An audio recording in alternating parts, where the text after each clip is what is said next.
Hello everybody, welcome back to Walpoville, welcome back to Armada Mondays, and looky here, look what we got. That's not too shabby right there.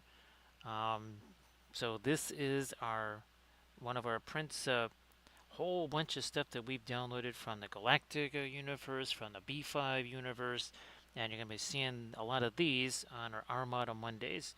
So right now, it's on a separate pin here so that we can do our Spacescape stuff there. But yeah, once we get the Spacescape base done, we'll be sticking that on here.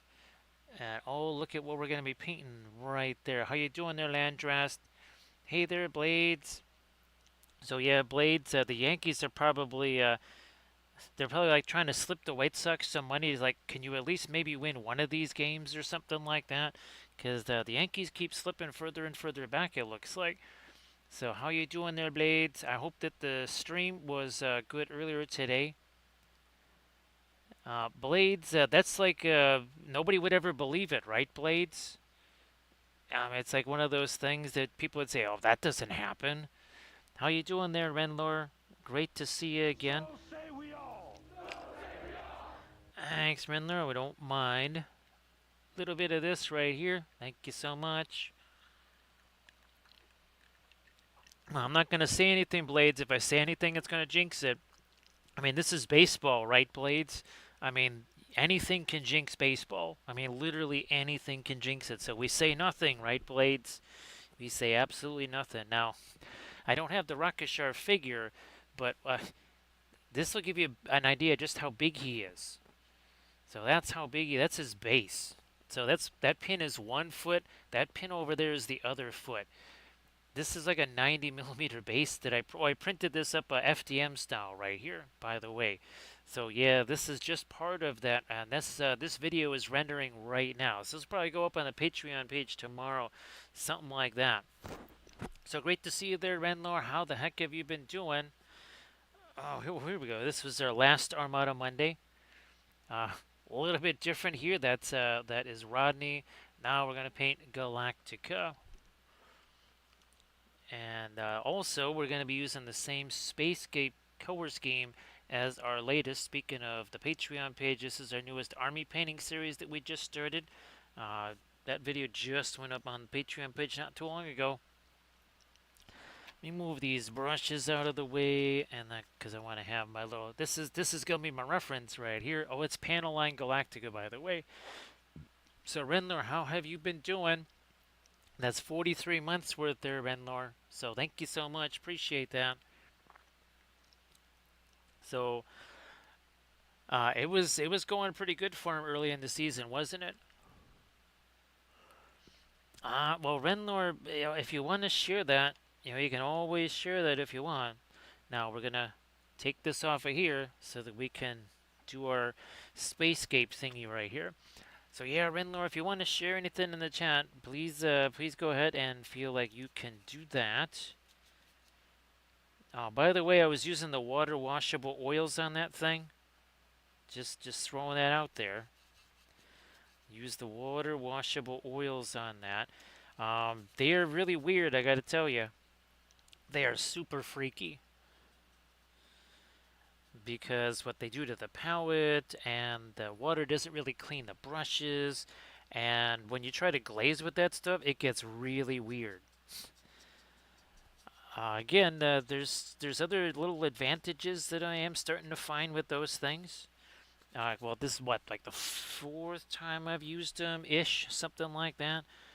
So there's some things with those you can kind of take advantage of them if well, you got to be aware of them first. But there's a few little things that you can gotta go, oh, all right. Renler, it's what's hilarious is that of course as soon as you use anything that's not the water washable stuff, whether it's thinner, whether it's other oil paint, which you can use other oil paints with it. It's oil paint, but as soon as you use something that's not water washable, then they're not water washable. And what's hilarious is that it's actually now I will there is one other advantage. I will say this. When it gets on your clothes, you can just use like dish soap to get it off, and it works a lot easier than say regular oil paint. Once again, that was just something a friend told me. I have no idea how. That's myself, right, Ryan? No idea myself what's going on with that.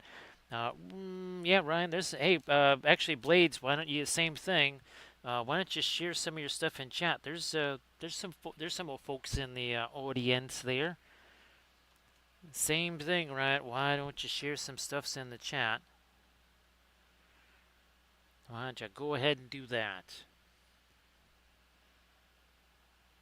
So yeah, the Rakashar, the base, all of this stuff is that's all actually the water washable oil paint. Oh, by the way, no fluorescence because there's no, as far as I know, there's no water washable fluorescent oil paints, right, Camda?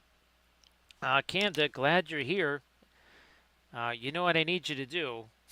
Can you post the link to the Thingiverse site where you can get all this fabulous stuff? Everybody, also please check out that Instagram link that Ryan just shared. So great to see you there, Camda. This was the FDM base Camda that I printed out. Now, it printed out kind of funky, I gotta say.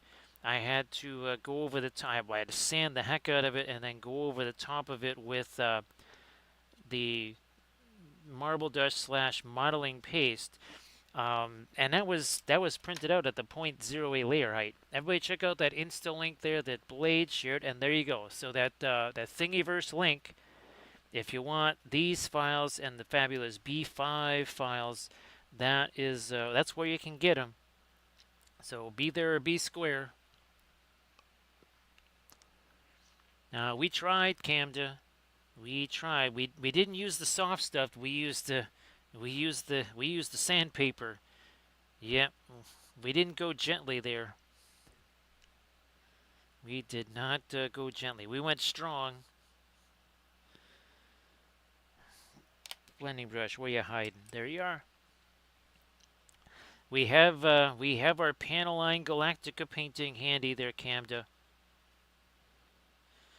And again, the latest tutorial is rendering right now. So what I want to do, I want to film this episode here. So finish off with this series. Believe it or not, some parts of this are dry. Some parts are most definitely not, and that's what I wanted to. That's what I wanted to do was make sure I got back into that series before everything dried, because we're always doing stuff where all the stuff is dry. We need to do something where it's not actually dry. Let me see if I can get rid of that. All right, orange. I use this. Some of this. Maybe a little of you.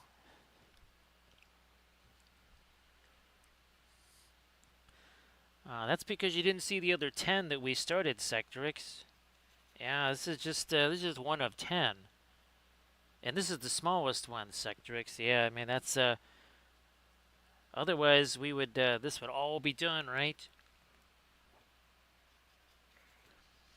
So Sectrix, hopefully, well, Sectrix, you probably got as much sleep as I did. I think I got to sleep almost around 10 a.m., something like that.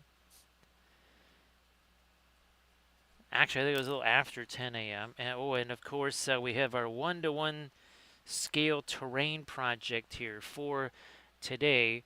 So that was this is where I do all the spraying in the garage here. What was neat about these 16-inch metal brackets, they came with this.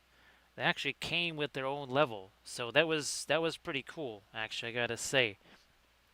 And I just got those things off of Amazon. So yeah, that's your one-to-one scale terrain project for today.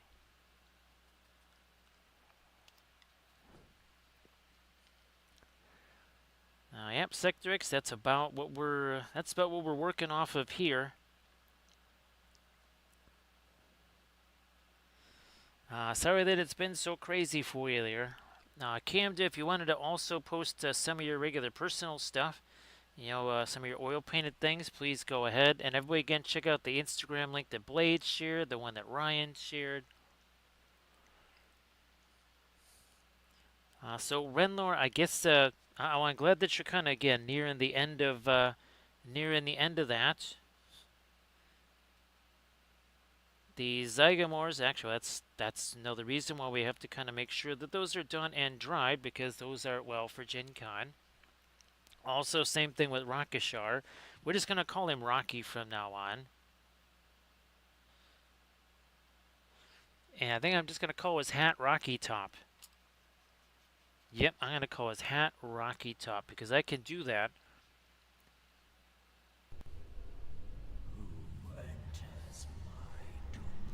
Everybody, please be sure to say hello to Rottweiler. How you doing there, Rot? Great to see ya.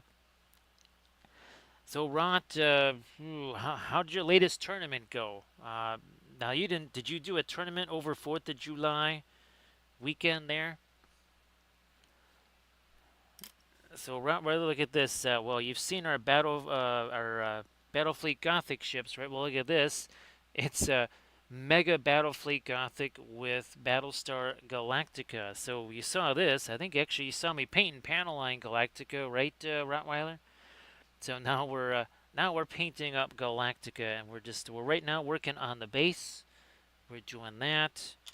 Right now we don't have this glued on there, so you can actually see this just a little bit better. That's fantastic, Renlor. That is fantastic. Last Monday was this one 1800 scale ship. That was Rodney. Before that was this. This was not Gneisenau. This was Scharnhorst right here. We will be painting up Gneisenau. Who knows? Maybe the next stream. Who knows? One second there, Rottweiler. There you go. So you took. Hey, Nurgle Matthew, how you doing? Great to see ya. Let's see. That's fantastic. So Rottweiler, if you want to share some of the some pics of the stern guard and all that kind of stuff, please go ahead. It was the stern guard, right? Well, it was your Ultimer, it was your Smurfs, right? So again, everybody, please give Rottweiler a follow. Now again, we're working on our base right here. We're gonna get some of this. Plus some of you. Actually, let me get a little bit of this out there. I think that would be handy. Where you hiding? It's not the Windsor Red. It's there. You are. That's what we're missing. Everybody, check out that Instagram link that Rottweiler just shared. Again, give Rottweiler a follow. All the good stuff's there. Now we're talking. Actually, maybe I get this over here where you can kind of see it there. Nope. I get an orange in here. I'm gonna put that up. Okay, there you. Now you can sort of see it right there.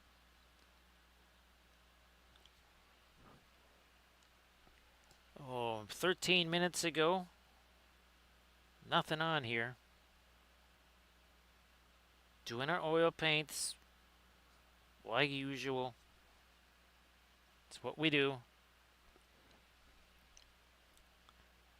Starting to get some of our orangey stuff down here. Where's that? There you go. A little bit more of the red too.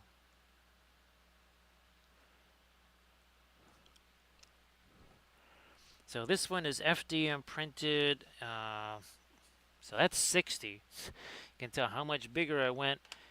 Again, because this is pretty heavy. That's a one solid print right there. And then again, we'll stick that on there once the Spacegate part is painted up. I might even do a little bit of the dry brush stuff on the ventral side of that before I glue that on. That would be, yeah, that would make sense. So again, everybody check out that Instagram link that Rottweiler just shared.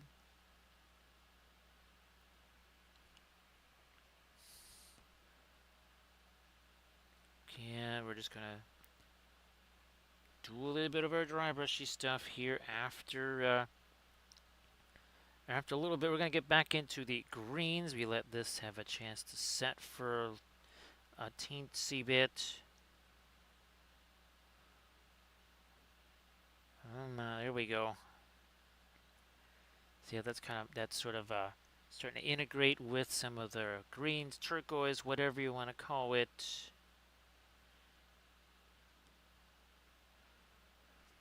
It's almost like a loaded blending brush here. So Camda, one thing I did notice when you print these out small, now I think this is kind of unique to Galactica. So remember we were talking about when we were doing the painting that this cowling stuff was removed. Oh, by the way, this is pre-refit. You can see all the turrets here on the dorsal side. Those were removed because obviously this is your TV Galactica right there. And you can see all this cowling stuff here. There's been like people like, why did they remove all this armor and stuff? So yeah, that doesn't print out quite as well at that small scale. Now not all the ships have that. I think that's almost kind of a unique thing to Galactica itself.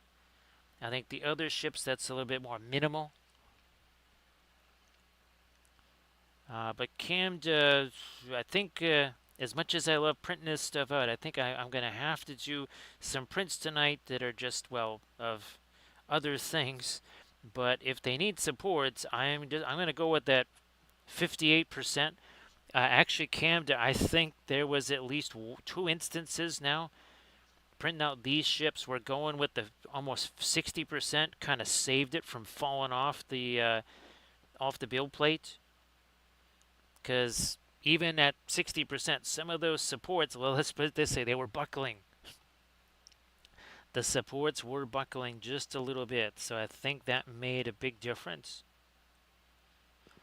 So again, we're getting some of our cloudy stuff in place here. You can see we're starting to go after some of these edges. We're starting to tone some of those things down. So again, everybody please give Rottweiler a follow, give Blades81 a follow. Check out all those Insta links. And again, Camda posted the link to the Thingiverse site. And there's not just all these fabulous Battlestar Galactica ships. There are also tons and tons of Babylon 5 ships.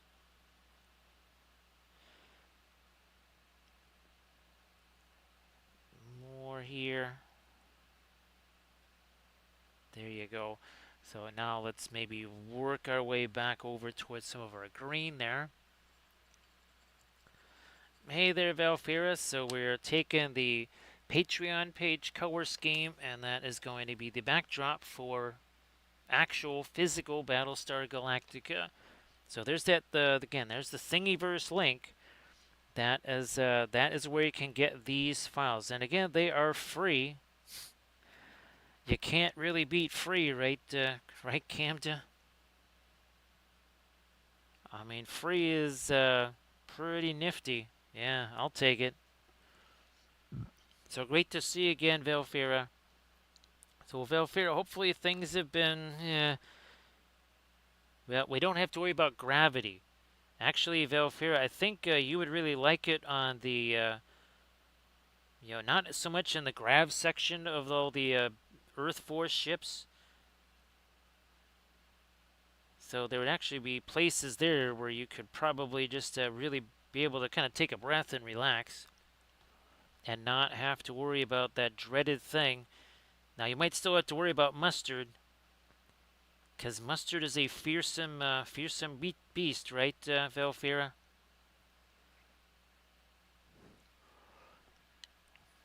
At some point, I will try to get that linseed pyramid posted.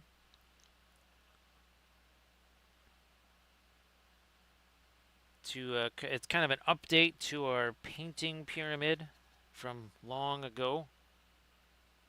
You know what? I'm gonna get me a little bit. There we are. Here, let's do some of this now. Come on, more of our green. Some of the Prussian blue, some of our green.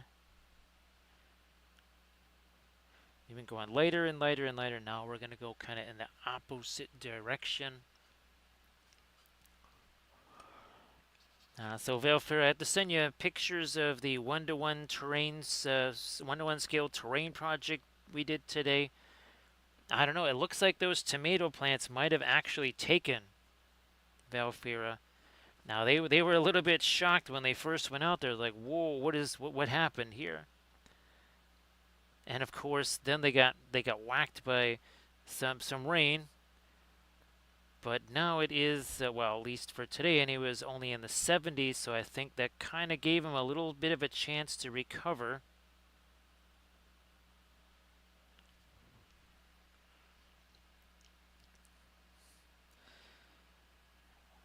So it does.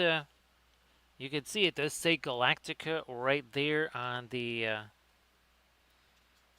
on that cowling.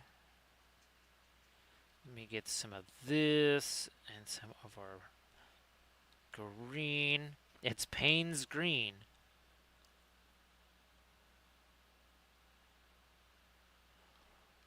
More of that in here. More of that out here.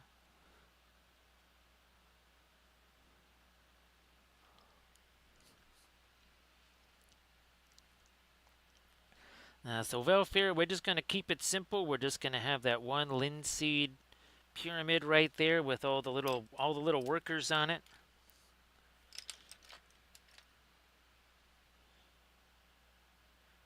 Let me soften this up a little bit more. Because even with that's getting to be borderline almost too much to be able to see at one time. There we go. There you go. A little bit of blending brush action right there.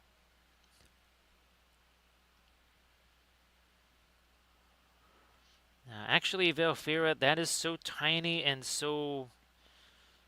there's so little raised area on that Velfira that actually it would probably be easier just to freehand it. You know me, I really am not a huge fan of the sculpted on freehand stuff because it does really limit what we can do. Okay, that's starting to get nice and so now we take, I don't know, just something else here.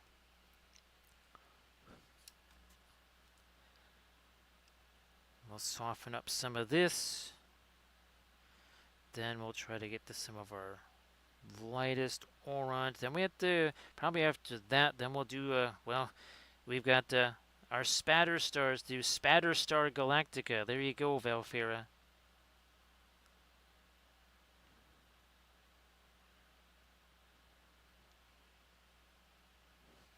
Alright, so let's start doing some of our lightest stuff here.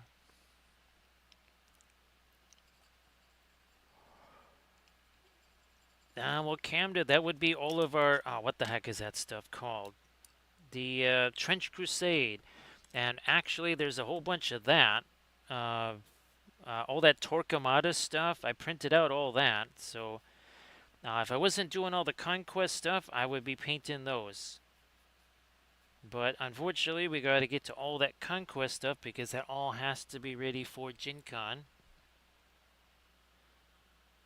So I think all that new stuff for Trench Crusade, that's going to have to wait.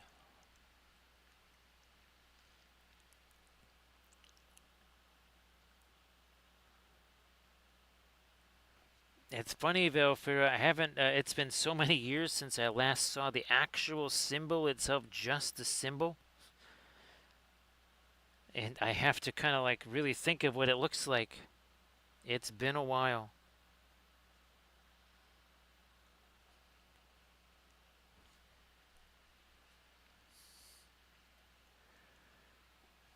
So Renlor, I've been doing a whole bunch of stuff with the Sorcerer Kings. We will be painting the Jin and the whatever the other guys are on stream. Actually, later this week, we will be painting a whole bunch of so Friday, Saturday streams will all be a bunch of conquest stuff.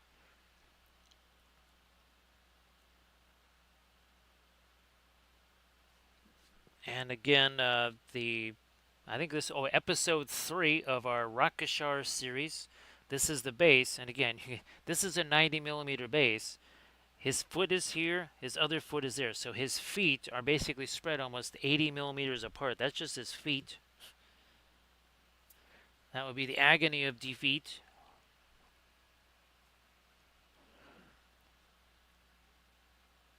And again, once we get this on here, what I'm going to do is actually I might even start as I wait for some of this to set. I'm maybe going to do a little bit of quick dry brushy stuff here again on that ventral side of Galactica. That's fantastic, Renlor. Again, Renlor, if you wanted to share some of your conquest stuff there, please go ahead.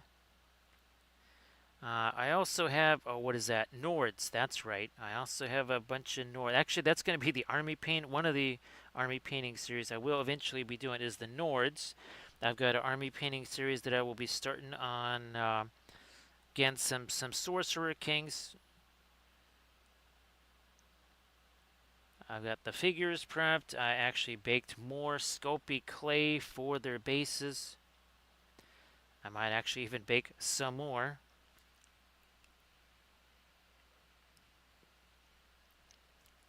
Yep, Velfair, we definitely have done that.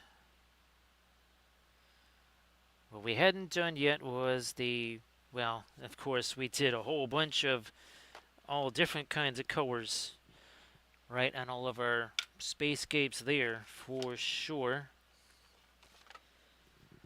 And there's your green and purple right there on Space Sauron.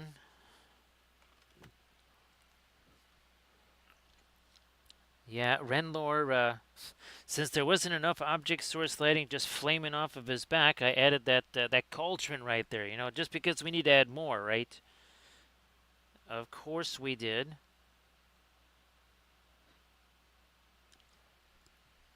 Everybody check out that Insta link that Renlor just shared.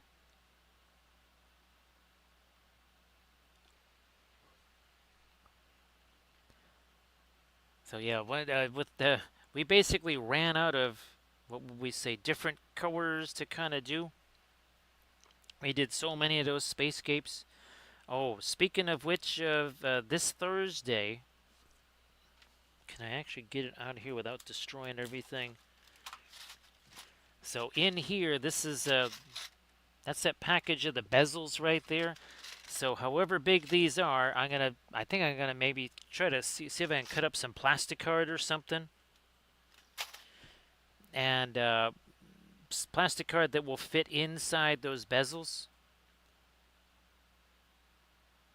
And then we'll see if we can't. Well,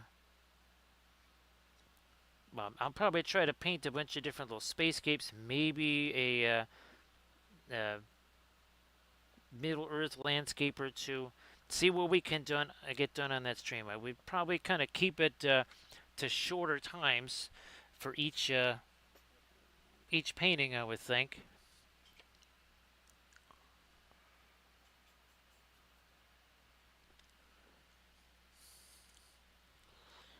I'm hoping that all is going to work fantastic for you, Renlor.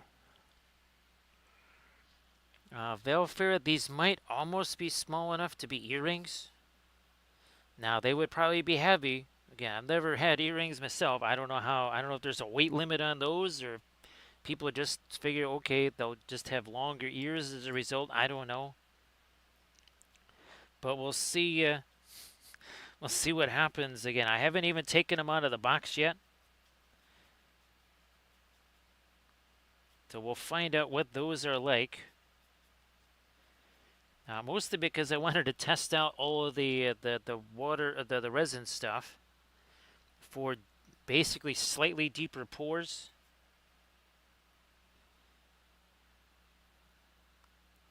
And I don't mean skincare. Hey there, Dark Horse.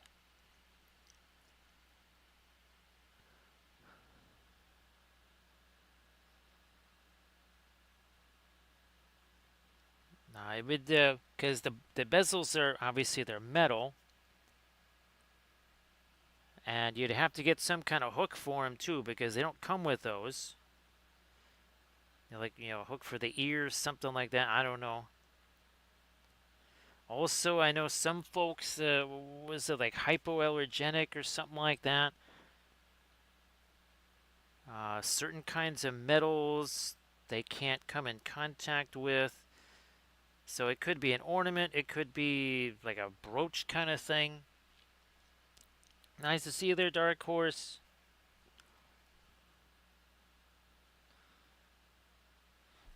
Alright, now we're going to start to add in some of this. We'll get our spattery stars in place too.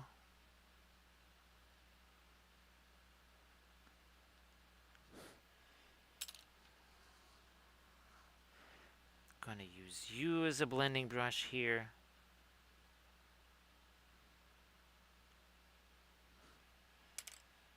Where'd my brush go? There it is. So great to see you again, Dark Horse. Hope that you're doing well.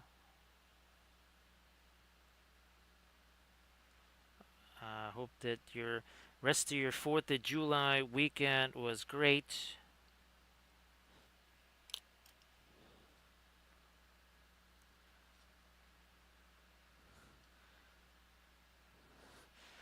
Okay, so we've got those. Let's do some spattery stars super quick here.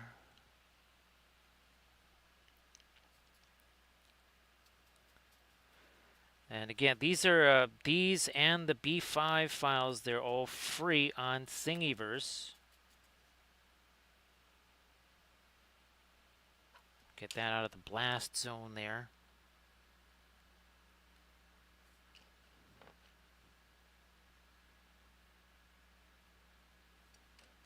This one.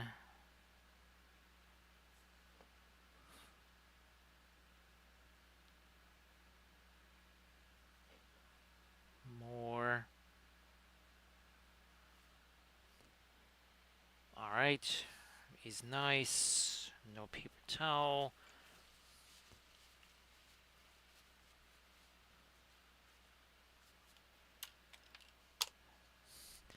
Okay. Our lighter green here, maybe.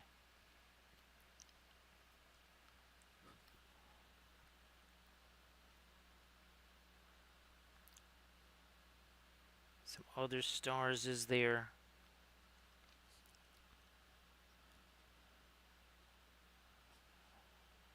Before we get into some of our really light stuff. Alright, so Dark Horse, great to see you again, of course.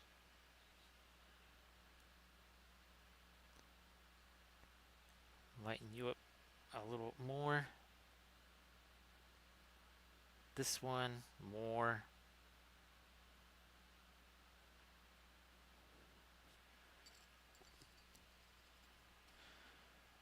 And I'm going to try and break this out here. But I have to really thin this down, I think, too. Let's really break that down.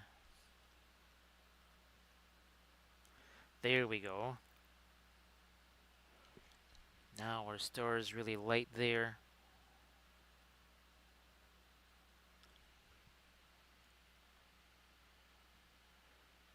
Now that's fantastic, Dark Horse. That sounds like a whole bunch of fun.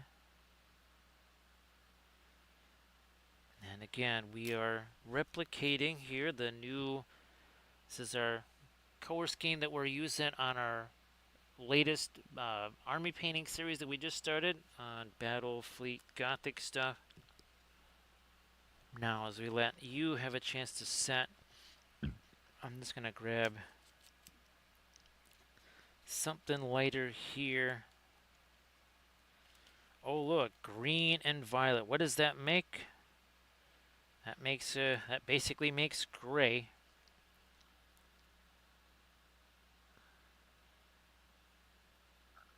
Start getting some of this again down here because we don't want that snapping off. That would be most unfortunate.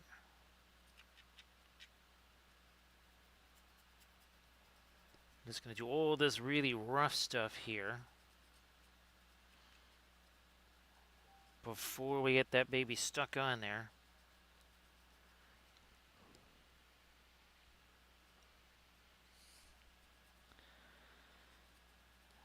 Yeah, Camda, I guess we can claim that we stole the secret out of Welshlandia. Somehow we were able to do a little corporate espionage there, and we were able to steal the secret of cadmium gray from Welshlandia.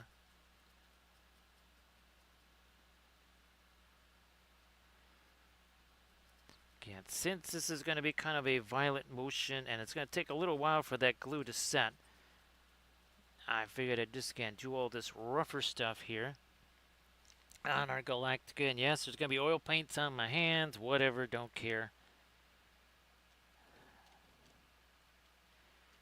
Again, there's the violet, there's the green that makes a gray. Now look, there's your Galactica there. Oh yeah, that's right. This is pre-shopping mall here on the starboard spots in there. The starboard landing bay. Yes, pre-shopping mall. No gift shop in here yet.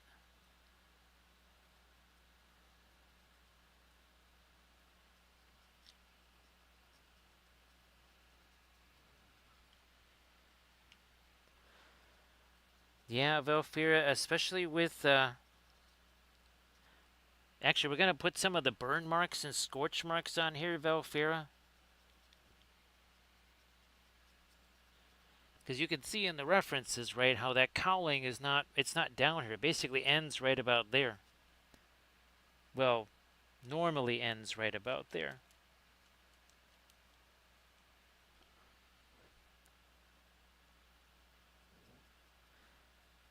Might as well just do the rest of this again. I'm getting paint on my hands anyways.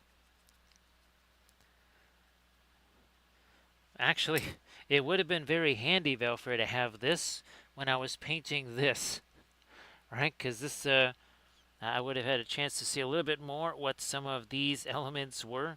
But, I mean, well, we did what we could, right? And again, you can see how this cowling, that was not there when it came time for the TV show.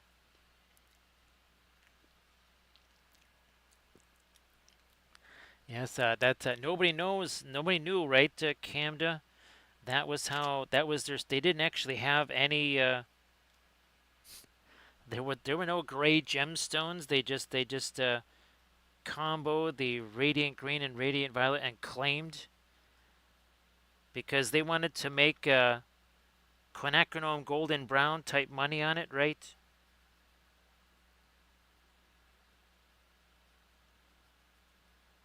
All right, and let me just again shove some of that down in there. Doing whatever's.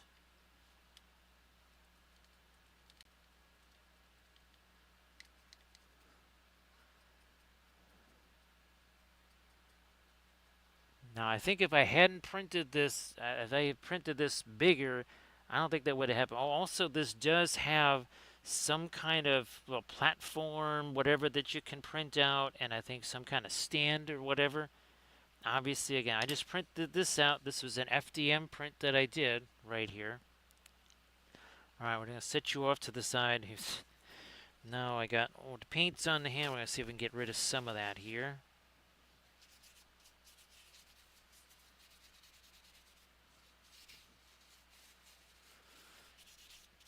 So I think, Cam, I sent you the new linseed pyramid stuff, right? Yeah, I think I did. Get rid of that orangey stuff there. Now more of this red. So we're going to take our, whoops, our camera. We're going to mix it with our magenta. A little more of it. No, sorry, that's our Windsor red. Or Fanchon red. Or Naphthol red.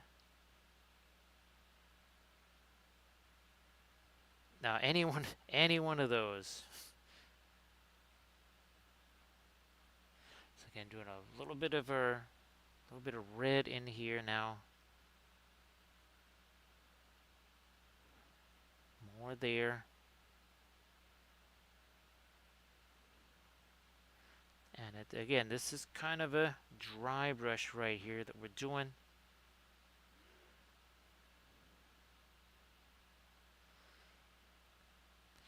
Because once Galactica gets stuck on here, that you're not going to be able to see this very easy. That's why I thought normally we just paint it with the ship on there, but this time I thought, yeah, we need to kind of, you need to be able to see what's going on here.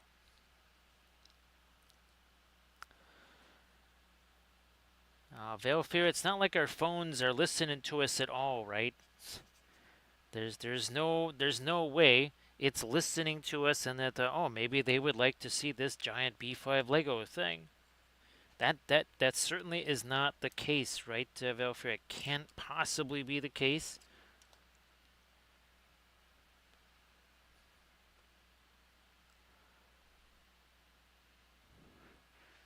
Camden, actually, it wouldn't be possible, really, to do them quite this because I don't have the miniatures, and I also I don't have those paints anymore.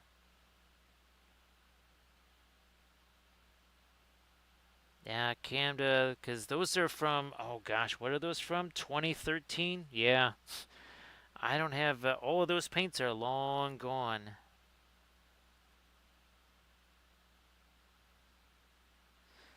Let's put it this way, Camden. Do I even have the little containers? Oh yeah, I do. Yeah. When I was filming those videos, Camden, this is, you could get Reaper paints like this. Now, now they're just dead jars we use for sticking stuff onto, right, Camden? That's how long ago that was?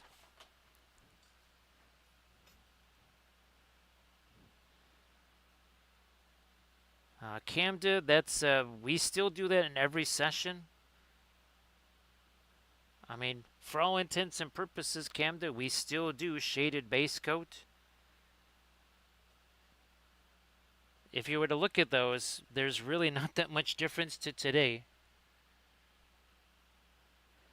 Obviously, the oils make things a whole lot easier, right, Camden? I mean, well, not just a whole lot. I mean, they make it practically like you're stealing, right, Camden? As in stealing time. Because we're time thieves, right, Camden? There we go. Now I'm starting to see that deeper burgundy in there. Where's my... there you are.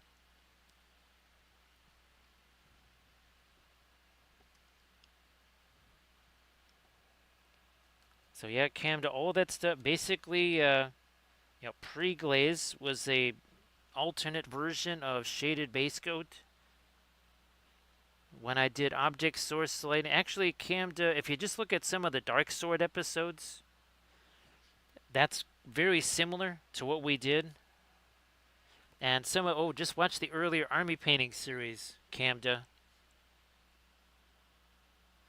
Yeah, you can check those, and those were all acrylic. Probably the first 6 or 7, I want to say, army painting series were acrylics. I think the first one, was the Song of Ice and Fire, wasn't it, Valfera? Was it the Lannisters? I swear it was the Lannisters, like, sword guys or something. because well, they had the armor, and actually, that's where I was using the oil brushers. Yeah, I was using the oil brushers on those.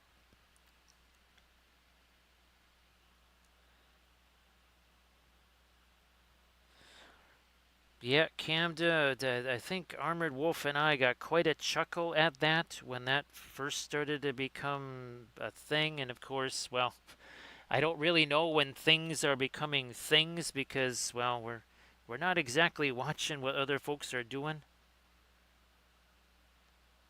because, well, I'm kind of busy here. Don't have any time to be watching what anybody else is doing. Okay, so now I do believe it is a time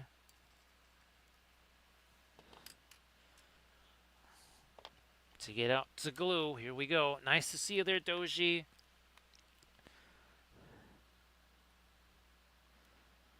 Sector X, the Easterlings won. Yeah, after they were done with Erebor, they went down to Minas Tirith and, well, let's just say they chopped down a certain tree. They took a certain wizard's head and they played a couple of games of Aussie rules football with it. I mean, that's what you do, right? When you win, you get some trophy heads and you start playing some Aussie rules. So Doji, if you wanted to share any of your stuff in the chat there, please go ahead.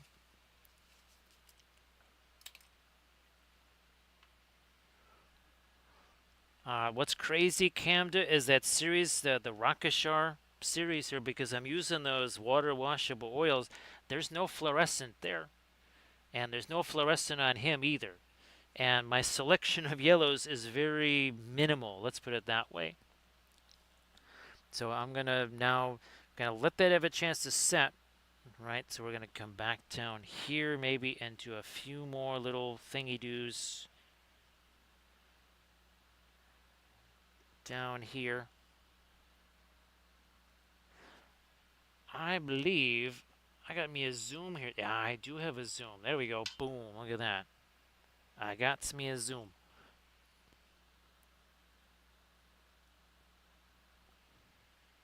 Everybody check out that Instagram link that Doji just shared. So Doji, later on I'll have to show you the one-to-one terrain scale project I was doing earlier today. Let's put it this way. It took a little while to build the shelves. It took about 3 minutes to fill them entirely with 3D printed terrain. I mean, like, instantly feel boom. It took more time to put the markings on the walls than it did to fill those shelves. I will be making many, many more shelves, not just out there, but also in the house for terrain and such, so that my freestanding units can do a little bit more and be moved around. So again, there's our store right there.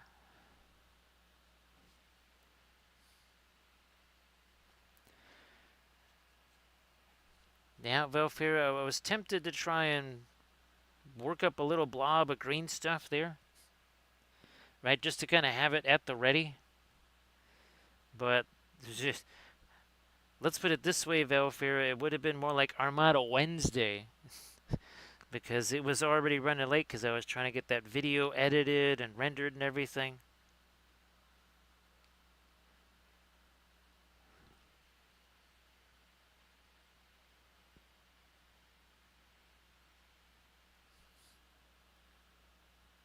Let's do that.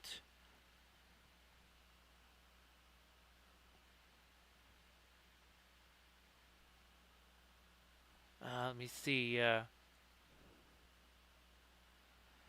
Yep, Camda, I just glued this on, I don't know, 3-4 minutes ago, something like that.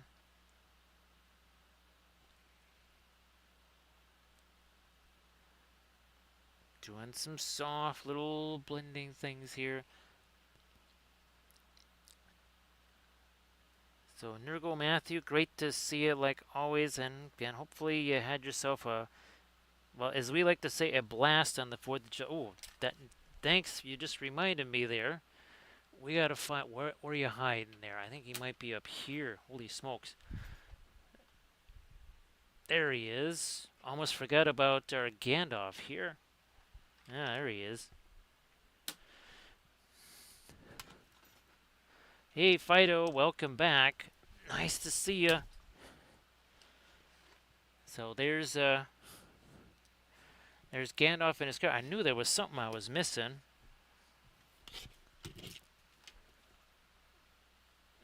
So great to see you, Fido. I hope that you are having yourself a great Monday/Tuesday. Well, now it is time. Well, it's gonna be panel line wash Galactica right now. I will keep this pretty simple, I think. Here, let's get some of our Payne's gray and that black thinner. In you go. And I want to see something when I do this. Yeah, see what happens with the water washable stuff when you start mixing the water with it? It turns like this weird, lighter, opaque thing. I thought I was just losing my mind. I was thinking somehow the water had some kind of white paint in there from something else. No, it's just that's a weird thing about the water washable oils. So you cannot do this with the water washable oils. What we're just about to do, you cannot do this. So I had to take a whole different approach. Thank you so much, Horns fan.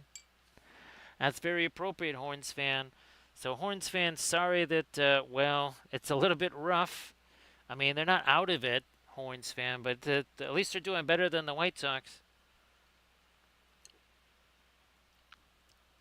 Great to see you there, Horns fan. So we are about to panel line wash, panel line Galactica. There you go.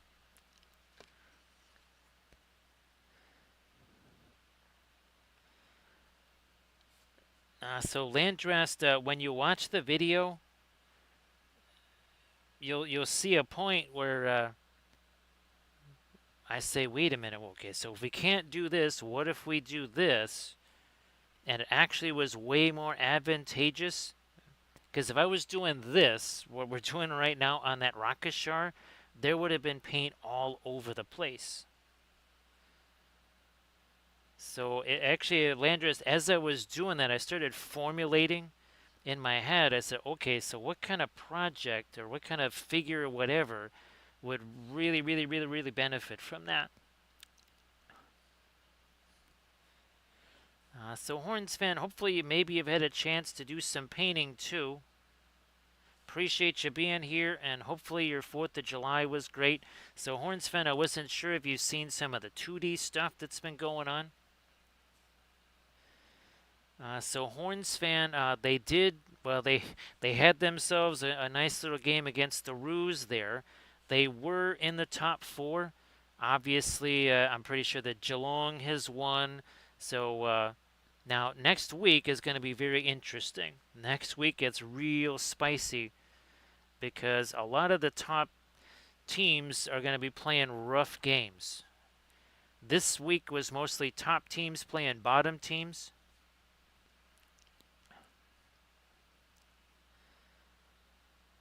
Now, I do it all the time, Landrast. When you have this much wood, you just got to use whatever is available, right, Landrast?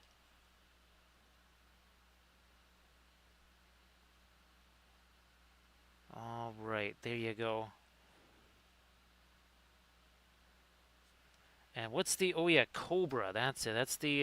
That's the water washable paint that I found on Dick Blick.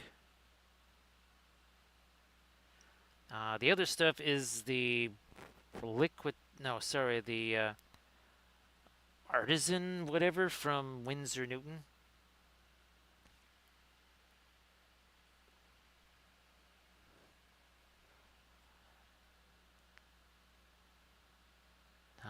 Now, actually, I don't think you have the crew over today, right? Landrast. Actually, Landrast, what kind of movie were you going to see on Thursday? I think the last few have not been too bad, right, Landrast? Thanks, Fido. So yeah, Fido. Here's our. This is the color scheme that we've kind of developed for our latest Battlefleet Gothic Army painting series. And again, last week was this. A little bit of a different base right there. I'm glad you're going to get in some painting there, Horns fan. So, Camda, I don't know if you know, I don't mind posting the link. It's to Thingiverse. These are all free. A treasure trove of Babylon 5 and Battlestar Galactica ships.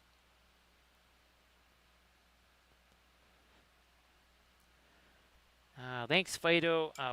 We had done this iteration about 1,000 times between all of the different fleets we already did. We did this for Tau, Eldar, Space Croissant, like an Imperial fleet. So yeah, if we just kind of said, okay, it's time to do a different type of a color scheme there. So we changed that around. Yeah, Horns fan, I actually have three other ships. No, wait a minute. I think I've got six other ships. No, I might have seven. Because I did four, yeah, two each. Yeah, I did seven of these already. Holy smokes.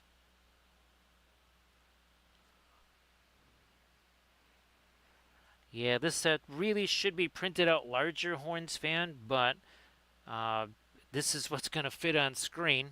This is pretty much maxing it out.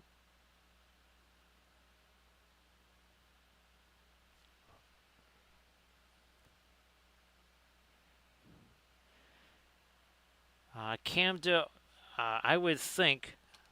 Here, we'll break out our props here, right?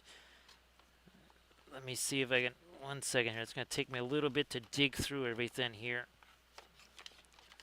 There we go. This is going to be a problem, I would think. Printing at this size, Camda, all of this stuff right here. Now, if that were individual things you could print out, that'd be okay. But yeah, I'm doubting that I'll be able to print those, especially at this size, Camda.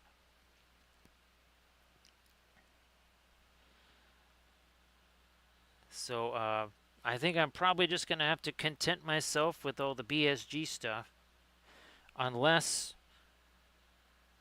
I figure out a way to do a bunch of slicing or something like that on the B5 stuff and change that around somehow.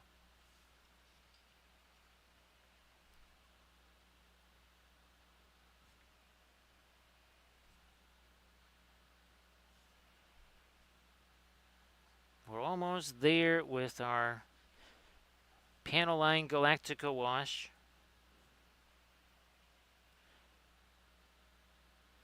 And again, everybody check out the link that Camda posted, the Thingiverse link. That's where, again, you can get these for free. Now, there's limitations, of course. They're all one-piece files, basically. Okay, so we've got that glaze just about everywhere. Looks like now. Yep, we got it in there. What about, oh, not under there.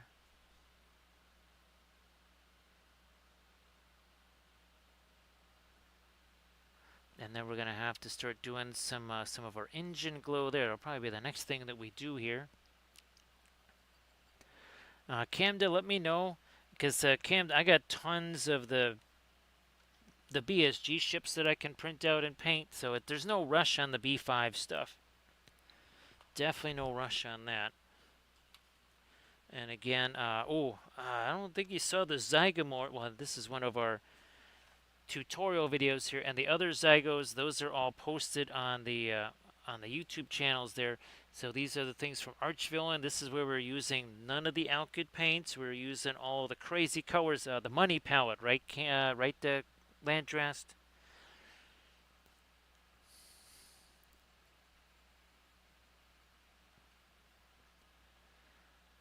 Okay, I think we'll just let that set now. Okay, let me get this stuff out of here.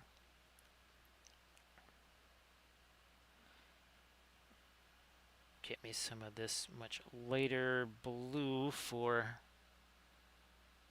in here. There. There, we got two more.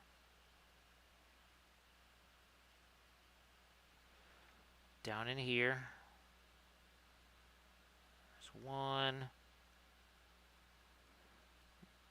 And there we go. Okay, so those all now have something in them there.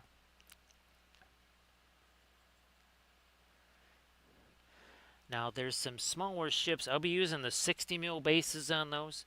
Yeah, these I printed these up on the FDM printer here, probably again about 90-ish millimeters or so.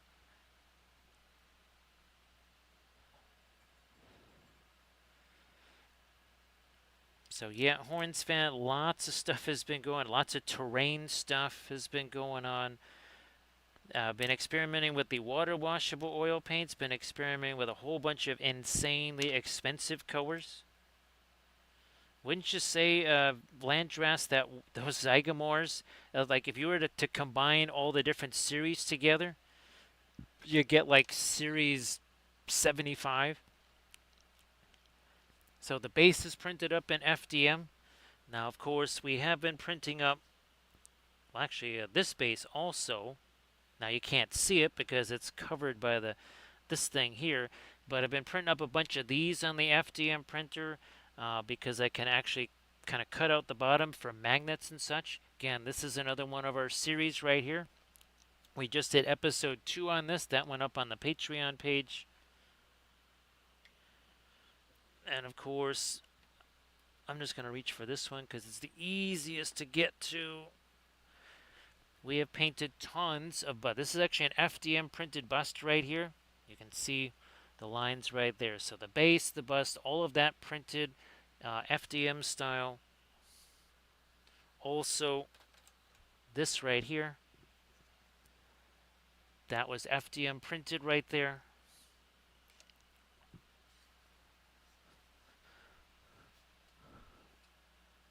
So I'm just waiting for this to set. When that is less shiny, we can get to a Galactic. I'm just going to try and do a little bit more stuffs down here. Give me some of my orange.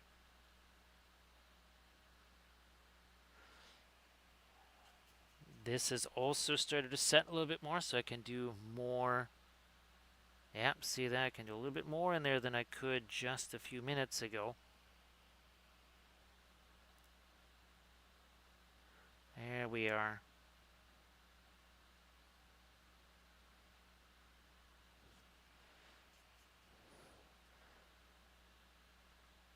Now, I still am waiting on Conquest Creations to kind of do their survey email type thing. I have not gotten that yet. And I don't think anybody else has either.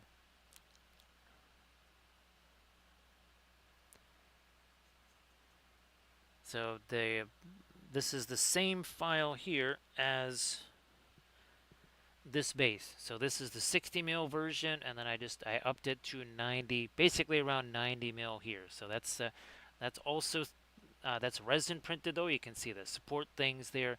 This printed in FDM because I was not going to be printing that out in resin. There is no reason for that.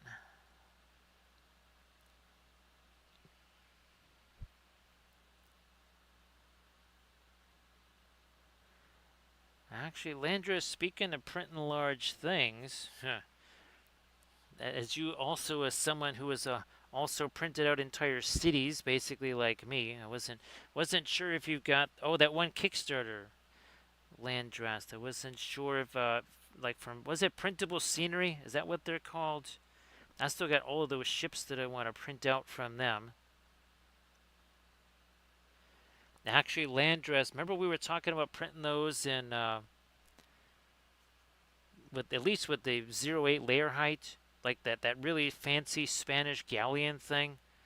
Again, okay, will it take longer? Yes, but I think it'll be worth it.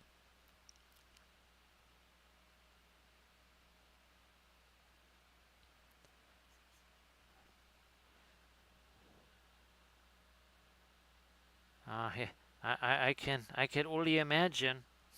Yeah. Uh, yeah. Okay. So again, just trying to work in some of my oranges there. So I think now we can finally start to work back into some of this. Let's see if we can do that here. Grab some of this. Get a little bit of our black there. Trying to make this into a bit of a filbert type brush here.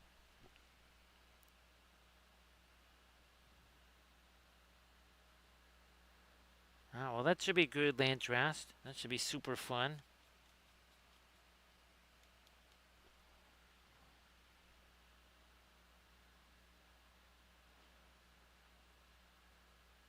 Again, we can't be too rigorous with this just yet because, well, we're still waiting for this to set here. And our glue, we don't want to make sure that this starts spinning around.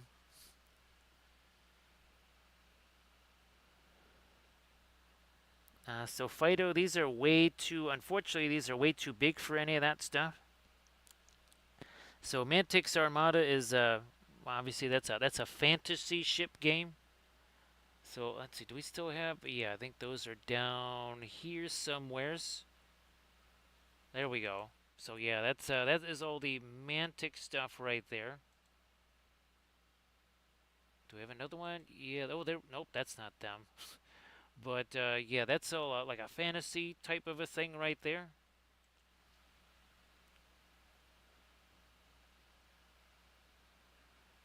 Ah, yeah, I understand land trust. Yep. Now, all of the stuff that we've been doing with the 1/1800 scale ships, that's entirely different. These you can use in Warlords Victory at Sea. So you can use these because they're not only the right scale.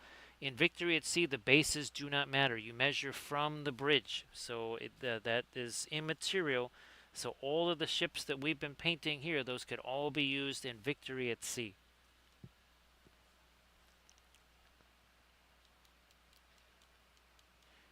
I think actually right now I am printing out some basically kind of palisade wall type things for Harad.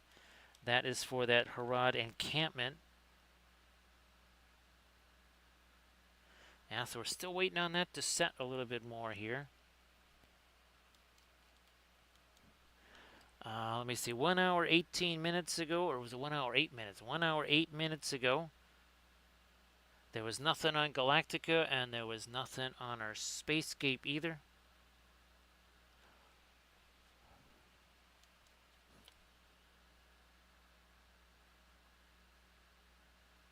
So you can see right, so we got these 3 sections. You can see them right there on our painting. Again, now this was the refit here. So they took away all these dorsal mounted guns and they took away most of the cowling there. Right, because here you can see that cowling is still pretty much in place.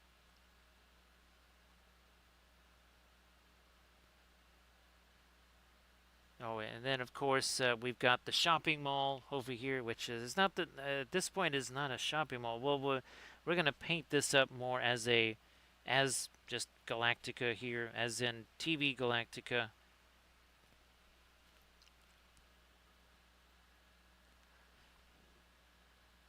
There we go. And again, you can see it's immediately starts mixing with what's already on there.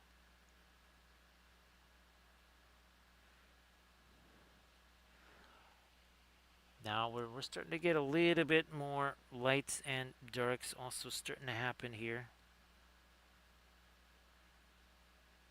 Whatever that is on there, get rid of that.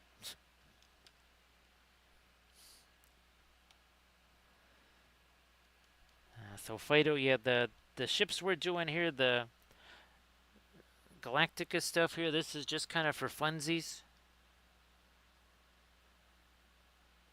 because, well, we don't really have any Cylon ships.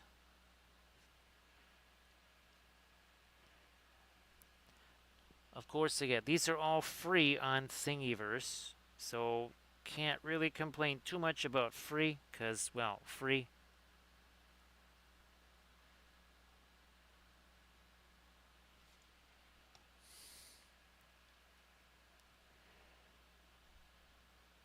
Uh, the other minor detail is that there's nobody to do any of that stuff with here anyway, so that's that is one minor detail.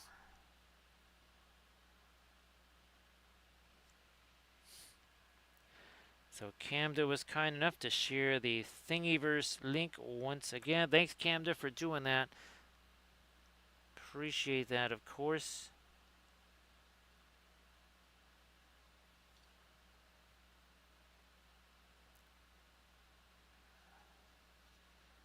Fine, we'll just roll through that and we'll re-engineer those panel lines there. Now that we're just gonna take care of some of this Prussian blue and our not Severus blue. And that will go out here around the outer edges of these engine cowlings. And then we'll get our really, really, really light blue in there later.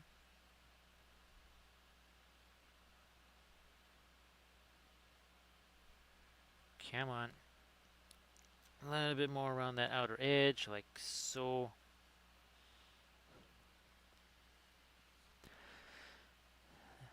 See you later there, Doji. So Fido, I think there's a couple of base stars, right? I think there's a couple of base stars.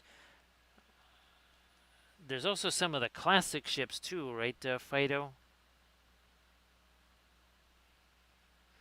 So see you later there, Doji. Again, happy Tuesday. Oh, it's Tuesday here now as well. Finally, a happy Tuesday here.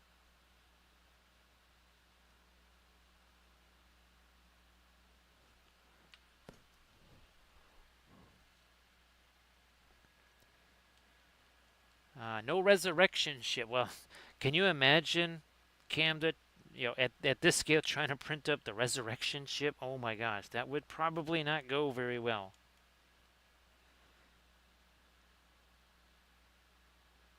Given how the type of construction that thing is, oh man, that would probably again not end very well at all. Well, it would literally end in failure, right?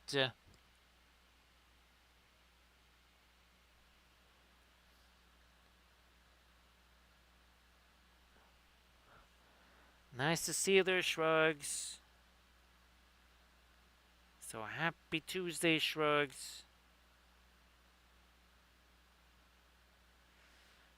Again, this subject is just a smidge different than what we painted on our Friday stream. Then Saturday we did a bunch more Easterlings. So this was our Friday stream where that is from Printing Goes Ever On. And well, we did that, of course, for 4th of July. Then we added more to our Easterling army. And of course, you can see the one guy there. We animated him.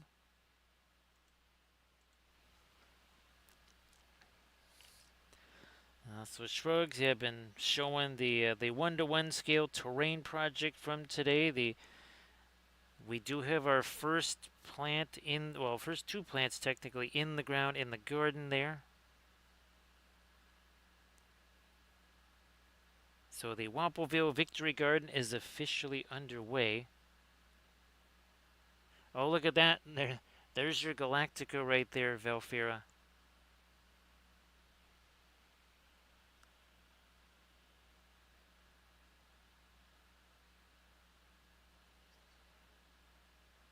Let me just go crosswise there. And again, the base, that is actually from our latest army painting series, Battlefleet Gothic. And, well, the base is a little bit different from last Monday when we painted Rodney. Let me see, 1 hour 15 minutes ago. How much paint was on this besides none? There was no paint on this at all.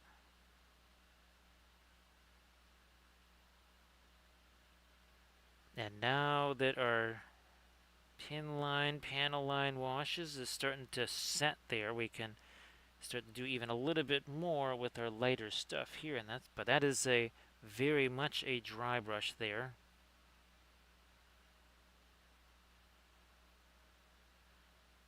Ooh, very much a dry brush.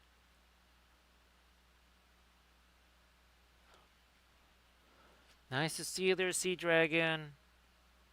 Appreciate you being here. So, Sea Dragon, here's hoping that your start to the week was fabulous. Yeah. See, because that has set, but it's not dry, right? Because look at the end of that brush. See how dark that is.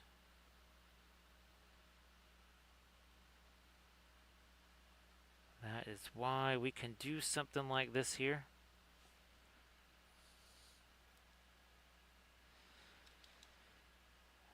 But definitely not introducing any thinner here. We don't need it. There's thinners already on here. Don't need to add more. There's plenty on there already. Just gotta make use of what's on here.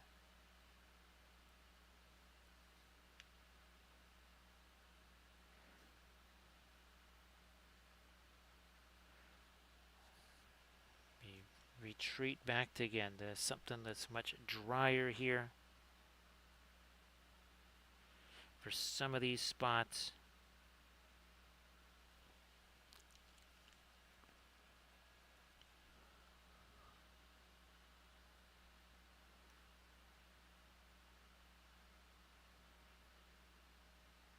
Glad that you had a chance to have a little bit of fun there, Camden. Now let's see if we can't. There's still our glaze. Look at that. See, the glaze stuff there is still too. Still hasn't really set yet. We gotta wait there. So also too again on that ventral side.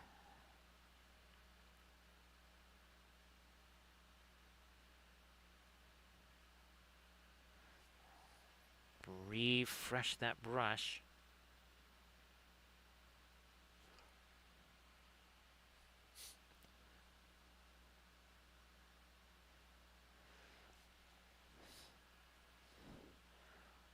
And I think it's been maybe 20-ish minutes that we've been doing this kind of lighter dry brush type stuff. When we started, this was still very much not set as far as all the pin line / panel line wash stuff that we did. Now it's going to be a little different story.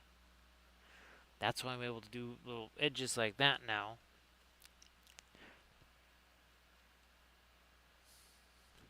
So again, great to see you there, Sea Dragon.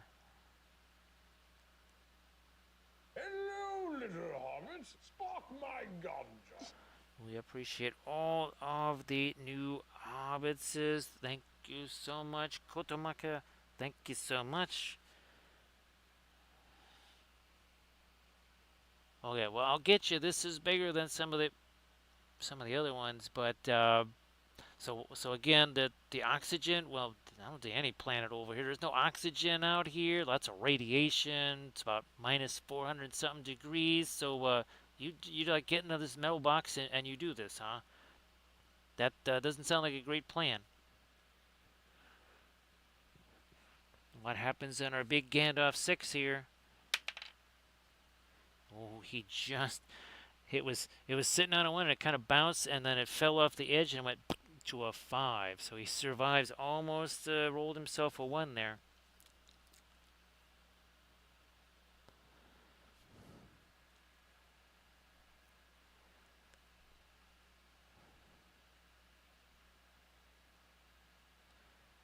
And of course, well, Gandalf Since we don't have enough Gandalfs here, we do have him, except he's party. We'll just call him Party Gandalf because he really enjoys those fireworks there. That's for sure.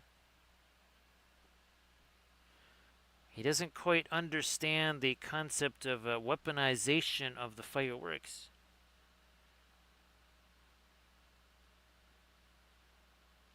It is kind of funny how people keep saying, "Oh, take the Eagles to Mordor or whatever." No one ever says, "I don't know. How about using the fireworks to maybe just blow it up?"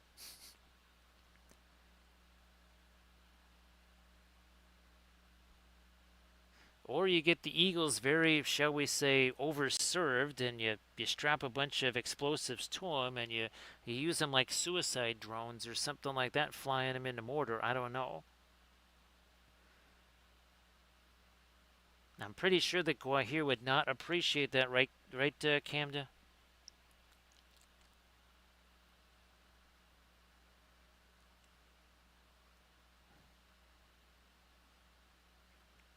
Still waiting on some of that to set right there in that area. So we'll just work on some of this other stuff instead. Plenty other, plenty other spots to fool around with here. Can even start to think about some of the stuff again down here on this ventral side.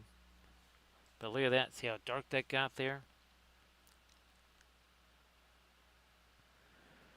Horns fan, it's a little bit like fishing with dynamite.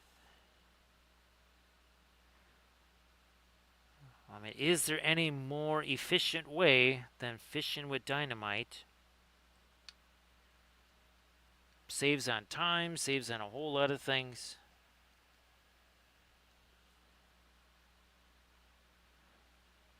Starting to drop in some light over here too. Again, now that that begins to set a little bit, we can start fooling around with some of this.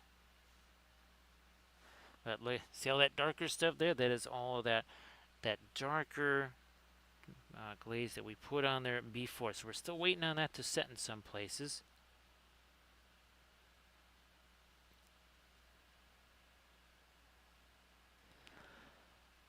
There's still a bunch of eagles to paint. Remember, we got the one from Navarrete Studios. That's actually Radagast on Gua here. Then there is actually another one that is.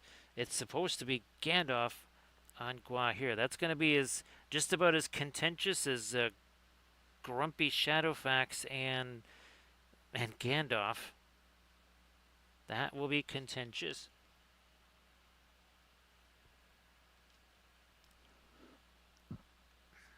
Camden, the Club Wappleville is always open, right? The comedy club is always open. So there's our Galactica there. We'll probably actually darken that, probably.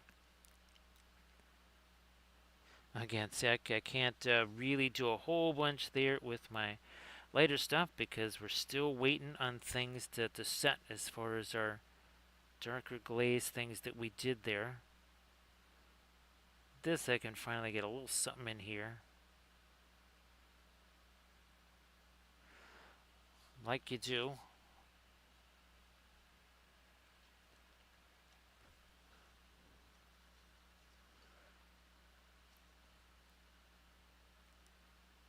Now here, that's definitely starting to draw out, so I can really start to play around with some of this more here.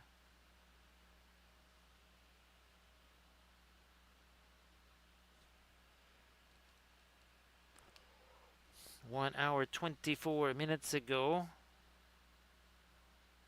this was a paint-free object. There was nothing on here.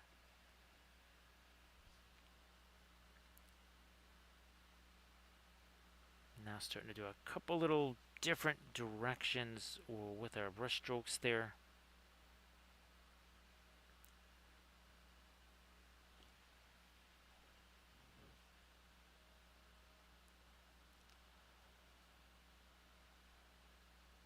There we go. More of it here. More of There you can look at see all that darker stuff on the end of the brush.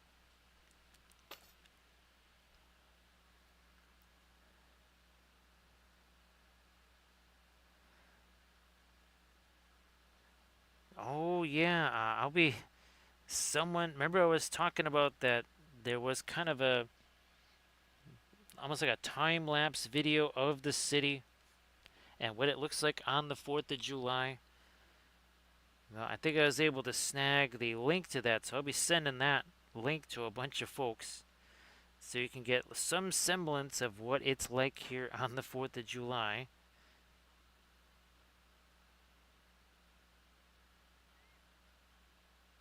Where I don't even actually a drone would not even fly. Even the drone would just say, "Nope, I ain't doing that. That is not safe in that airspace."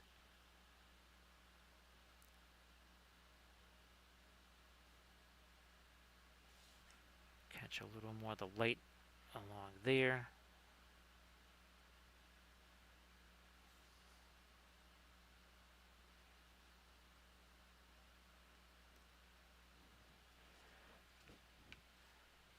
And remember that I mean this whole thing was basically as dark as what's down in there. It's changed already.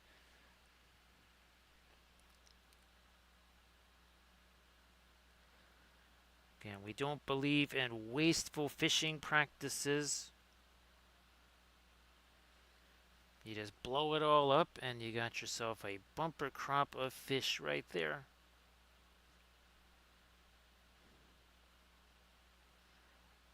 More here, then just move on to the next lake, the next ocean, whatever. I'm also here, I'm going to go a little bit crosswise there.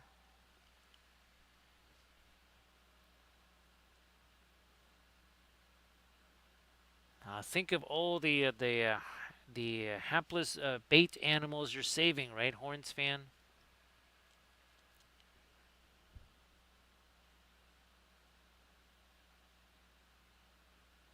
Yes, the better treatment for worms lobby is very much in favor of the dynamite fishing method.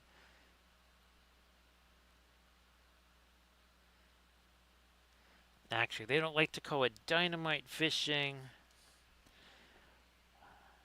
They really like to think of it more as a significant percussive fish acquisition.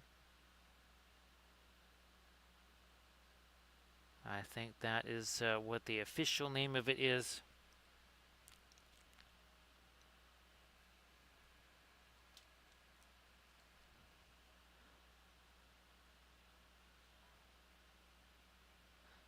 Let's see, what is it that they have behind submarines? Oh, a towed array.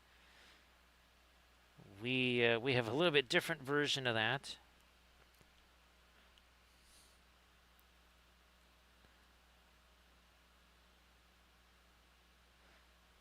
Just think of it like this way, Camda. You know, you got your old-fashioned destroyers, right, with the depth charge launchers. Just imagine a fishing boat like that. Actually, Camda, that might be worth it to do a worthy topic for a little AI generation there. A fishing boat with depth charge launchers on the back of it and a bunch of fish floating behind it.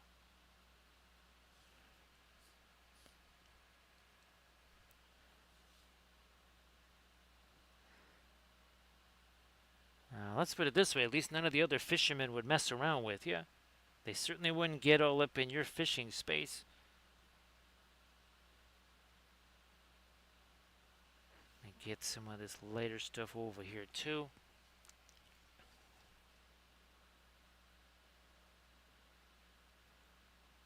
You can see now I got more directions that I can go with this lighter driver. Now a lot of these lines in here, we're going to have to go in and hit those. The same thing with a lot of these turrets over here.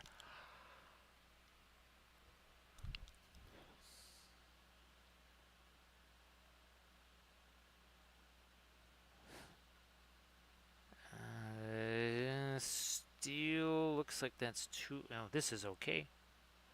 I can get back down in here. Yeah, that was another area I couldn't really do much with just a few minutes ago. That now has also started to set a little bit more.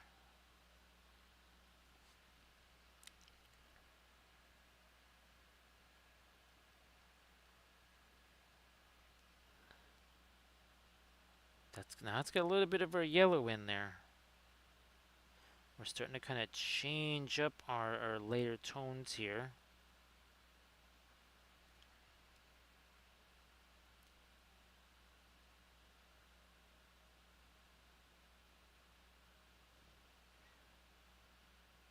Just think of how many trees you're saving with, on fishing poles there. The Ents would be very happy. Yeah, see that? The save the Ents.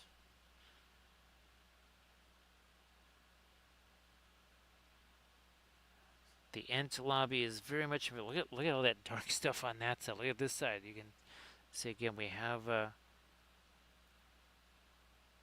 We've been picking up some of the darker glaze stuff that we put in there.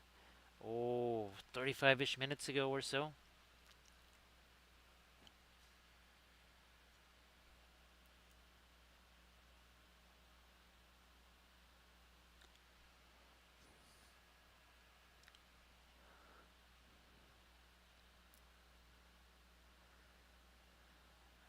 Okay, maybe a touch lighter over here too. Yeah. We'll do that.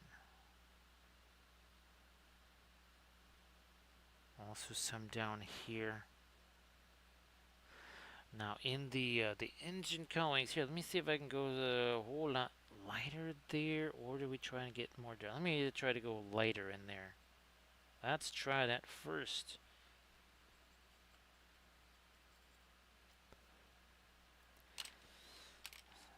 So shrugs, it's too bad that surface tension and recoil they're not here yet, because they really enjoy a good little pun battle. They really like that. Now here's again an actual genuine pin line wash here.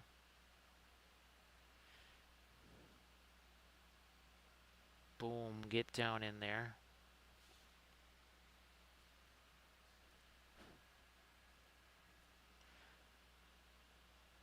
Get down in there.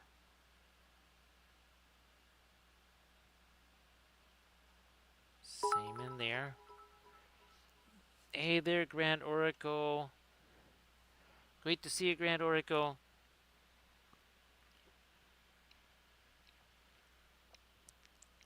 So Grand Oracle, hopefully you were able to do some stuffs over the weekend, miniature-wise. Oh, actually, speaking of more experiments, I've got, I think, 3 different colors of that moss, the reindeer moss, coming this way. So that all of those trees that we've been making with all of the tree supports, uh, it's time to do some more experimentation. Again, using the new tools that we have and some of the new, we'll just say the stuff that we just did not have before, equipment-wise or whatever.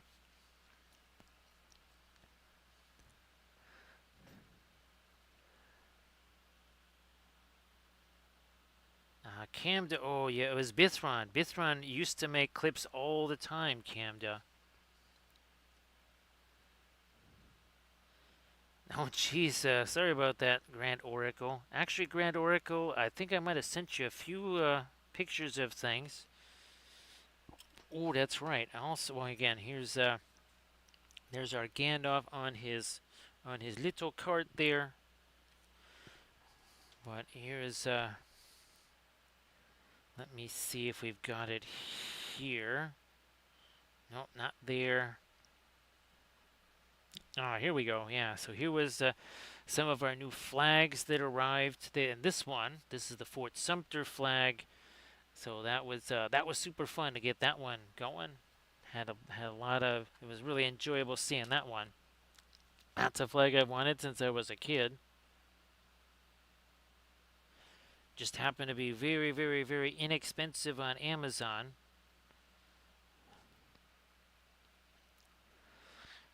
That was I really that was one of my favorite things every year, Grand Oracle. Hopefully that's something that he enjoys too. Cause man, I really love that so much.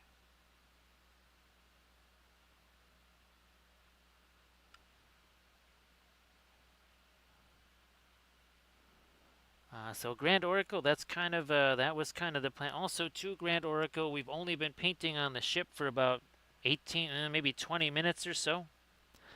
So there's going to be some color here. There's going to be some more lights here. We only just you can see actually some of our lighter glaze is still very wet there. Ironically enough, the color schema on this is only a little bit lighter than what we're going to be doing on these ships right here. And we're also working on our engine glow back here.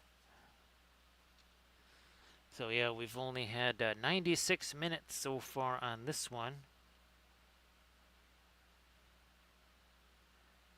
Yeah, I think maybe it's almost safe enough to start painting some stuff on this turret back here. Well, the turrets, not this turret, the turrets. So it's oh, we also have our one red that we're going to be doing there too. We're going to be doing this. We're going to be doing that. So you can see it's again very much like this Galactica here. So this is the stuff we've been talking about. Maybe I think you missed a whole bunch of streams there, Grand. Or yeah, I think you missed a bunch of streams there lately. This is free on Thingiverse, a treasure trove of files, and Camden he'll get you the link. Don't worry about that. There's also Babylon 5 ships, except the Babylon 5 ships they may not really be all that printable. So yeah, Camden he'll post that link there. And again, it's free on Thingiverse, and there are dozens of files. So check that out, Grand Oracle. Now, maybe your printer might be able to have a little bit of an easier time. I also was experimenting with, I think I actually went all the way up to 60% on the density for the supports on these guys. Well, actually, I went all the way up to 70, and then I dropped it back down to 60. So thanks, Camden. Sorry that you've had to post that link so often. But now I can finally maybe start to get some of the later stuff out here.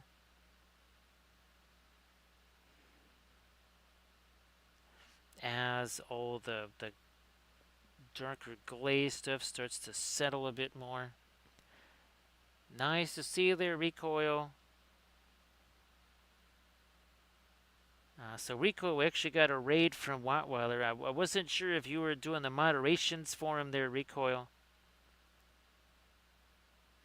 Everybody please give Recoil 13 a follow. Of course, Recoil, why don't you post some stuffs in the chat there?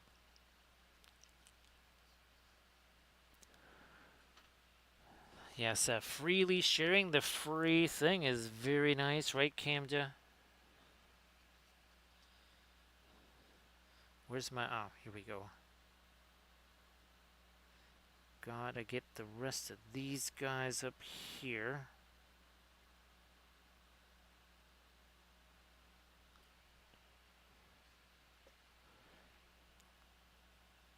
More here.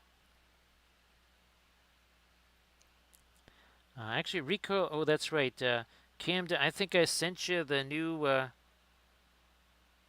the linseed pyramid images there. That was super fun. I'm hoping by the next stream we'll have that linseed pyramid graphic ready to go. I think I sent you the Golden King of Abrakan, right? Recoil with the song.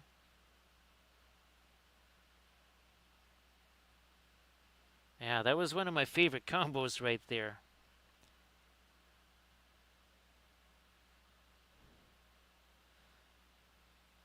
Recoil he was talking about the result. I guess he got best painted also at his tournament there.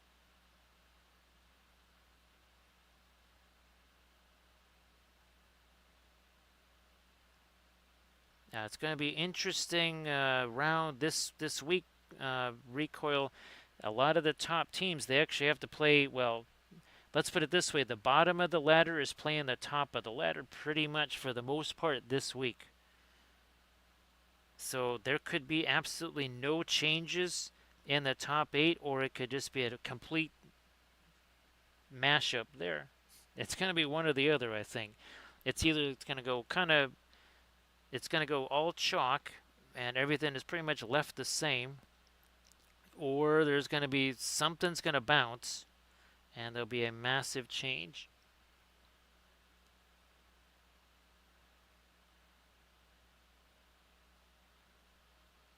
There we go again. Just trying to get some of this lighter stuff on some of these beams here. So again, the theory is that, well, the grayscale object, just like here, stands out against all of the color because, well, it's kind of devoid of color.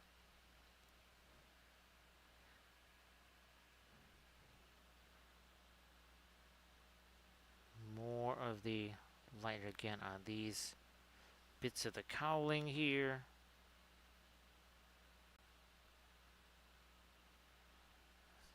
Try and hit these guys.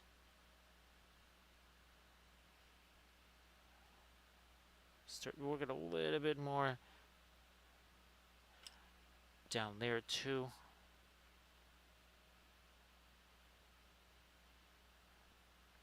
Also here. Start to get some lighter stuff up here too. Again, now that the paint is starting to set, also let me try to introduce this. Looks like it's at the first one. It's at the first one right here.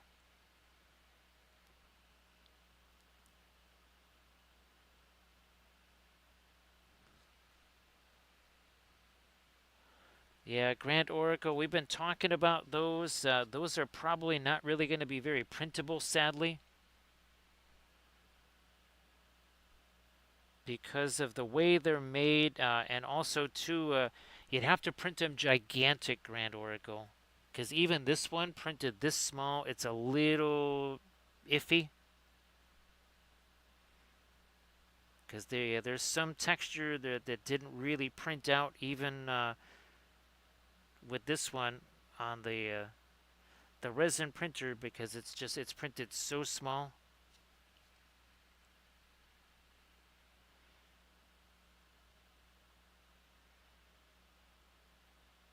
And they're all one piece, basically one piece files, Grand Oracle. So yeah, for right now, I'm not really going to download too many more of the B5 ones. I'll just focus on the BSG. We got plenty of those, right? He's got tons of them.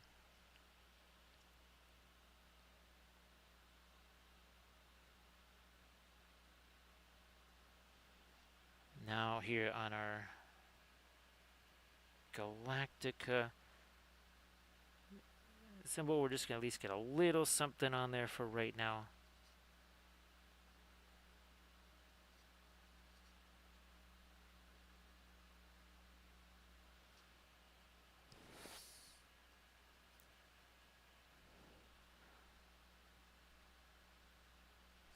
Nope, maybe more of the yellow and the orange combined, I guess.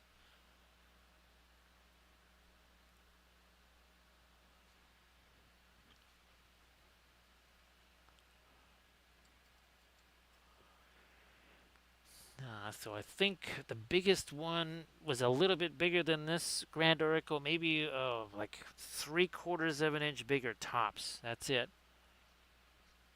Thanks, Fido. I know there was a couple of places that I'd be able to impart just a little bit of color on this here. Again, we've got that symbol we're starting to work on over here. So Fido, really glad that you could join here. Appreciate you being here. And again, we also want to thank Koto for that follow. That is appreciated. Obviously, like we saw, Gandalf loves all of his little hobbitses.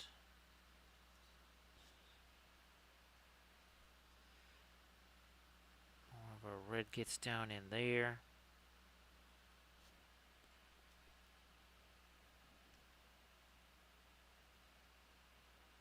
And I realized that the streams, they've definitely been starting late. Even this one started about a half hour later than I wanted.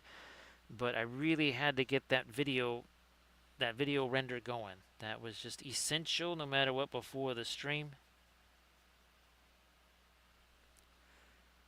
So that video could go up onto the Patreon page tomorrow.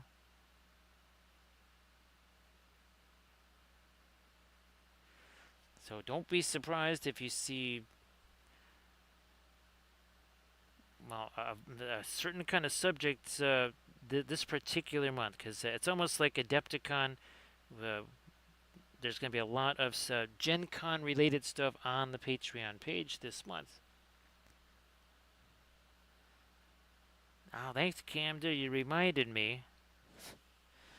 If you want to see things like this or whatever in the future, this is the YouTube channel where it's going to be on. We cannot do highlights anymore. So yeah, just realized you haven't been seeing Fido. Uh, the Twitch wiped out all 5 years of highlights for me. Well, it wiped out all highlights for everybody, but for me, I had 5 years worth. They all went over here, and all the new stuff, well, like this, is going to go over here. There's no ads on that YouTube channel. That is the Linseed Fellowship YouTube channel. Grand Oracle, remember when I tried printing out, a Star Trek kind of starship? And of course, well, guess what, right? You had those big giant nacelles on tiny, tiny little spindly things, and there was no saving that. Yeah, I don't think I'll ever be able to do Star Trek 3D prints. Again, if you did them really big, that's totally different. But here we'd have to do them really, really, really, really small.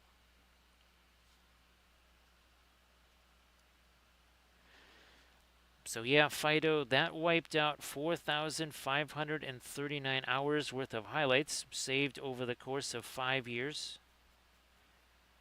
Now, the one advantage of the YouTube channel is that there's way more searchability. So with Twitch, all you could basically do is just look at a bunch of thumbnails till you found what you wanted. Now you can actually just go, okay, I want to see Battlestar Galactica. You type in BSG and it'll get you right to the stuff. Very different from, thanks Fido, appreciate that.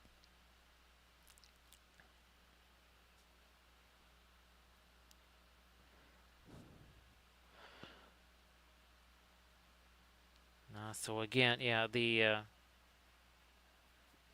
you want to print out stuff very, very large, you'll probably get better results.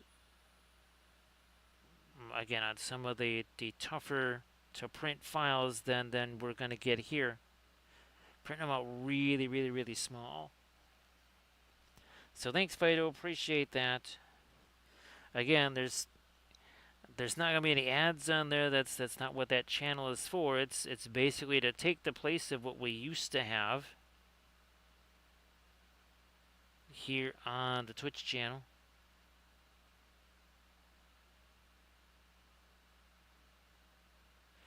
I mean, we got we have the regular YouTube channel. We can do ads there or whatever if we want. So you'll have to send me a picture there, Sector X.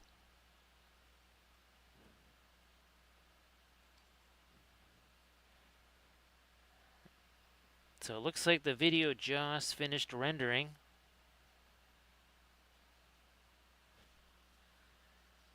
So that'll be getting uploaded after the stream.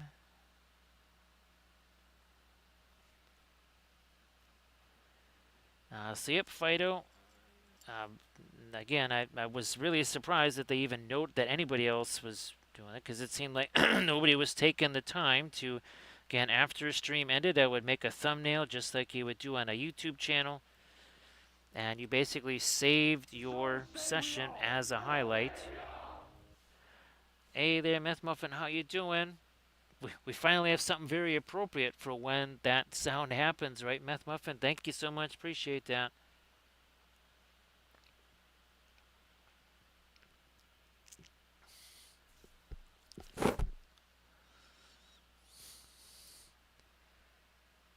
So thank you so much, Meth. Appreciate that. And of course, happy Tuesday.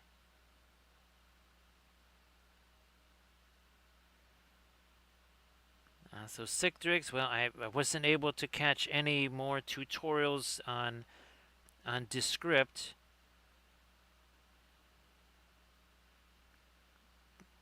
It does seem like it could be useful. It's still not going. I mean, it's not going to just create videos for you, but I think well, we'll see what it's like with the adding effects or something like that, and see how automatic that is. So thank you so much, Meth Muffin. Appreciate that.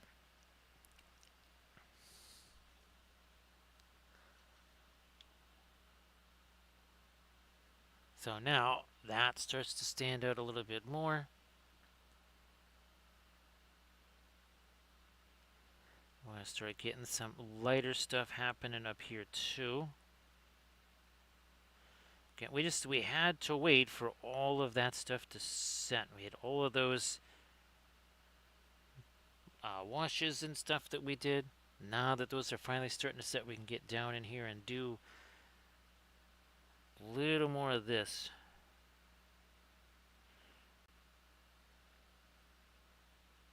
We had no real bright value contrasts here. So yeah, Meth Muffin, this is where all of the highlights have to go because Twitch basically doesn't let you do those anymore. So if you want to be able to watch things like this, if you want to see how the Spacegate part was done, whatever, you have to go here to that YouTube channel. Like all the Zygomore stuff is there.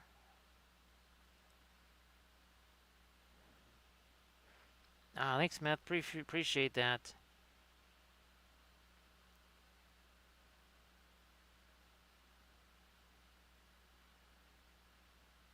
So that's I'm gonna have to be saying that an awful lot so that people can be made aware of that. Because on the YouTube channel, of course, I can have playlists. I think I probably got 7 or 8 different playlists. So again, if you just okay, I want to see stuff that's Lord of the Rings. Well, there's a Lord of the Rings playlist. I'm even starting to get more specific down to individual armies. I think even the main YouTube channel doesn't have a playlist that's like, okay, I just want to see Rohan stuff. But of course, even on the Linseed Fellowship there, if you just type in Rohan, you will see whatever is Rohan related there, or sculpting, or whatever.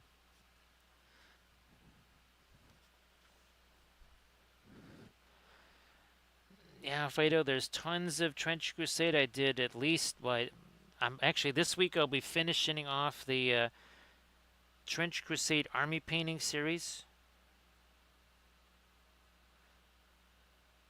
Probably Wednesday be doing that, and then I printed out, what was it, all the Torquemada stuff or whatever, the basically Inquisition themed or Conquistador themed Trench Crusade stuff. That I printed out just about all of that Kickstarter stuff. Now I have to print out a whole bunch more of my basing bits so that I can make bases for it.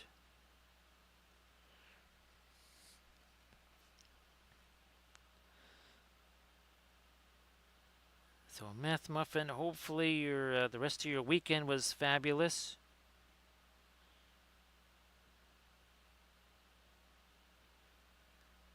Oh yeah, here that this again was where I was gonna maybe put some of these the scorch marks and stuff.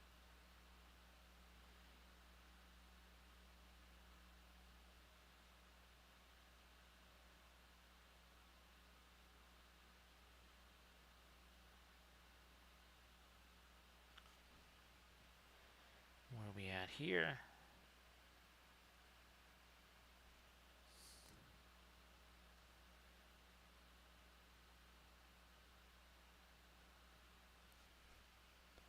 Hey there, Pascal. How you doing? Everybody, please give Pascal Rules a follow. Pascal, as always, you want to post your stuff there in the chat? Please go ahead. Hopefully the stream went great there on Sunday, Pascal. And here's hoping that you're that much closer. Did you start a new project there, Pascal? Just kind of to get a little bit of a change of pace there. I seem to remember that. Everybody, check out that Instagram link that Pascal just shared.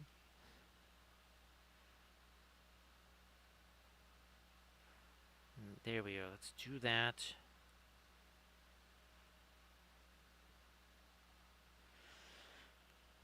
Now, Grand Oracle, has there been any new developments with the printer? Some new little uh, feature or function that your new printer has that's been very useful? Nice to see you there, surface tension. Surface tension, actually, I was telling people about that. I was trying to describe that. Of course, surface tension, if you want to share your painting stuff, please go ahead. So, yeah, that was looking really fantastic there, Pascal. And again, everybody, please check out that Insta link that Pascal just shared. And again, everybody, please give Pascal a follow because Pascal also streams the miniature painting.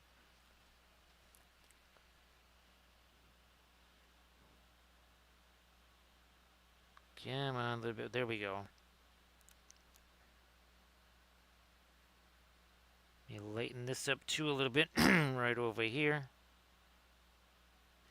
so that separates even more. And then we're also going to get some blues in here. So right now, obviously, as neutral a gray as possible, and then we're going to start to shift some of that over.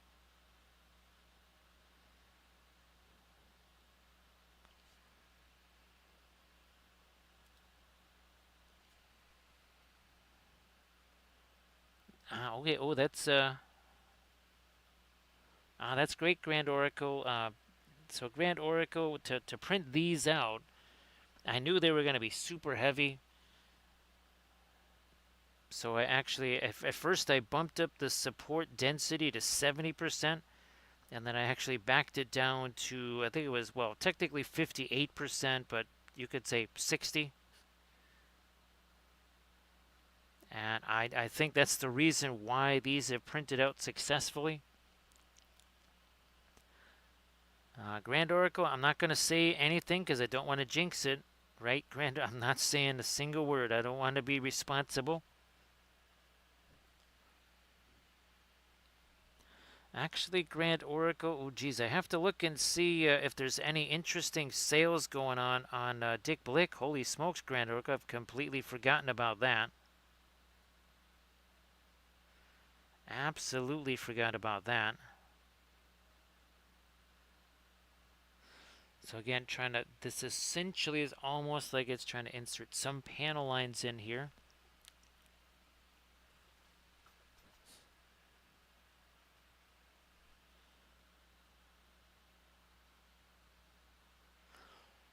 Two hours ago, there was nothing on here.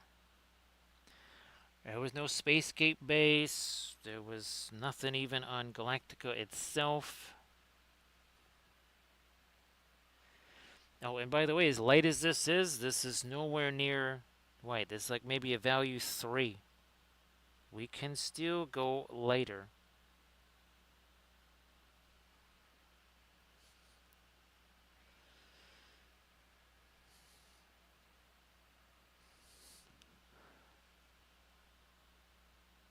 Yeah, Grand Oracle. I've had to. Uh, also to a little programming note for Thursday. Our flat Thursday could see a whole bunch of really, really, really small little spacescapes or whatever because I've got those bezels and I want to try to do the thing where I paint something and then I basically encase it in the UV resin in the bezel.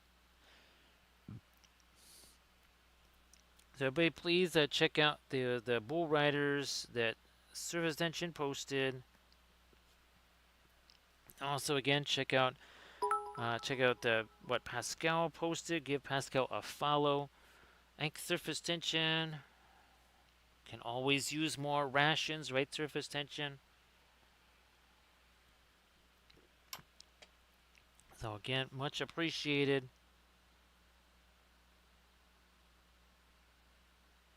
Now over here, I'll just use this. We haven't touched any of the Van Dyke Brown yet. A little bit of our black. And also, remember the other thing we wanted to do was get a little bit of scorching on here. Now, of course, this is where with the water crisis, right, the explosives set there.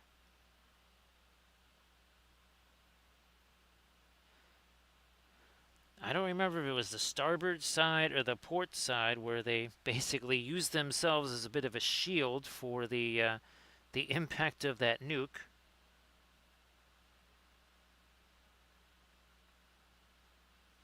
So again, we're just trying to do a little scorching type stuff here.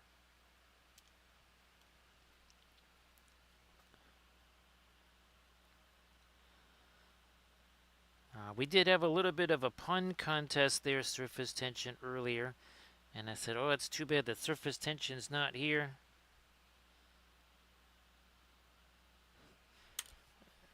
Where is it? Oh, here we go. And of course, we had ourselves a blast on the 4th of July here with our new Gandalf, because, you know, we don't have enough Gandalf. So there was, again, oh, I think he is, yeah, he's dry enough. I'll get the flowers and such on him tonight.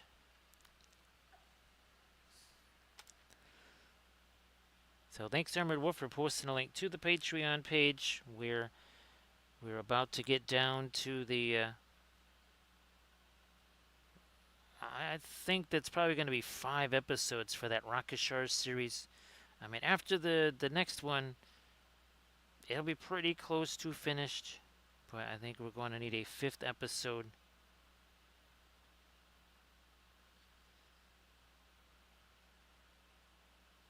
Okay, again, so I'm just trying to put some, starting out to do a little bit of the scorching there. Hey, Goroth, how you doing?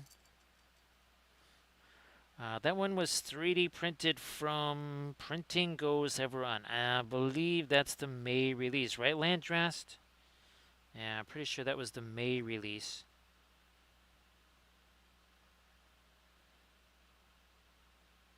I don't think it's the June. I'm pretty sure that's the May release.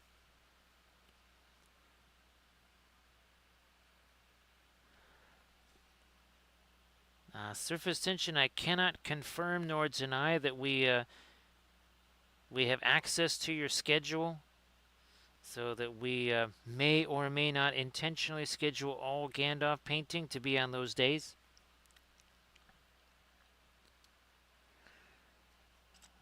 Again, that's a closely guarded state secret there. So we can't reveal such things. Well, have a good night's sleep there, Goroth. And thanks for lurking. Appreciate that.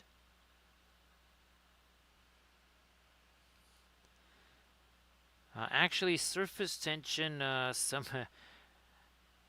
it was postulated that perhaps there is no such thing as Welshlandic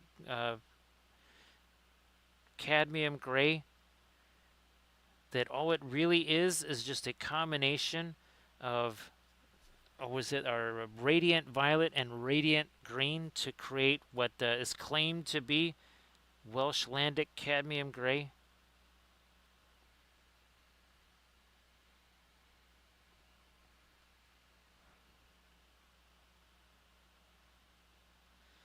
Yeah, the last time I had a schedule was, well, it was a while ago. Let's put it that way.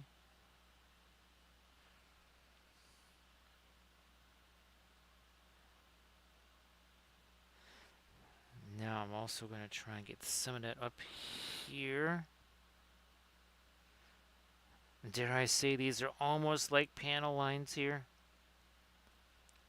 We will actually be trying to put a little hint of some panel lines in there.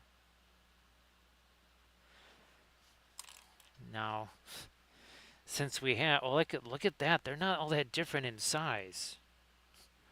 Wow, that's pretty freaky to see right there. Actually, holy smoke, look at that. That is wild.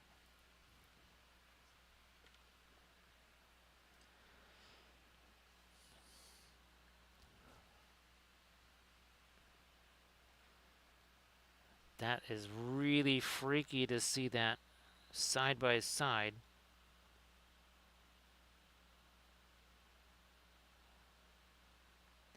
And now again, more of our edges start to come out as we start to play around with some of these, well, panel lines. We cannot be hasty little hobbitses.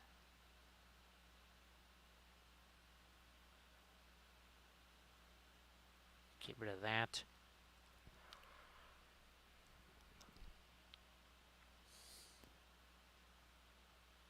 Boom. Blending brush here.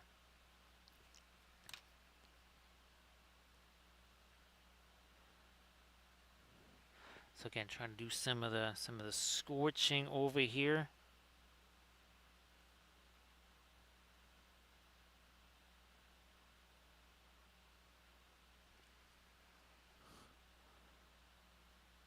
I think, well, yeah, you had a chance to share your stuff earlier, right, Camda, I think? Want to make sure that folks get a chance to do that.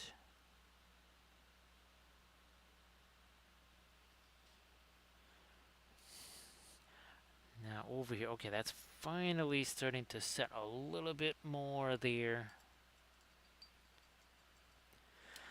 And I was thinking, you know what, here, let me see if we've got that in here and easily reachable. That's the green. Is the blue easily reachable? No, it's not. So we'll just grab the manganese blue wherever you're hiding. We'll just grab this here.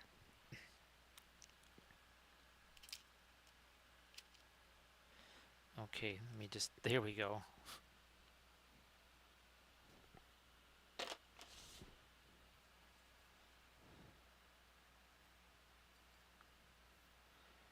Manganese blue. A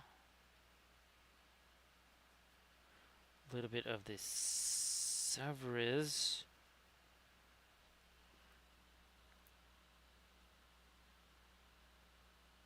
That all the way down in there.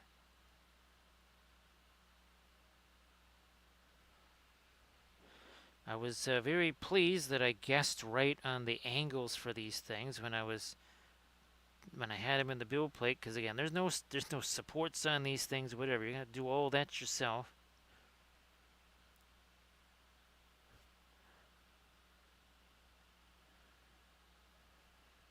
Oh, that sounds fantastic there, surface. Oh, surface tension. Remind me to send you some new stuff that I made, the linseed pyramid, and also some stuff for my Harad army.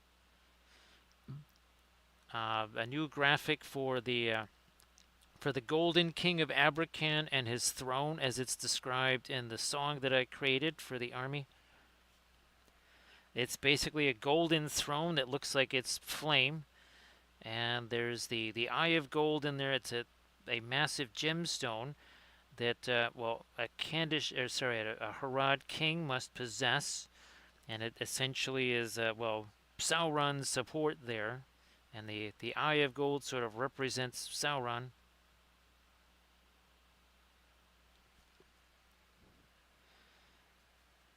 Yeah, I think it was yesterday that I was able to create some, right, Recoil, because I think I sent you that yesterday.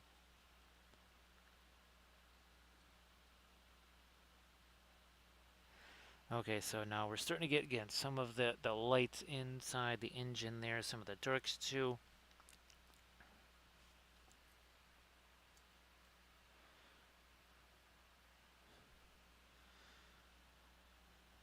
Start working on some of this back here. Actually, let me get my other brush for that. This one.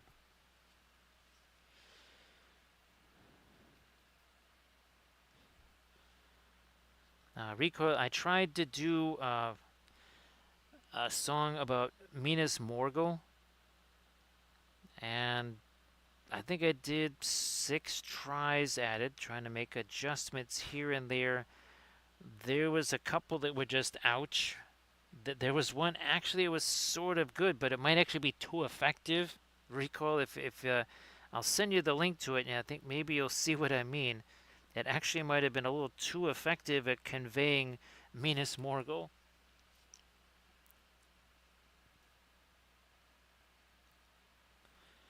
This is not pure white here, by the way.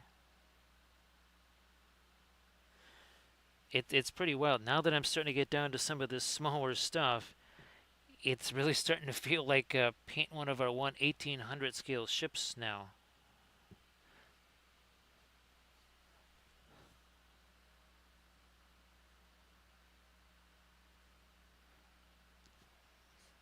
Light again. This is still not the lightest light that we can do.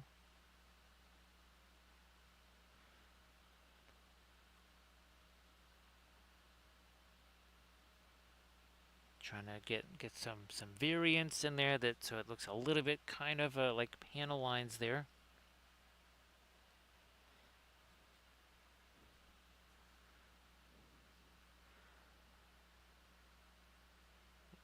And let's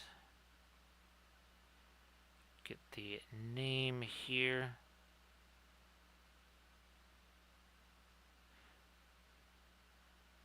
Now, Camda, I wasn't sure how big did you print that monitor thing? Because uh, I think it's pretty safe to say that the ships are all of various scales. There is no one unified scale. Some are gigantic, some are tiny. I think there was one that he called a pocket cruiser. That one was super small. Yeah, there were a couple of ships that were really tiny, and then some of them were just absolutely massive.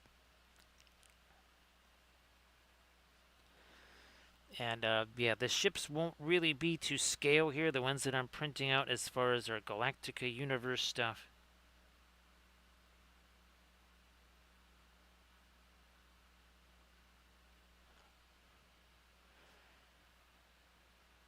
So yeah, it's one of the Galactica ships, and it is gigantic.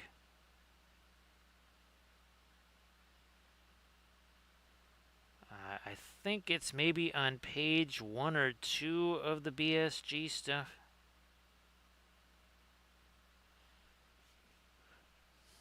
It's a very heavy ship also.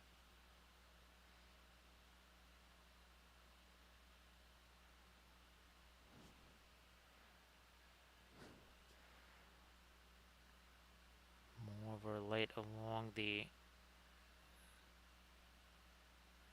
this right here. Also starting up on the engine cowling.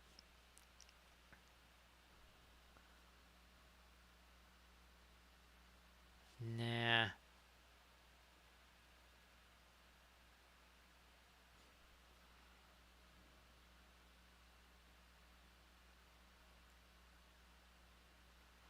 Little something there.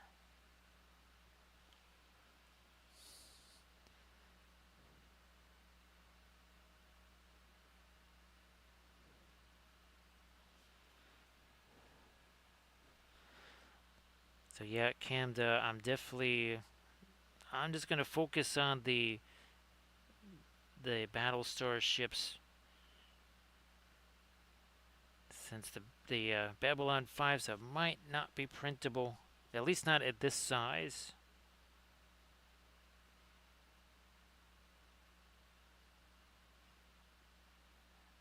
Get that little cowling line. So again, you can see all these here. That is kind of what we're seeing right there. I believe now. Okay, good. Let me get my little touch of the green here.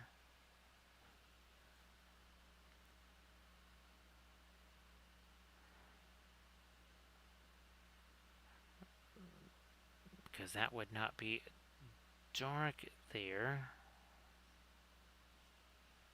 It'd actually be a little bit more, say, light on the inside there. We're just, since the glaze stuff still has to set in there, we're just going to get the start of it. But man, we couldn't have done any of that even as recently as, or as long ago as a couple, yeah, recently as an hour ago. Wouldn't have, nothing would have stuck there. It would have just literally bounced off the surface there. Don't be hasty, little hobbitses.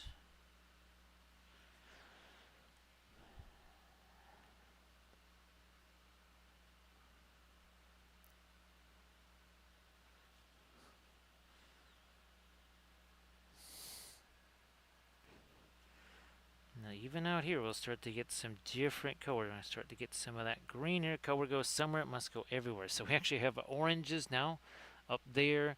Down here, we're going to start working some of this, some even a little bit of minor green stuff in here too.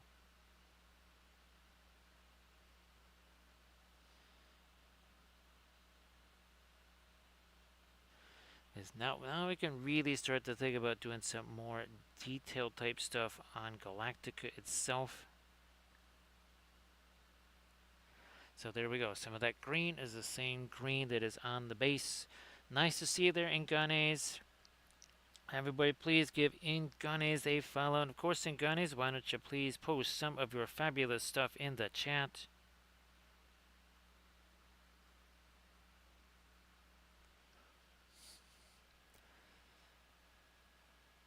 So yeah, surface tension. I can't wait for you to see some of this new stuff that I've been working on.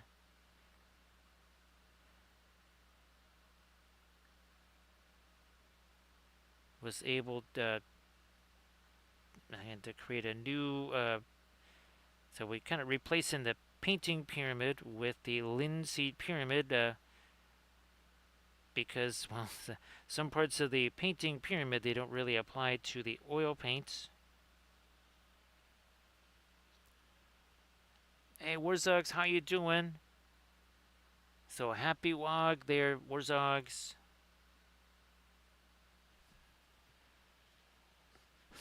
We'll do a Wog back right at you. There you go. That's fantastic. Everybody check out that Instagram link that Inganes just shared. And then everybody please give Inganes a follow. So Inganes, I think I've got almost all of that Torquemada stuff, that new Kickstarter. I think almost all that is printed out. I have to print out a bunch of stuff for basing those. And eventually you'll be seeing those on stream again. This July you're going to see an awful lot of basically Gen Con stuff. Hey Grandpa, nice to see ya. So Grandpa, this is it's the 3D version of Paneline Galactica. So we did this, I think this is 3 weeks ago we painted Paneline Galactica.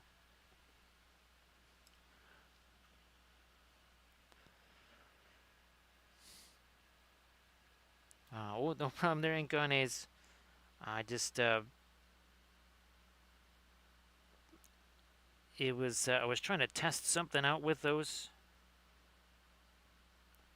They seem to print out pretty well. The supports seem to be pretty good with those. So thanks, Grandpa. Again, appreciate you being here. And of course, happy Tuesday.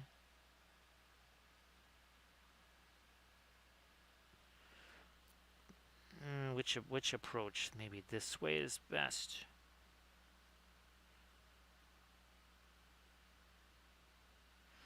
And now all of a sudden, these are going to start to stand up just like.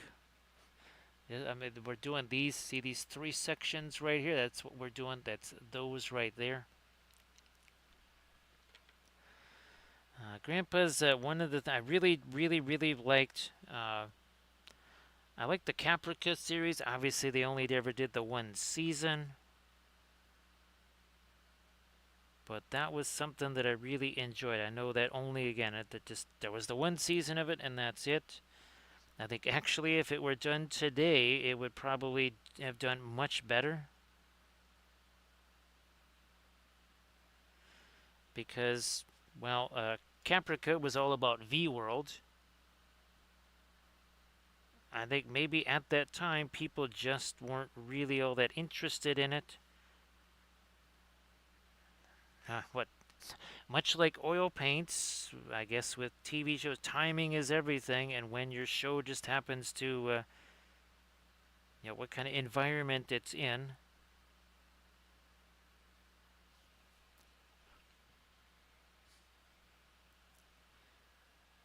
Again, this is still not straight up white. As light as this is, still not white.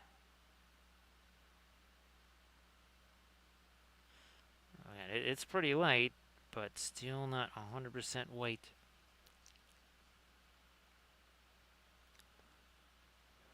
Well, Grandpa, we want that to work out the best for you.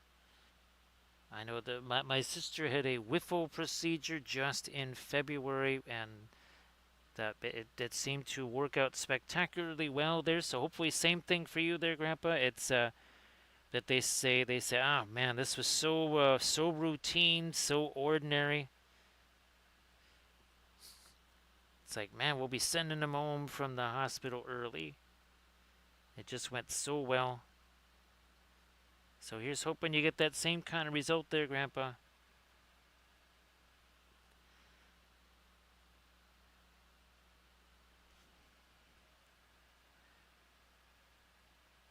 I know it's the waiting is not the best part, right, Grandpa? Just that's kind of the pondering and the waiting is definitely not super fun. It's like the doing it and the getting over with might actually make it easier than now, where it's just the waiting game.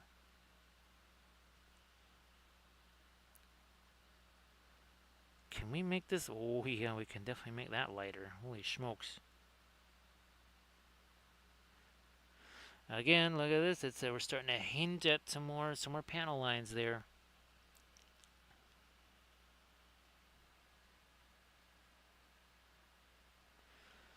Yeah, that's feeling like everything is just you're waiting on the next roll of the dice, right, Grandpa?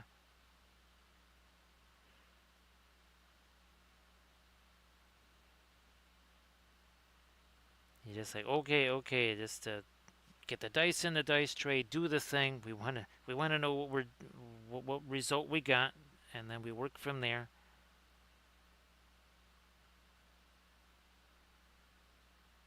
Can we even lighten that up to this too, maybe a little?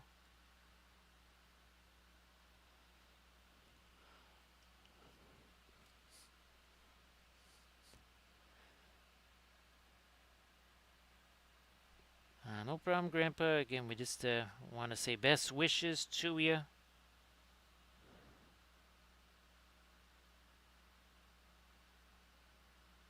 Catch a little more of all of these, but there's a lot of little things in here, and you can tell again. I was trying to do those, the stuff that we see here,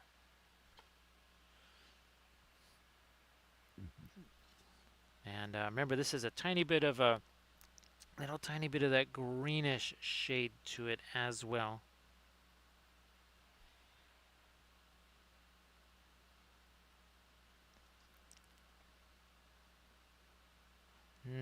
Lighten you up a little bit more up there.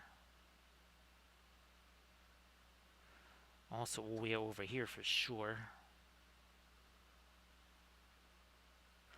What are we at? So 2 hours, 25 minutes ago. Paneline Galactica here had no paint on it whatsoever. There was no spacescape on the base. There was nothing on Galactica itself.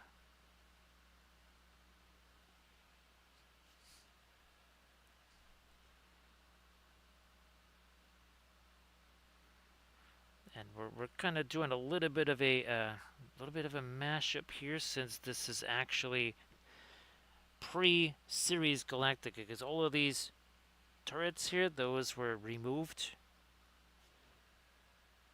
Also, there's a whole bunch of extra uh, armor and cowling stuff there that is not there in the show either.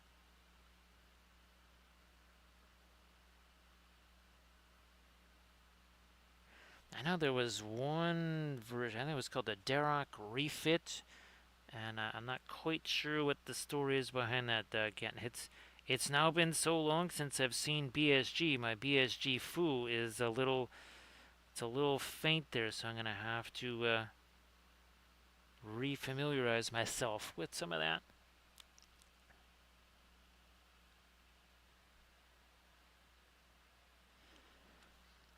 So yeah, Grandpa's. I guess. I mean, at that time, it was very much groundbreaking for a TV show, because they kind of did with TV what they had done with the movie, right? But then the budget started to reduce, and they kind of started to just reuse the same scenes over and over again to try and save money here and there. I think there was probably, I don't know, maybe, I don't know if they had the most elaborate sets ever built for a TV show, but they had to be pretty costly, because they had computer screens with actual graphics on them, such as it was in the 1970s.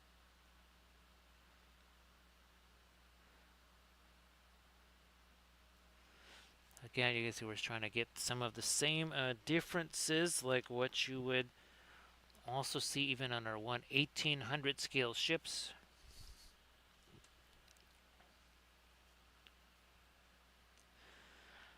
Yeah, Grandpa, and of course, I think it.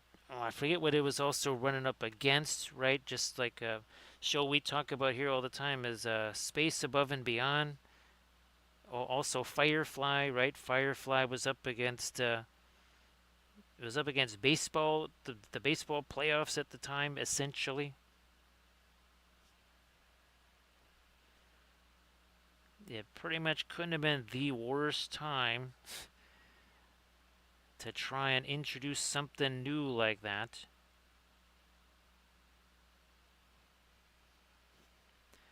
And Space Above and Beyond got wiped out because it was always getting preempted by the late game on CBS.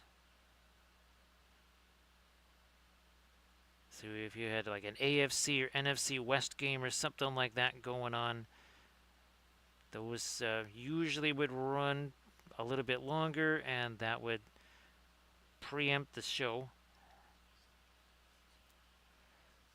Once I get there, Grandpa's. There you go.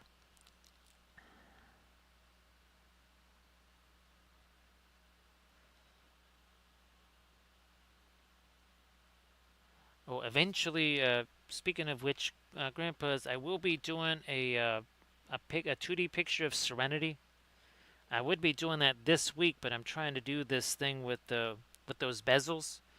So yeah, eventually there will be 2D art of Serenity. I think that would be super fun.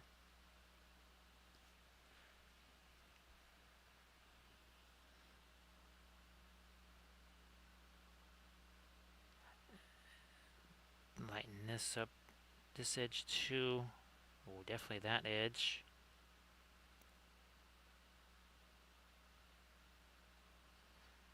That one went a little wonky there. Well, that will be coming back with our darker stuff anyway, so.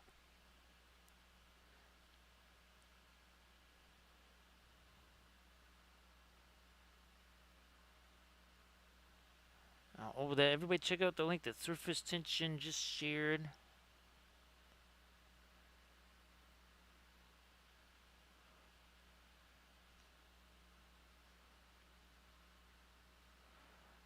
So yeah, we'll let's see, possibly next Thursday then. Again, this Thursday I want to try and do the stuff with the bezels. Now, if someone tries to steal those, I guess that means that they're an embezzler. But we'll try to paint up some of those on a Thursday stream, and then but we'll see what happens with some resin. It's not going to be a resin pour, it's going to be the UV resin.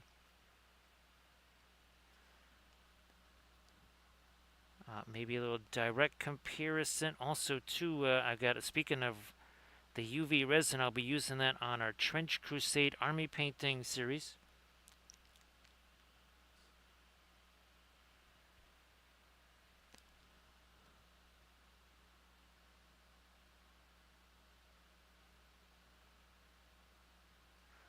So here, let me see if I can get even a brighter yellow, perhaps, for our symbol here. That might have to get some more of my fast matte weight or faster matter weight out there, I guess, as it is.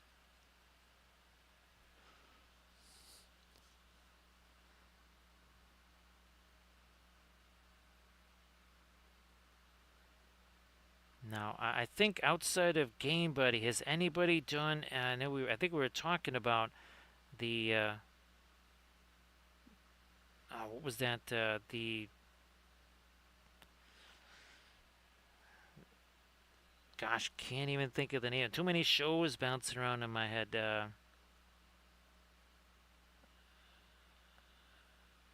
guess we'll just make that lighter here.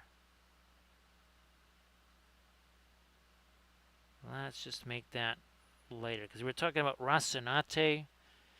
I think Game Buddy does a file of that. I don't know about some of the other ships featured in the show.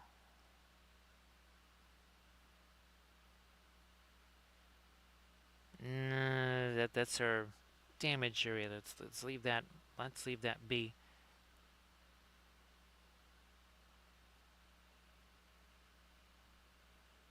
Let's get a little bit more on our Galactica name here.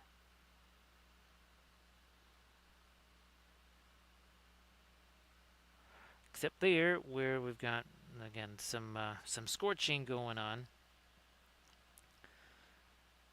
I'm trying to think of other ships from the Expanse other than the Rocinante. I know there was a couple of smaller ships, and then of course there was the gigantic, multi-generational ship too. But I'm trying to think of other kind of smaller. Well, there's a bunch of the Earth ships, I guess. We'll see if somebody's done files of that. I've never actually done a search for Expanse ships. And again, all of the BSG and the B5 ships, those were found by Camda on that Thingiverse page there. And they're all free.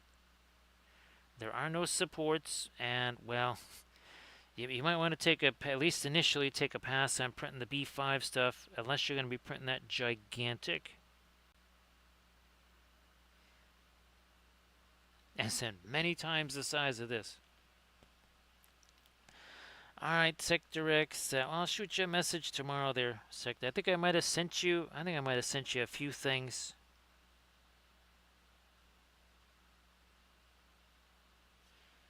But yeah, I'll see how you're doing later today there, Sector X, since it's already later today.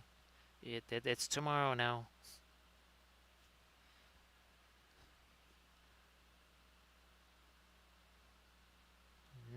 Let me do that light, and then we'll get some of our other lights going in there.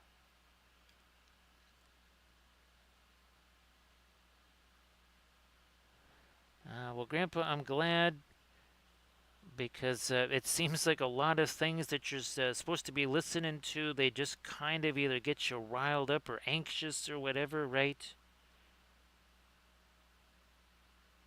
We could use maybe less less things that get the blood pressure going, and more things that kind of knock it down a few notches, right?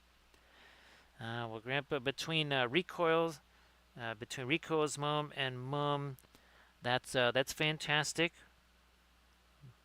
More mom approved, more better, right, Grandpa? Because that generally means you're going to get more cookies. If you are not mom approved, then the cookies may not be subsequently following. And cookies, well,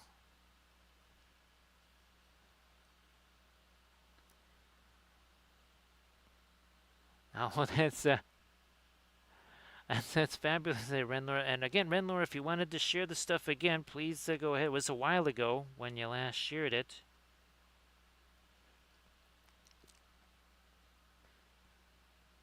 And of course, here in Wampleville, cookies are at a premium because all of these guys are constantly stealing and eating the cookies. I think these guys would definitely love peach cobbler, Grandpa. Actually, you know what, Grand Oracle. The last time I had peach cobbler, I think was at Scout Camp. I think we made peach cobbler in one of those classic cast iron Dutch oven things at Scout Camp. Hey, Grand Oracle, before you take off, let's kind of do a little bit of our film noir here. So this would be fun. Okay, here, let's do our film noir on this right here. Now, wow, that's interesting. Look at how the contrast kind of changed, right, Grand Oracle? Now this is kind of much dark, and then this gets a whole lot lighter. Now let's do this. Let's bring back the color on this, and you can see how that changes. Oh, let's bring up our brightness a little bit here too. Now let's do that again on here. So let's take the color intensity down. Boy, it's always remarkable, right? Right, Grand Oracle. Actually, this is a cuisine channel, right, Landrast? I think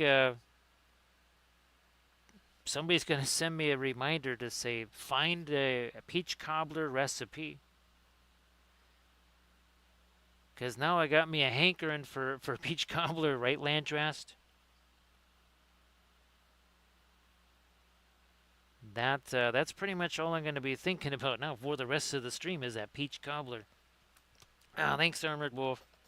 Actually, Armored Wolf, if you have any recommendations, or if anybody has any recommendations, uh, like if Charity has any kind of thoughts about that.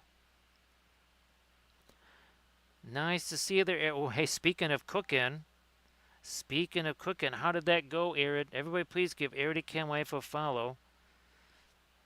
And of course, Arid, why don't you share your Pinterest link? But hopefully the Sunday stream was good. And I'll shoot you some more messages there, Grand Oracle. Again, I think there's some stuff that you haven't seen yet I want you to see.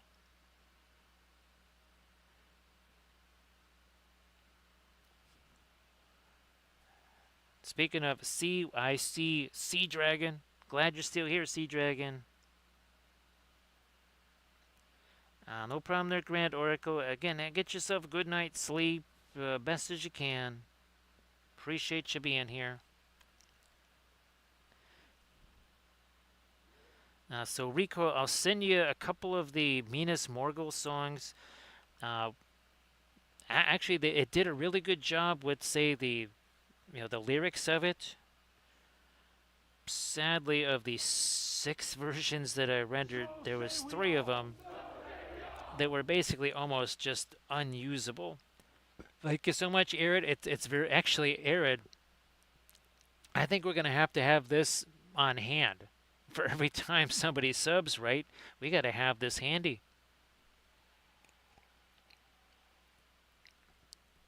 Oh, that actually that sounds good, Rendler. I'll take one of those too. I'll take the peach cobbler and that. Also some cookies.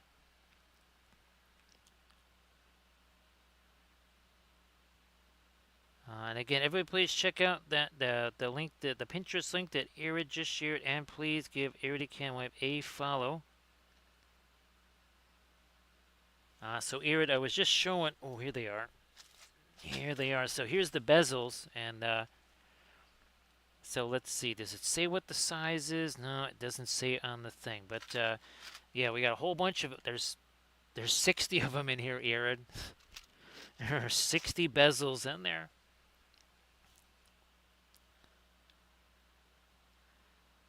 And again, the plan is Thursday to try and I don't know. Who knows? Maybe I could paint if they're spacescapes, right? I mean, how many of these bases? We've painted like 10 of these bases at a crack. Uh, it would be an interesting way to try a bunch of different spacescape colors, kind of in a short time span. So I think I might. I mean, I got 60 of them. I think we might kind of go more to the spacescapes maybe on our first one, and then we can always go to some Middle Earth type landscapes there. Oh, the Irish cream Oreos.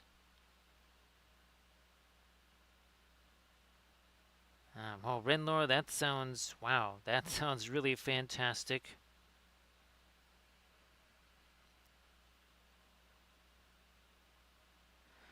Yeah, Irid, I went just with and ironically enough, they're all round. That's right, they're all round because I thought I could do whatever composition. Oh, I do want to do one of my sailing ships. I don't know if do I still have this here? I think I still have the reference, maybe. Yes, I do. This we got to do. So we did this as an ornament. That was tiny enough. This would be like half the size of the one that we painted. Holy smokes. But I think we got to do that. Also, yep, I think that's going to happen. Let me get some of this lighter stuff out here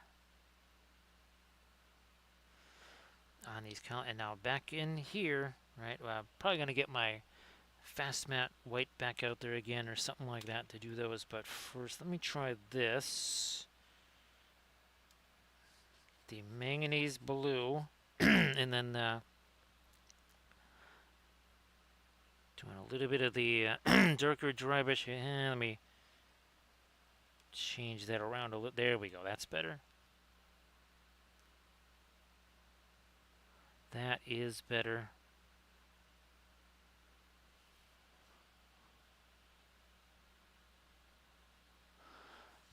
Surface tension, I'd never heard of him either. The only reason I even thought about it is that when I was doing the water effects stuff, one of the instruction sheets was for using that UV curing resin for bezels. Otherwise, I never would have known what the heck it was. Now, obviously, Arid is vastly familiar with things like bezels, being doing all the jewelry stuff. And the closest I've ever come to doing that stuff was when my partner at the Ren Fair would do something like some slumped glass or like dichroic glass and just slump some of that. And it would be about the size, maybe as big as that. That's like the biggest one. They were usually even smaller than that, like maybe the size of a 25 mil base. And I would paint wolves on there, whatever.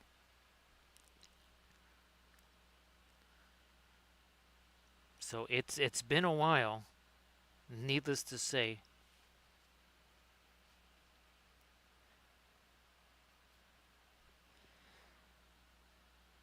So Renlor, if you have all of the bezels, then you have the whole image. Well, there's 60 of them. We could certainly do something like that. And they weren't terribly expensive, so we could certainly get more if we like the idea.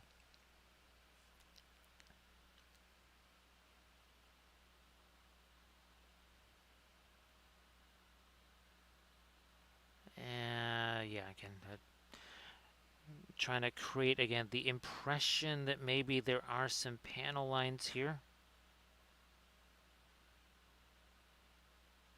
like you do. Get working in some different colors as well.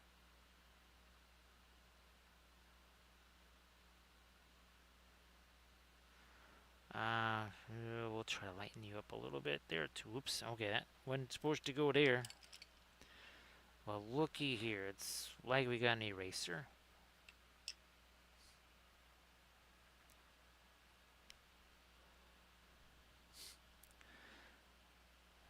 Actually, surface tension, great minds think alike. Yes, I forget exactly what is it, but we we tried to do the embezzle gambit, and of course, some tricksy jewelry thief, right, tries to embezzle them.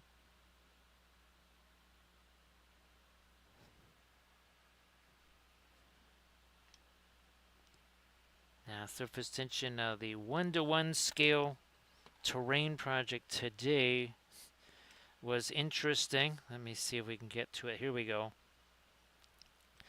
So this is for this is the main spraying area for all of the terrain. And I got these 16-inch heavy metal brackets here. What's nice is that the bracket actually came with that level. Actually, that was a bonus. That was actually one of the nicer levels. And it's got like a little keychain thing on it. Yeah, it's the last time I had a decent level was, oof, it was a while ago when I was doing the the the home construction there.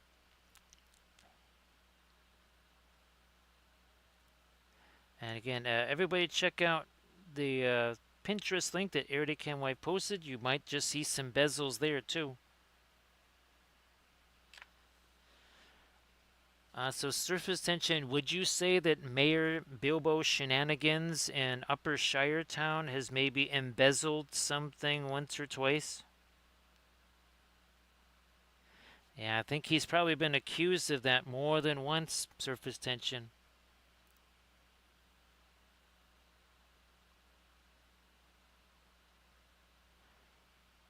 So yeah, surface tension, that's out in the garage. Now, of course, it's probably about 104 or I think it probably has reached about maybe and I got fans going in there too. It's probably reached about 107, 110 degrees in there over the last few weeks.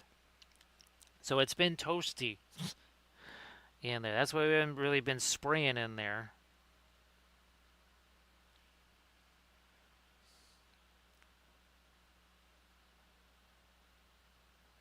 All right, working a little bit more of this in here, like you do.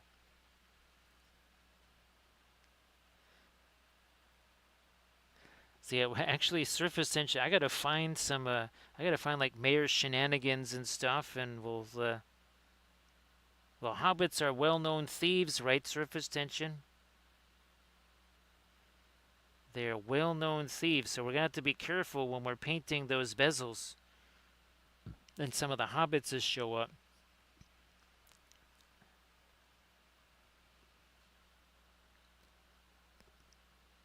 Here we gotta get this. Like we did on the other side, I gotta do this on this side now. There we also this bit right here. Let's do it on this side now. More of our lighter stuff here. So we're not even at hour 3 yet. Not even at hour 3. We're really able to start to get into some of our much more detail on these things here.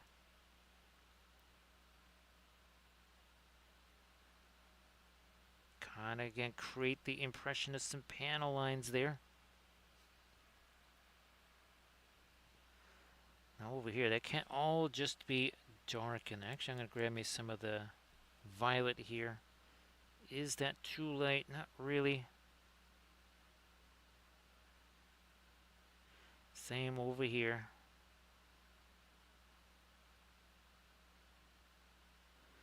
Then how do we first attack this? We did the darker primer. I took I think it was some of the Prussian blue ink, some of the, what was that? The ebony flesh primer, and a little bit of the black Steiner res. Mixed those all together, and it created kind of a, well, almost like a Payne's gray type of primer.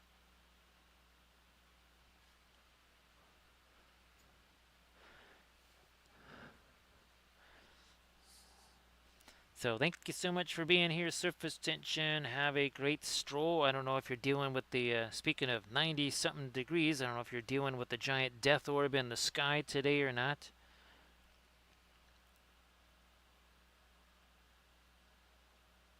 Something needs to be done about that, right, Surface Tension? Nice to see you there, Shanor. I hope that you're doing well.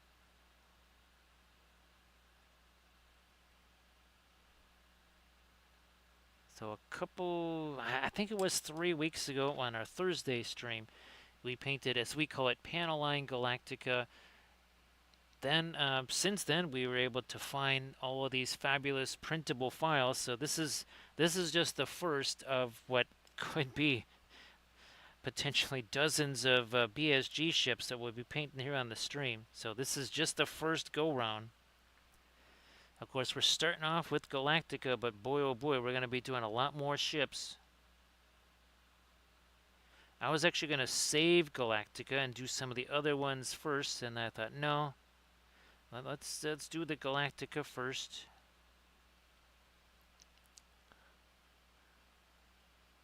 The clouds are doing their work. Have a good night there, Grandpa. And again, Grandpa, best of luck with everything. We'll be thinking about you, of course. So here's hoping that you roll lots and lots of 6s or 20s, depending on the whatever the thing is that you're rolling. Hopefully it all comes up aces. And take care.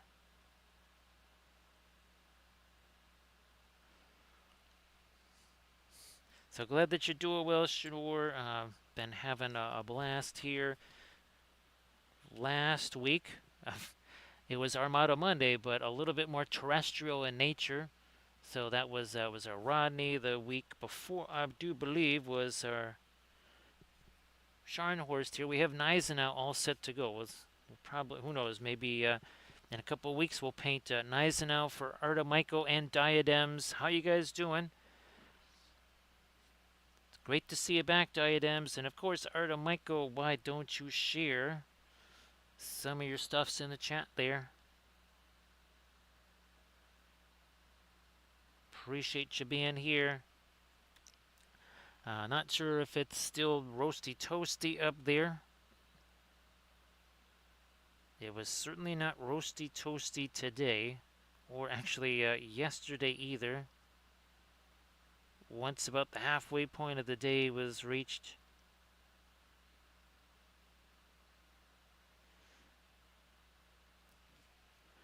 Actually, Rendler, I wasn't sure if you had a chance to share something in the chat. I think you might have. Again, now that we're about 3 hours in the stream, I can't remember. And of course, Sea Dragon, same deal there. Oh, and here he is. So, well, this was our 4th of July subject. We thought that was very appropriate. Gandalf and his party cart right there.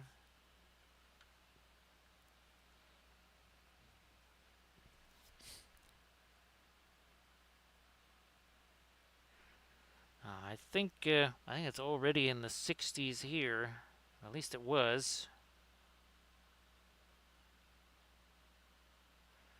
Is there? Oh, yep. There's another bit of that panel down under here. Everybody check out the Instagram link that Artem Michael shared.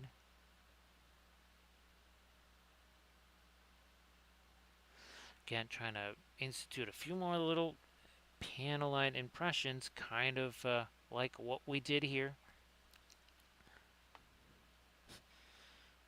So what came first, the 2D or the 3D? It was the 2D. Still trying to decide if having painted the 2D first it makes this easier, or if it would have been easier to the other way around. if I had done this first and then we painted the 2D thing. Probably would have been easier that way, but whatever. I did not know about these until after we painted that. And again, big shout out to Camda for finding these. Now, I'm going to try and get me a little bit more of our warmer red here, which would be your Fanchon slash Naphthol slash Windsor red. In you go. Not there. Blending brush comes along and then takes care of that.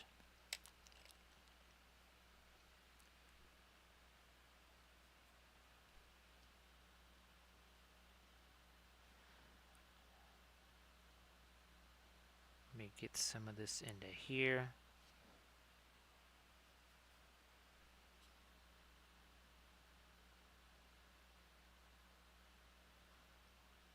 I'm going to try to do the same over here too. Sneak a little bit of that into there. And then a little bit of that up here.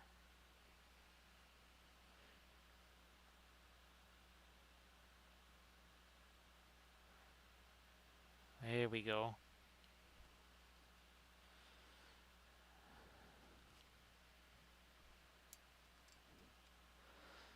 So back to it over here to start. Now let's start doing some darker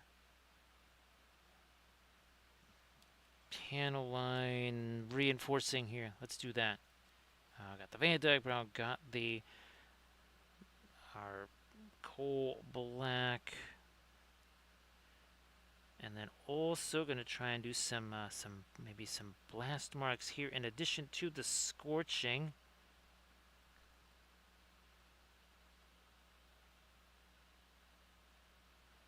So there's no actual damage. We're just kind of painting some of that in now.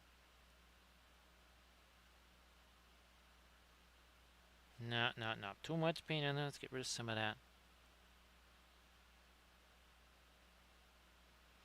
And again, I can't quite remember if it was just straight on the dorsal side or if it was on either starboard or port when you had the direct impact of the nuke there.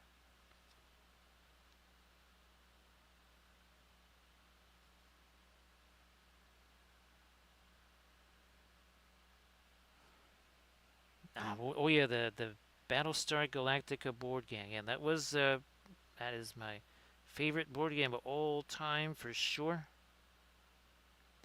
Absolutely love that.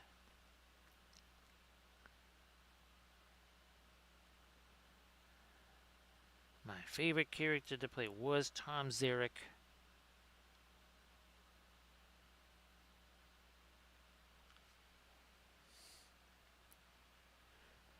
Of course, we really did treat it more like a role-playing game than just a board game.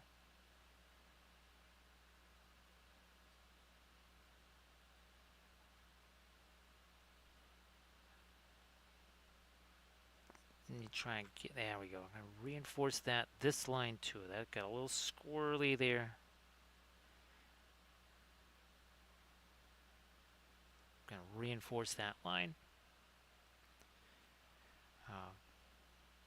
This is not super thin. It's thin enough to flow, but it's, well, guess what? Not a pin line wash.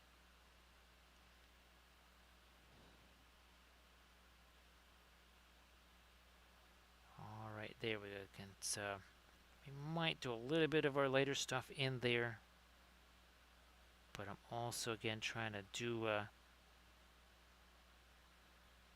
what hopefully looks a little bit like some kind of battle damage. Now that's where the print went a little wonky there, but I mean this is where literally where they had the water explosion, right, where they sabotaged the water storage tanks.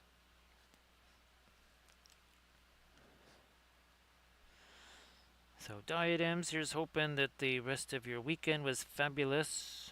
Hopefully everybody's Tuesday is off to a great start.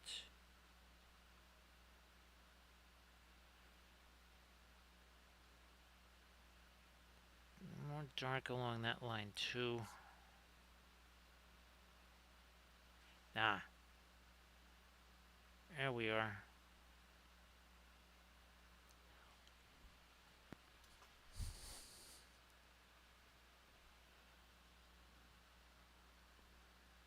Oh, I might have to get some more mid-range gray in there. Yeah, I think so. Oh, also major panel line along here. Let's do this side. Come on, there we go. So the line we're doing, believe it or not, is actually this line right here. You can even see that little jog that happens in there. Now, of course, again, this is how it appeared in the show. All of the turrets were removed, and a lot of the armor was removed as well. So everybody check out the Insta link there that Renlor shared, kind of showing some of the progress from the evening. So Renlor, hopefully, hopefully it's been a little fun of a paint along there. Actually, is tomorrow going to be another paint night at the store up there? Because it's Tuesday. I wasn't sure if that's also going to be a paint night up at the store. Because that's quite the horde of painters that show up at that store.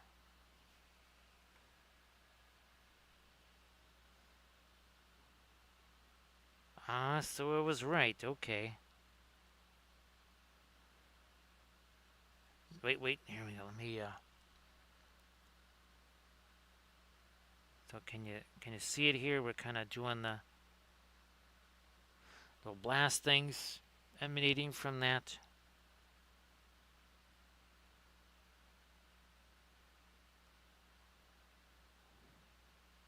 Do that here.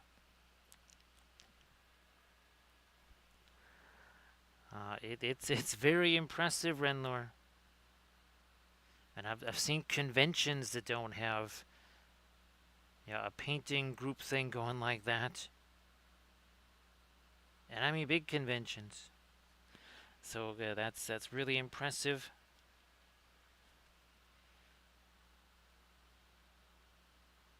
I don't want to get too light inside this, but yeah, it has to be a little light. Oh, also up here too. Yeah, I think we didn't do that on the other side yet. But we got to get some of this, and I'm going to have to get the really light stuff in there too.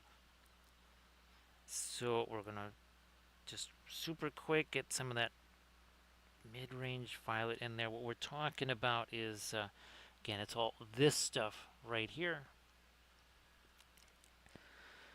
Thanks, Armored Wolf. Yes, the Twitch merch is there. We will be adding this sticker to the collection and the merch there. Again, contrast is more than just light versus dark, of course.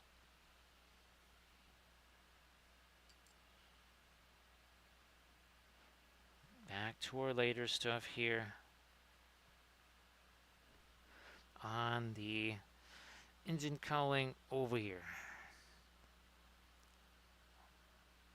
We got it just thin enough, not too thin.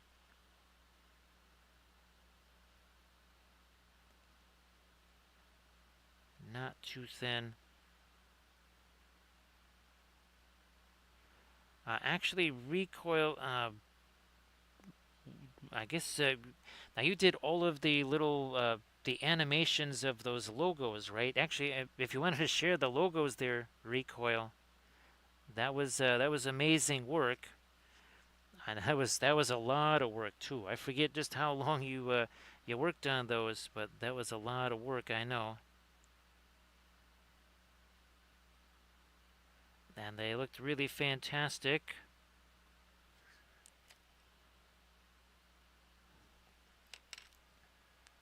This is, believe it or not, this is still not white here. As light as this is, what I'm putting on here, it's still not actually white. I mean, it's in the neighborhood, but it's definitely not white.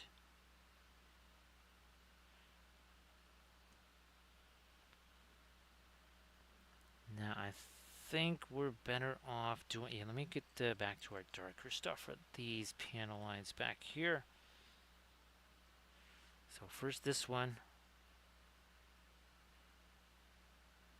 then this one,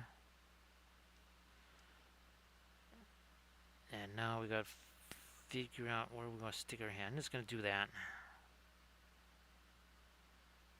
That one's pretty good. That one's all set there.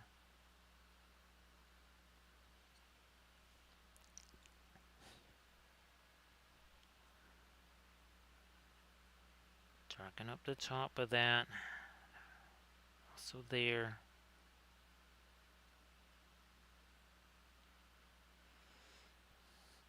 And of course, that landing bay, now is it's a gift shop.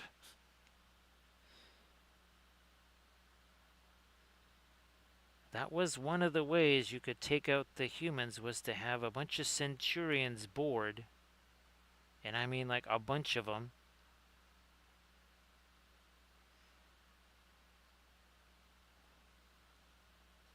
Because those guys were difficult to take down.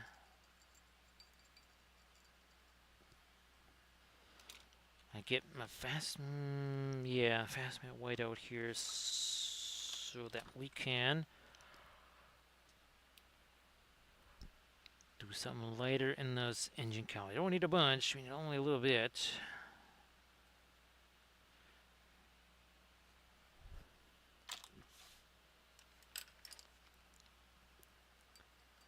I think I've got all of the gray out of there.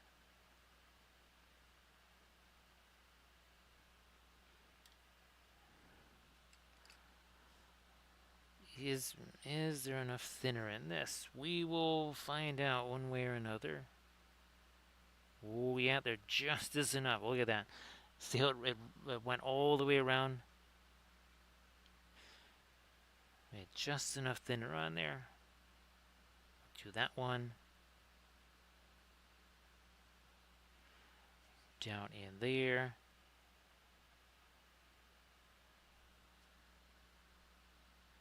Let's do that one. Again, just a couple little touches on there.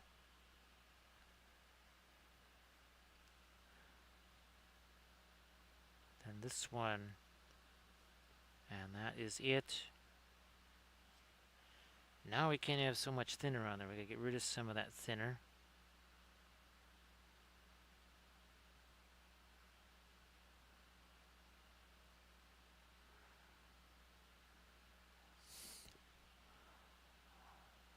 I hit the edges of the cowlings here.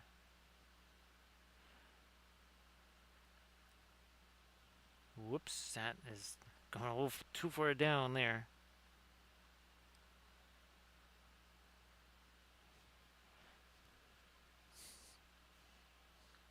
So now it kind of looks like we got some engine glow happening here. So recoil, the reason why I'm kind of painting the battle damage on here is that this extra stuff right here, again, the cowling, that armor stuff that's not on the actual Galactica, because that was added over the top of this, it's all, at this size, it basically just starts to fragment and fall away. It's kind of like what happened here with this Galadriel, where some of the parts of the dress fragmented and fell away because they were just too narrow to be printed at this size. This was clearly meant to be printed, I think, a whole lot bigger. We'll see what happens with some of the other ships' recoil. The 4 that I printed last night, I haven't looked at them yet. That's after the stream. I'll be taking those off of the build plates, and I'll let you know if those had any issues. I think some ships will have more issues than others. Again, I think any ships that have this sort of stuff going on, like back here it wasn't a problem, but here this little thin extra stuff that he added, that's going to be a little bit of strife, as they say. Now the B5 stuff, I think right cam, it's pretty much impossible to even think about printing it at this scale. I mean, I may try just Well, then I can't really waste the printing time, unfortunately. Well, maybe if I can print something else on the same build plate,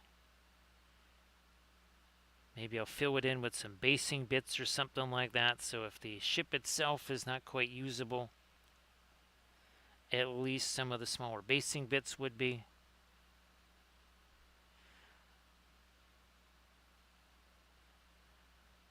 Trying to get a little bit more of my light there. We'll have that expand out as well. Here, let me just try to get some of the paint off of that brush. We'll use it like a blending brush there. Where's my, it's up here.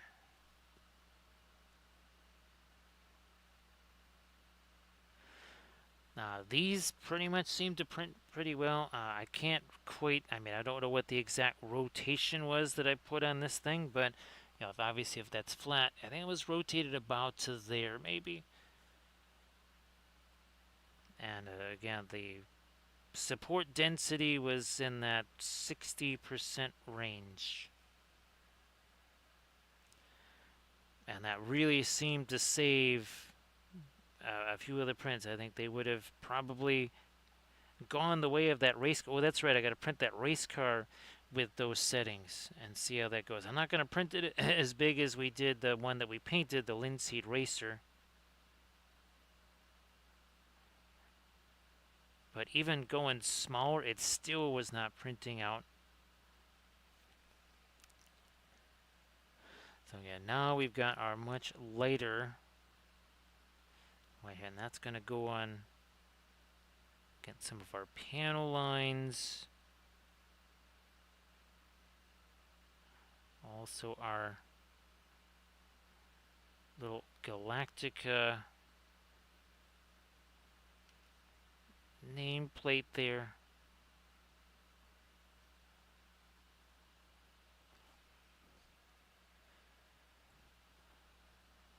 These we'll try to make later.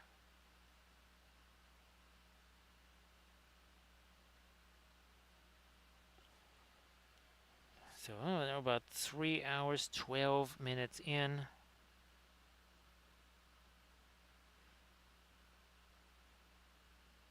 I think some of those have kind of wiped away with my hand. I'm going to try and get some much later stuff on the turrets now. Here, let me bring some of this over here.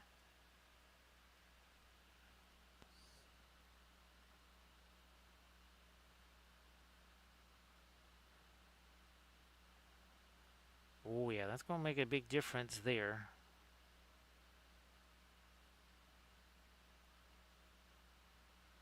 It's funny, all these little turrets, they almost kind of in a way look like Cylon, the new Cylon Raiders sitting on the dorsal side of the ship here.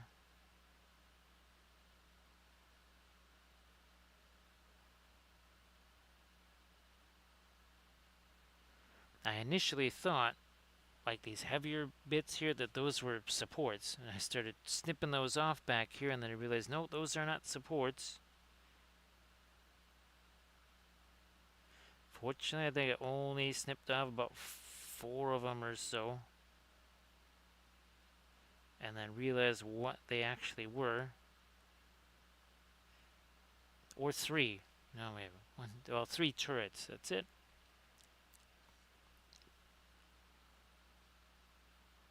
Something lighter up here. Here we go.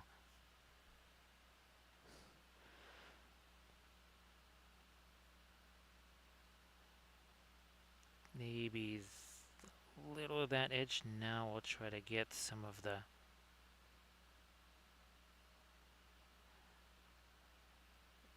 here. A little bit later on those girders. Maybe something there too.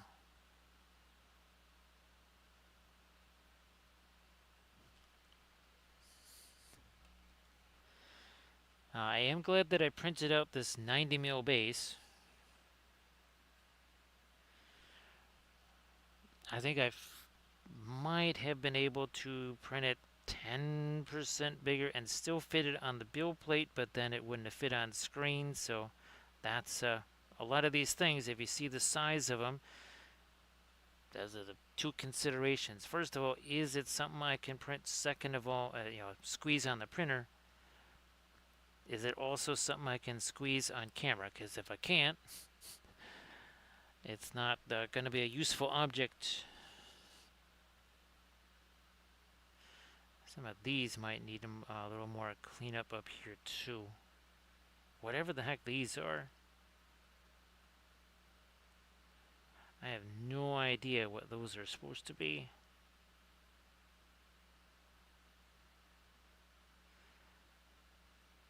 Maybe a sensor rate, maybe some other form of close-in anti-aircraft kind of support, whatever.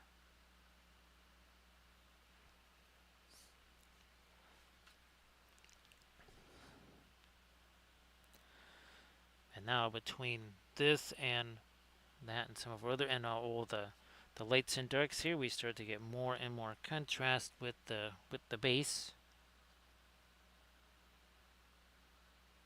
as promised.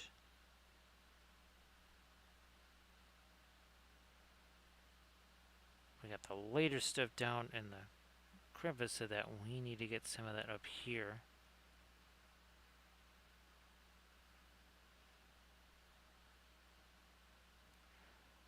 Also, some more. A little bit of light right there.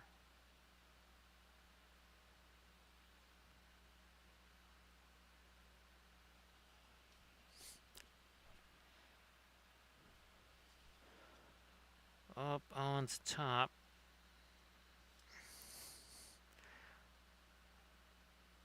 Our very light stuff right here.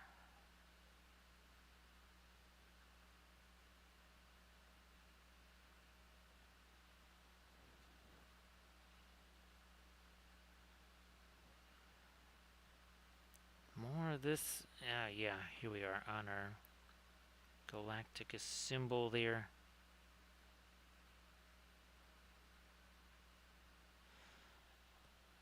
Alright. Back to the darker stuff now. And some of these little wonky there. It's not going to be a pinline wash either, really.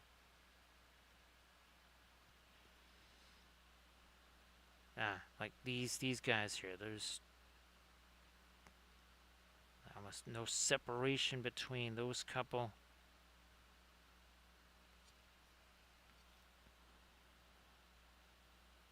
Same deal over here. These four are all kind of ill-defined along the edge. This one too.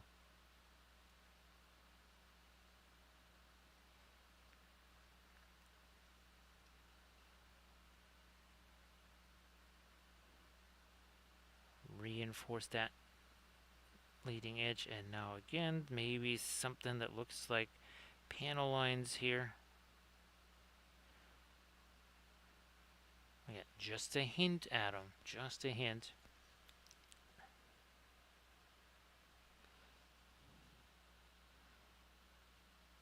We'll start putting these. Whoops, that went a little sideways. Look at it. We're just gonna pull that thing right down. It's fine now.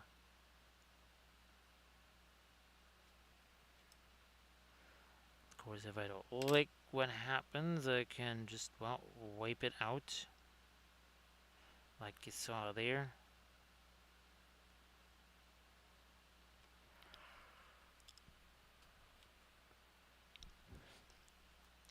I think there is one ship so far that I've already printed and have cured that is bigger than Galactica, maybe half an inch, 3/4 of an inch bigger than Galactica. That monitor, that thing was so gigantic, and I think too it's probably like this thick, maybe, compared. It's almost like two of this upper hull stuck together as opposed to this narrower lower hull on Galactica.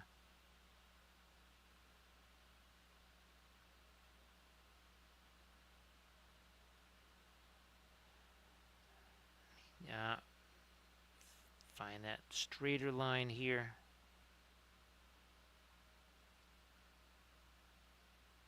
Panel lines there.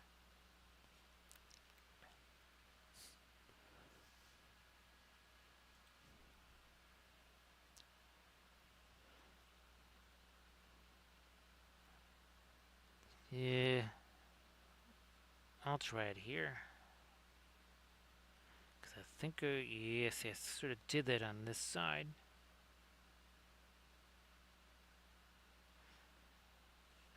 Panel lines here now. We've been kind of doing a lot of it with the lighter steel color there or whatever. Now we're going to do some of this darker and really, really, really thin little lines every so often that, again, suggest some kind of panels there.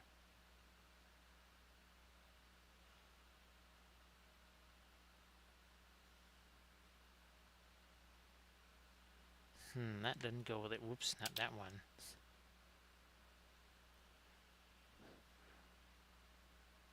Trying to do a little blending brush action on.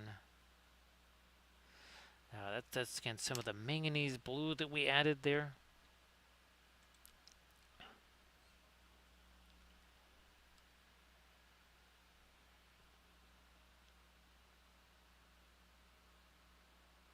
Taking a little bit of dark to that.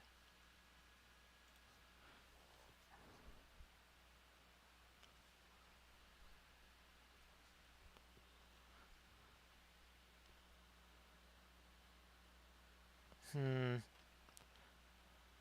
a little sideways. Look at that. We can just get rid of that. Try it again.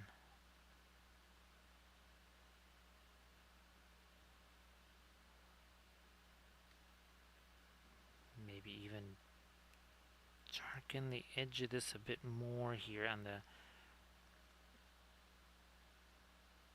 end of that engine cowling. Ooh, let's get our lights here. We did on the other side. We did not do that here on these. Let's do that.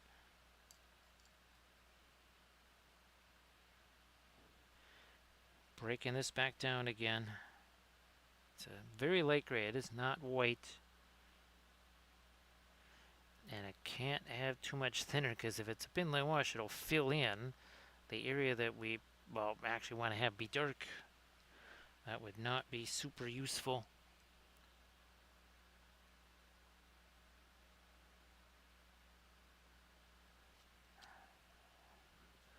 This down here. Also there. And now I can maybe get back to something that's a little bit lighter here for, ooh. Let's break that down a little more. Thin it down.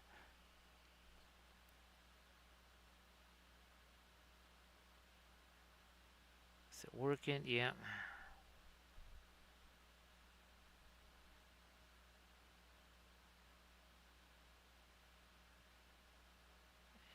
And there we are. And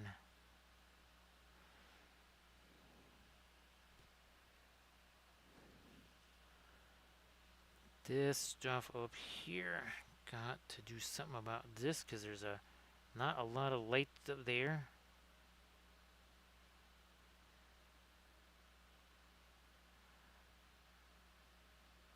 Possibly even catch a little more light on these things too. Oh yeah, there's a whole bunch of stuff back here that's got nothing.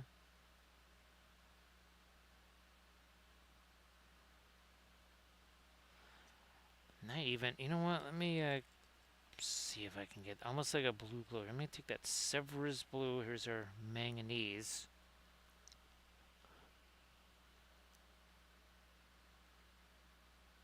And I'll put that around here. Also around these couple of things. Now, let me get my bright stuff here.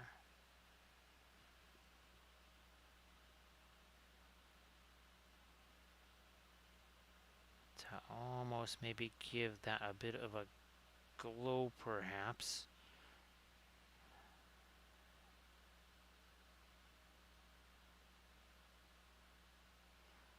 Lighten up all this.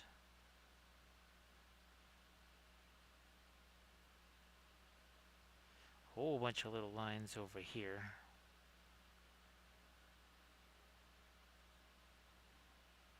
Ah, connect that. Connect this.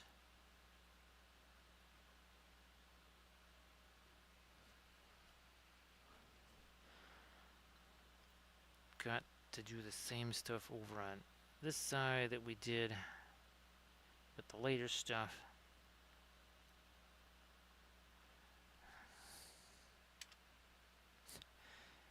Let me try this again. Getting some of the later stuff here, and that's got to go right here. Ah, I thought I had done the latest light stuff there, but nope, maybe did it on the other side.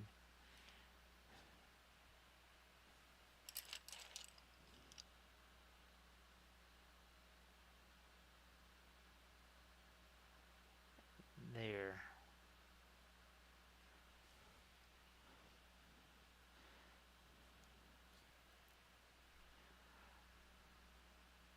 This thing's a little odd because of you can kind of see these grooves are underneath there. It just is a very weird setup there. I think I'm gonna try and do a little blast things here.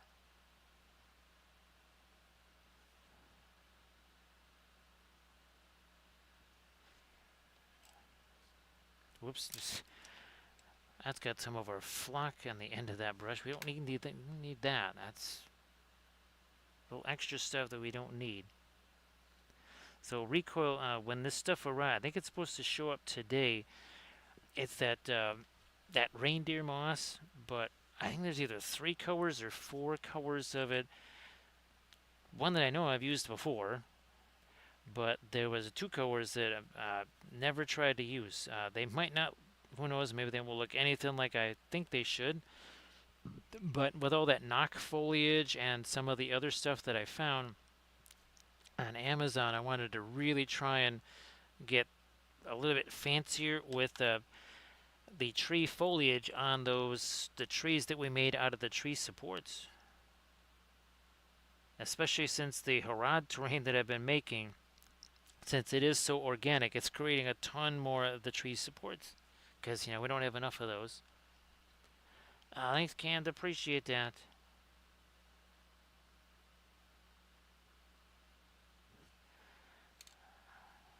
Again, it is very ironic that physically they're almost the same size. Obviously, this is to fit on a 5x7 piece of board there, but they're really similar in size.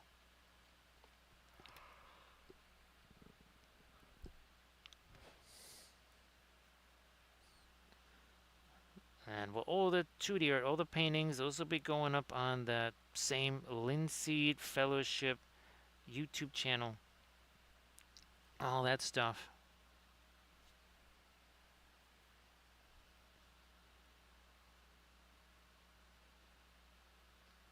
We've got a whole bunch of those spacescapes that we've painted. Those are all going up there.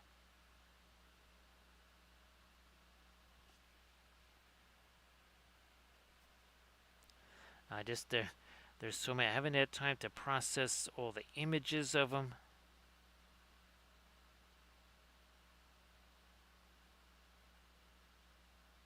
Fine, we'll lighten you up too.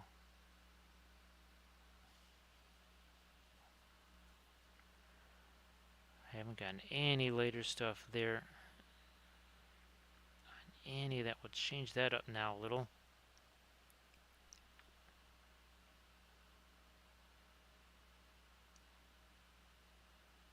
Wow, there's the panel lines have panel lines, Camda.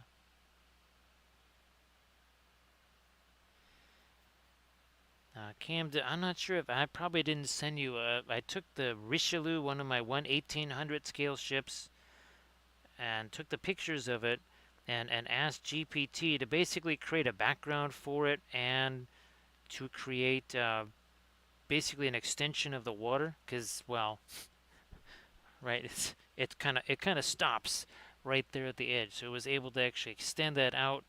And I try to have it be as photorealistic as possible.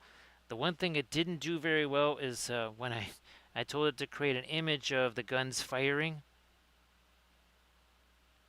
I think I had to say point the turrets to starboard and fire the guns. Well, it didn't understand that the turrets themselves should be facing starboard. They were just still in their normal super firing positions, and there was all this weird blast off to the starboard side. So yeah, that didn't quite work out as planned. The original image worked out okay. So essentially what I have to do is photograph the stuff, go into GPT to create the rendered images, and then you bring those into, say, something like the Sky Reels, or Skynet as we call it.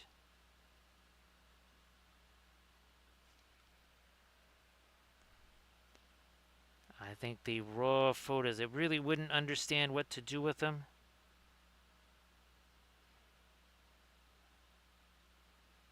Because I think I tried that with one of the miniatures, and yeah, I have to kind of take it into the GPT and kind of condition it. Because it seems like AI stuff likes to work with stuff that was done by other AI stuff as opposed to just a straight photograph or painting or whatever. Here we're going to try and lighten this up just a bit. Just back to my kind of purple-ish gray for in here.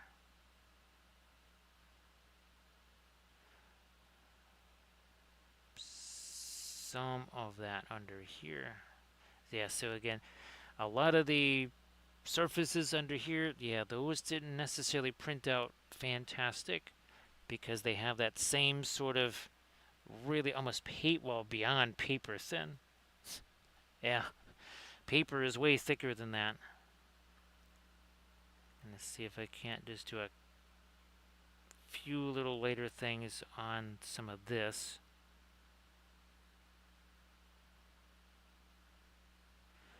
I mean, it is in shadow anyways.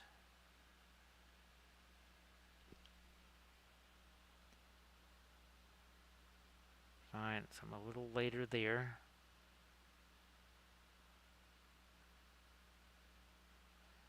And there.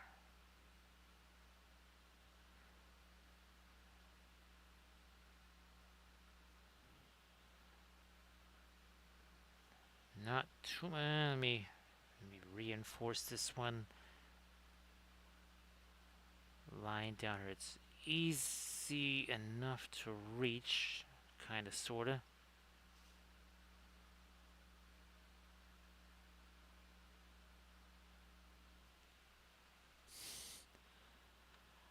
Did we do our... Oh, we didn't do our little blast stuff off of there. Let's do that.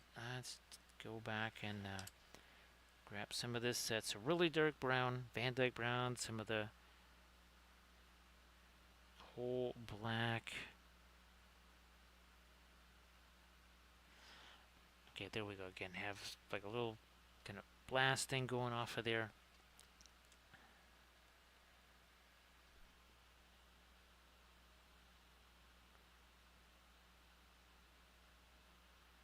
I think I did get these mechanisms relatively correct when I was doing the 2D painting.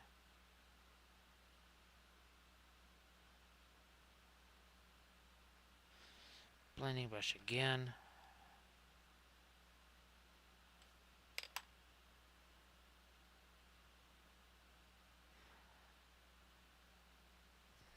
More, whoops, no. Nope, that's still too thick. We will thin that down, but also not make it so thin that it is a pin line wash.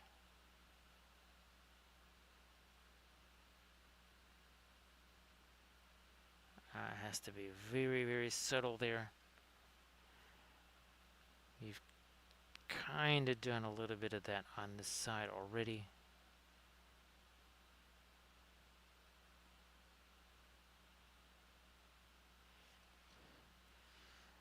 Now, I think there's some of the turrets back here. I never really did get the latest of light stuff on them, so we'll do that too now.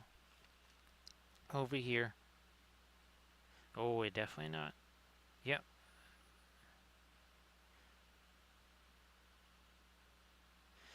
So if you recall, again, that was not really standing out from our backdrop. Now that we have it much later, we have a lot more of the texture in there, and we also have some of the color now.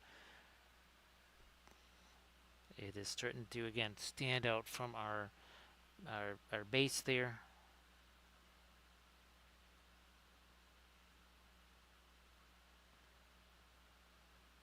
That very top of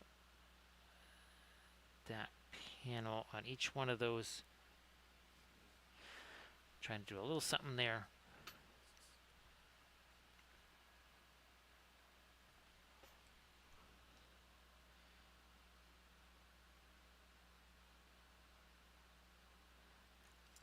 And more on these little crazy turret things. Well, there's an awful lot of them.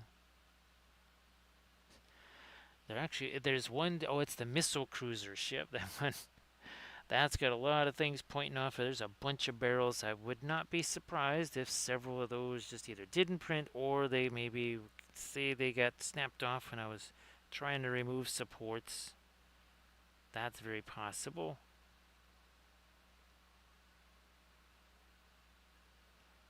Ah, somehow I never got the top edge of those panels there.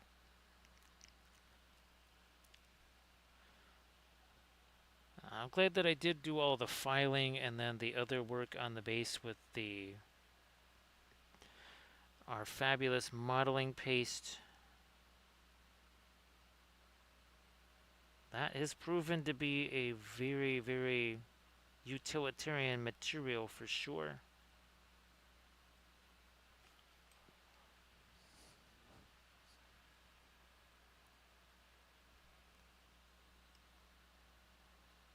Now I'm gonna,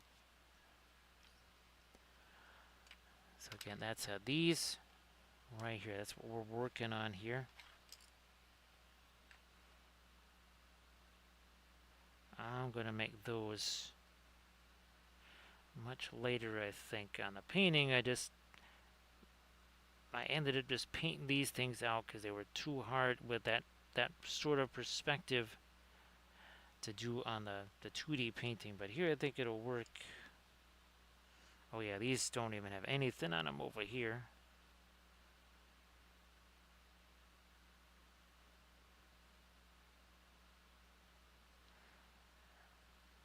We'll do the same here now.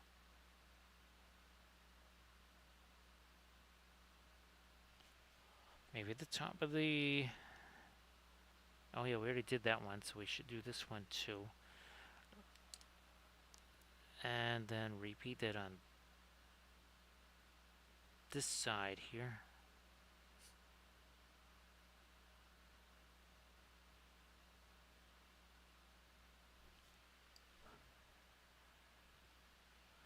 Should this be later too here? Sure, maybe.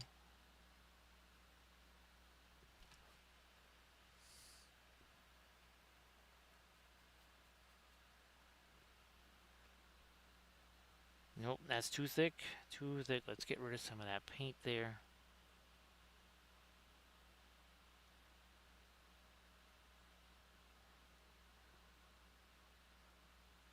Reinforce some of our other lines here.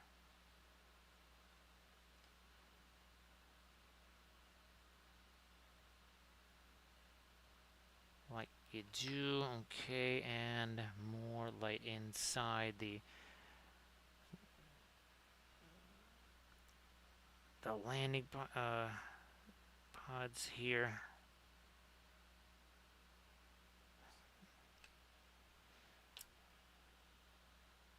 Little blending brush.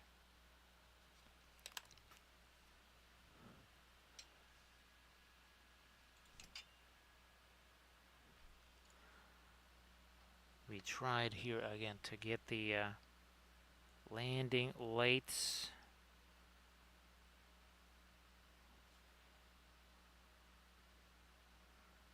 Try to do a couple more of them there.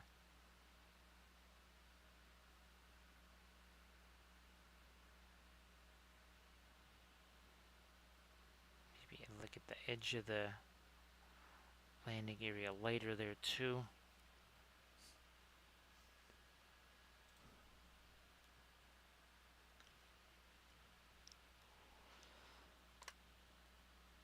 Couple of these, not just later, but try to bring back some of the, yeah, some a little bit funky on the edge now. Also too here, this all along the edge of this somehow. Yeah. That one got a little wonky. We'll tone that down a bit.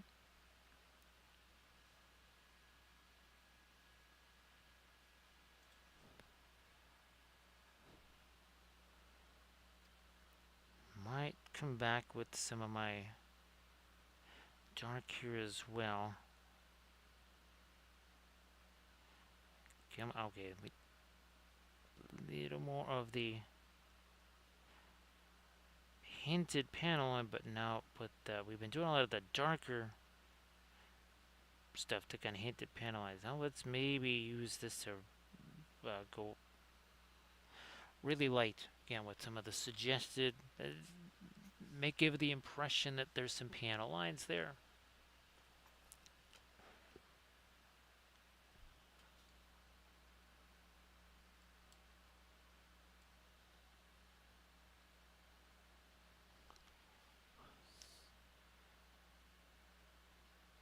Up here.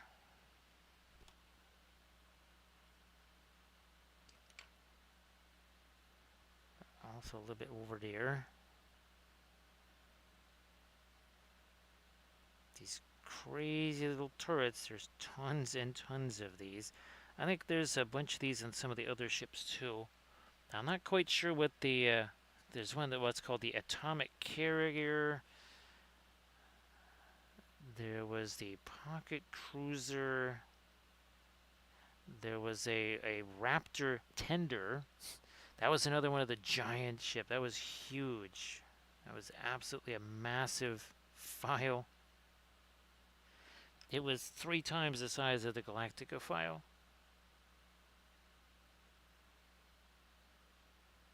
Now, who knows, maybe some files were created earlier than others, and that's why maybe some of them are bigger, some of them are smaller.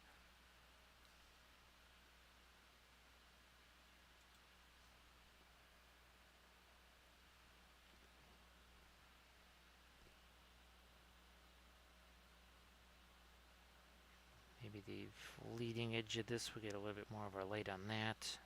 Nope, there we have some of our, well, battle damage. There's something you can add to your prints if something goes wonky with the print.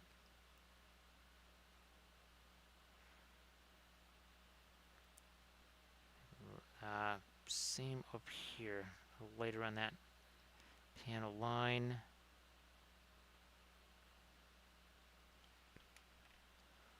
Turn you around.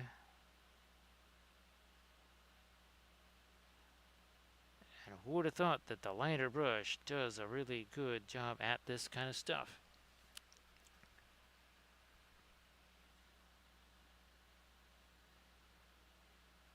Ah, that was too much. We'll take some of that away.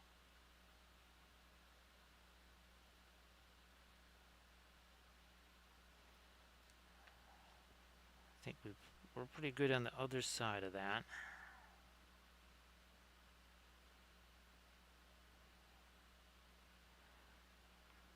Now there we have a bunch of our battle damage stuff, so I'm just going to leave that alone.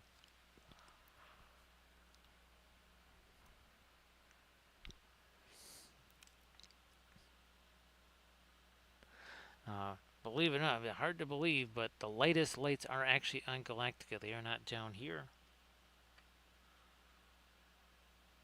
The only area on the base that has any sort of pure white to it, if you want to call it that, will be our little tiny spatter stars. Other than that, that's it. Everything else is just some type of color. It's not just white.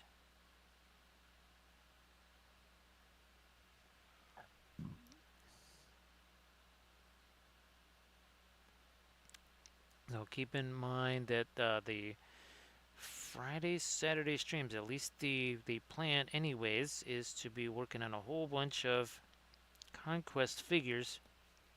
Do I do the object source light ones with all the fire first, or do we do the other figures that are going to have well, we're going to be back into blue skin tone. We don't usually get a chance to do too much of that, so that should be very fun doing that again. And they're much bigger figures. I think they're on probably 60 millimeter bases.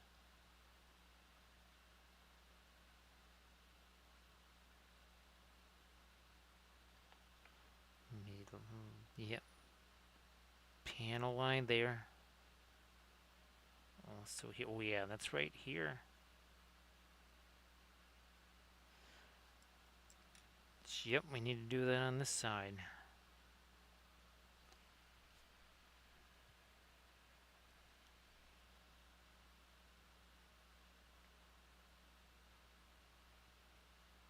That was a little too late. We will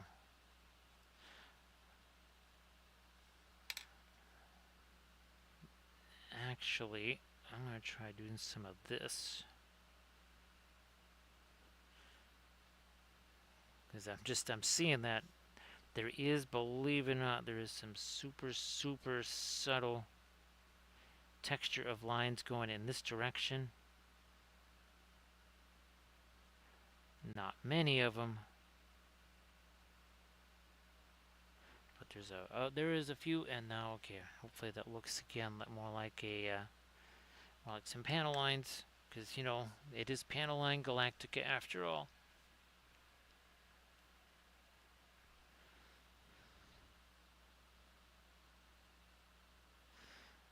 I'll try to make sure that I have the other ships labeled as they're supposed to be. It's a little confusing once you have that many files, right, Camda? It's just they all start to blend together. And then some of the names start to blend together.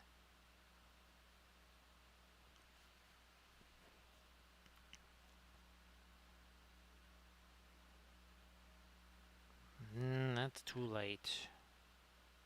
But look, there's the blending brush to reduce that nicely.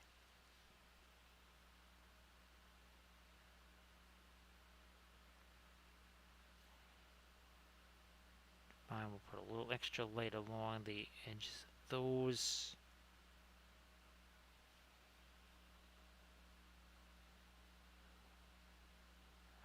Is that getting too light there? Let me do something like this here, and maybe we start to do a little more of our kind of like this violet here, maybe a touch of our gray in that as well.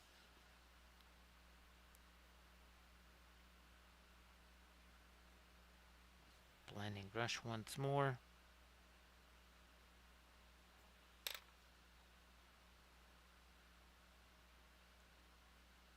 Blending brush again.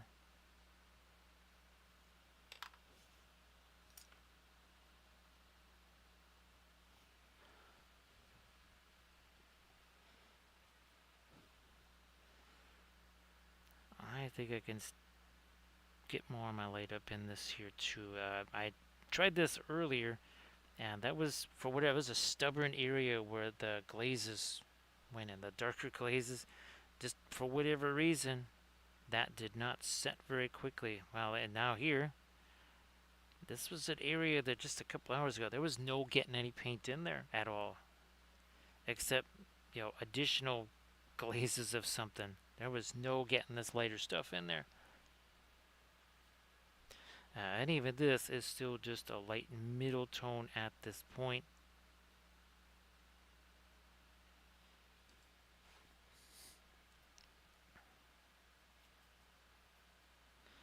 Now it's going to be a little lighter. But yeah, there was no way I was getting paint down in there.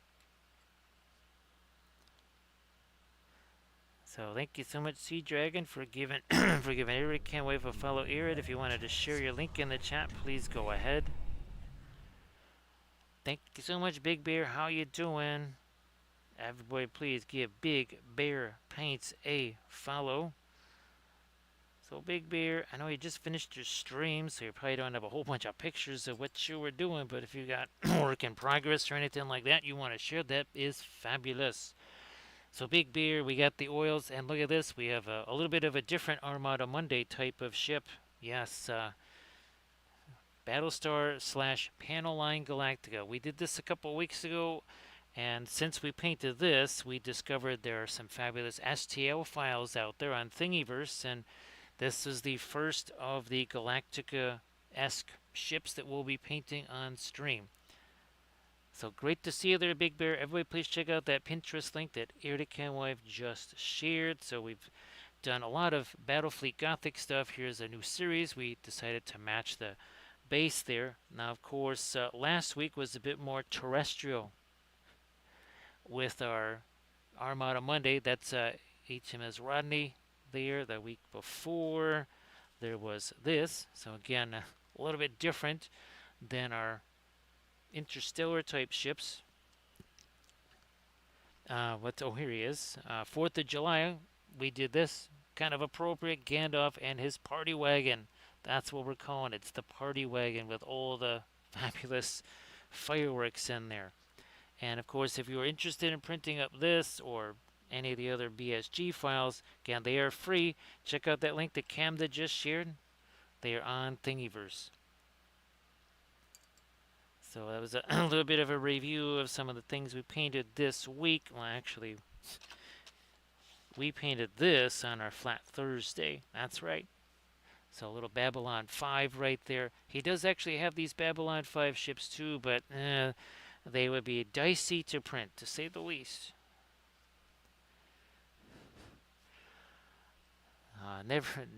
There are simply, didn't Boromir say? He stated that there are simply never too many panel lines. There can never be too many panel lines. So again, thank you so much, Big Bear. And of course, I hope everybody for whom it applies also had themselves a fabulous weekend there, especially 4th of July type activities. Yeah, we're going to try and sharpen up some of these lines a little more here too. Now we are working with the oil paints. 3 hours 54 minutes ago, this had no paint on it at all. No paint on the base. No paint on Galactica. Nothing at all. Thank you so much, Recoil. Appreciate that. Actually, Recoil, well, now that it's got to be getting closer and closer for Mom and Squeak to be enjoying some fabulous chow. Rico, I think you were there earlier, right? When the peach cobbler came up.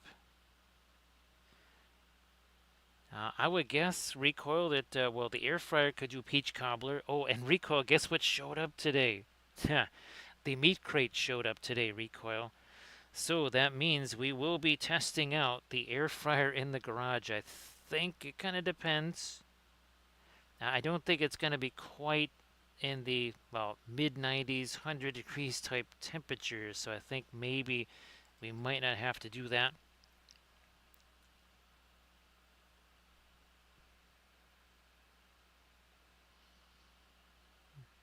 Oh, that sounds good. So yeah, recoil. The long-awaited meat crate showed up today. It was sitting out there with all the dry ice and everything. There's a ton of dry ice in that thing.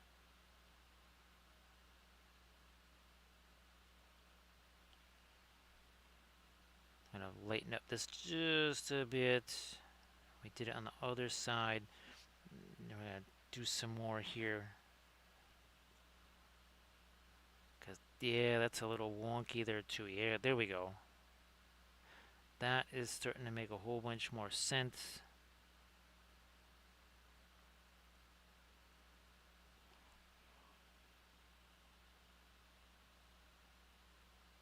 So, yep, we got ourselves some chickens and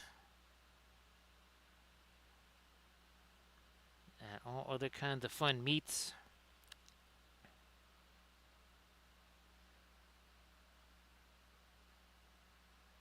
Which means now I can probably go ahead and freeze some of the stuff that we did on the barbecue there and save that.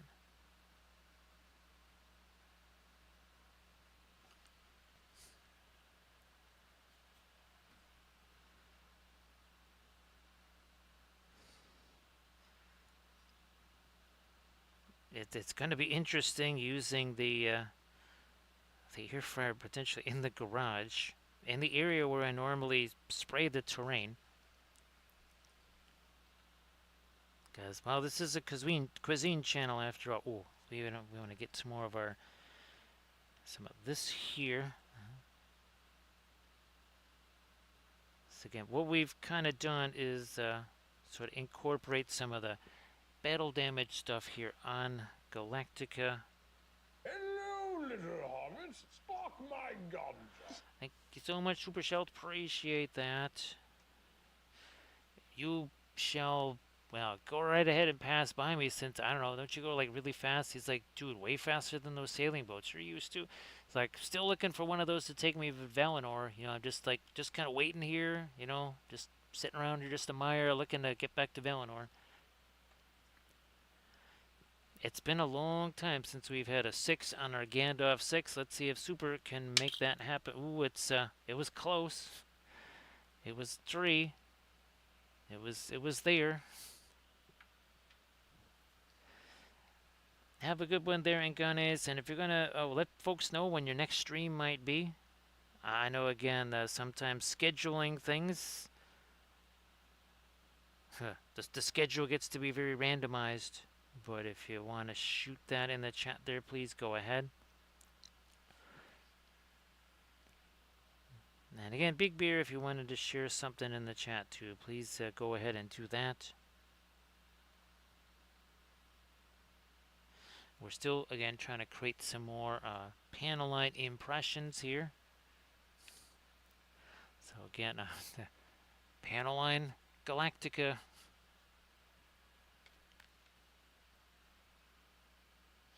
So possibly a Thursday afternoon stream, it looks like there. Yeah.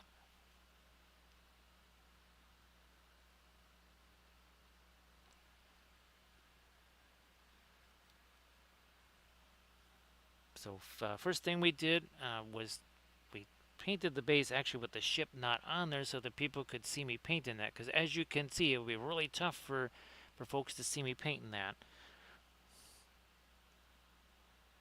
And all of this with traditional oil paints right out of the tubes. Some of the brands: Winsor Newton, Richardson, Williamsburg, Gamlin.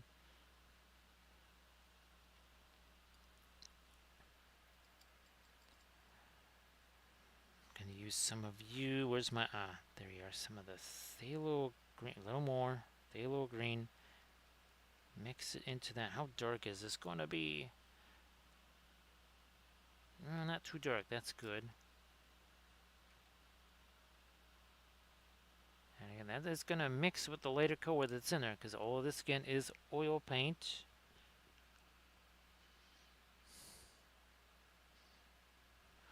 Those should be fun ink gunners. And do you have kind of a special color scheme in mind for them, or a skin tone or anything?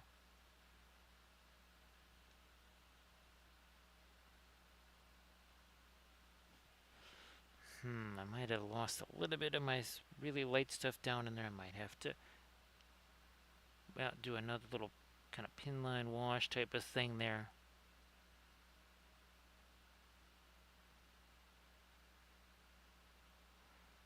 Can't looking to get some of that here. Let's maybe come back in with, there's our fast matte white.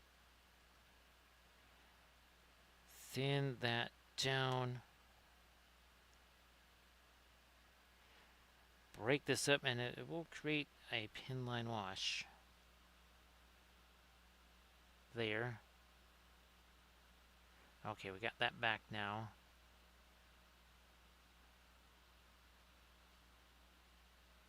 We'll make that lighter coming out of there, and now I'll come back to this Silver's blue here.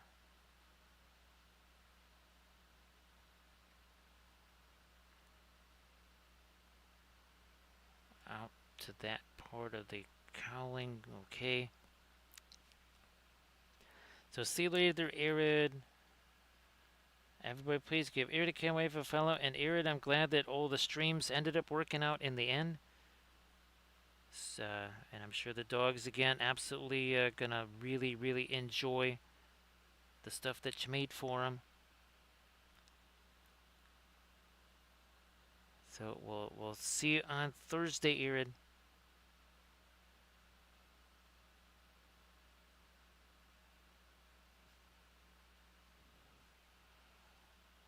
Now on the upper part of this, I'm gonna go back to my sort of violet type color here. Is that gonna be too light? I'm gonna tone that down a bit more. Okay, that's maybe in the middle here.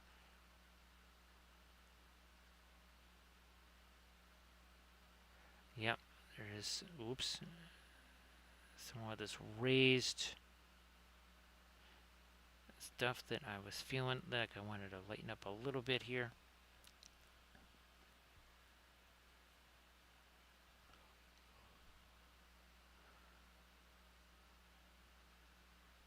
There's a couple of these little guys. We're going to try and get some of those.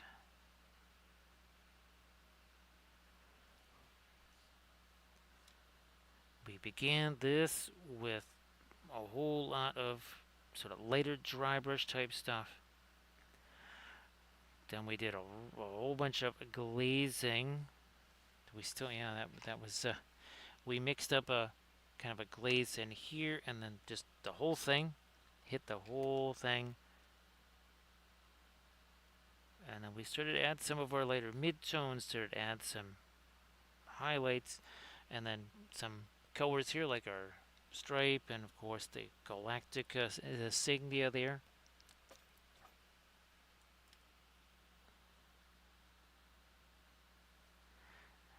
And these were 3D printed, and you can print them out whatever size you want. I was trying to make sure that this would fit on screen, and it just does fit.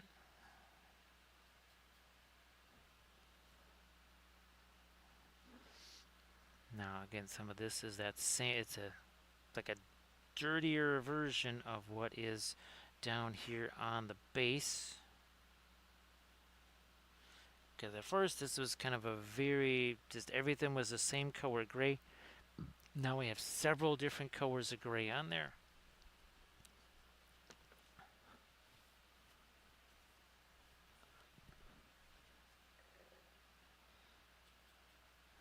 Again, this is a little bit of a bluish tint to it now. We kind of started out with much warmer tints on our grays.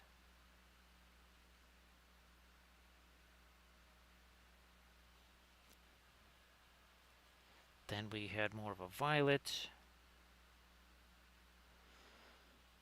And now again, this is a little more green to it. Oh, it's wild. You can actually see this spacescape here down through the landing pods.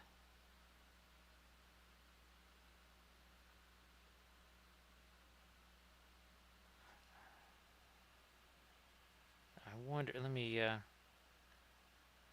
it up a tiny. Ooh, that's a little bit too much. Hopefully not too much. Okay, yeah, I guess that works.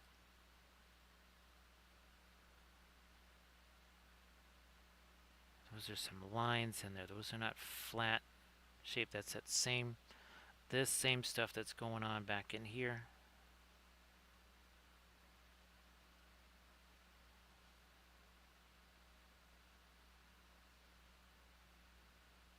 Okay, I'm out there too. All right.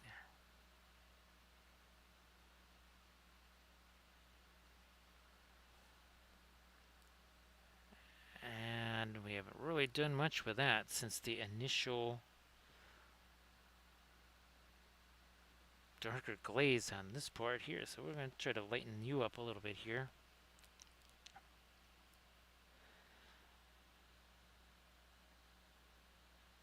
I mean, Camda, it's just like any other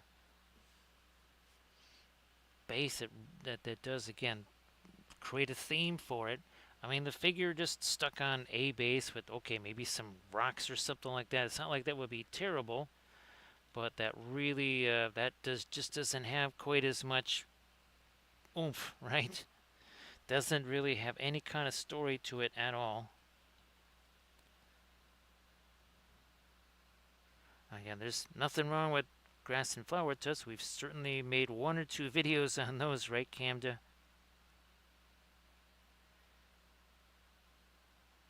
But, well, now that you got the 3D printed basing bits and such. Oh, yeah. Here, wait, let me get back to some of this really light stuff here, and that would go. But it's gonna be tricksy reaching that, but we kind of have to here. All right, get rid of some of the extra there. Just set my hand over there, and need to make that a little lighter here.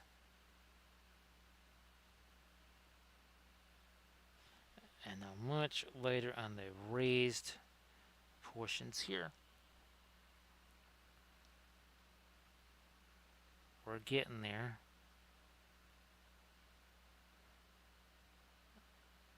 Now, there we are.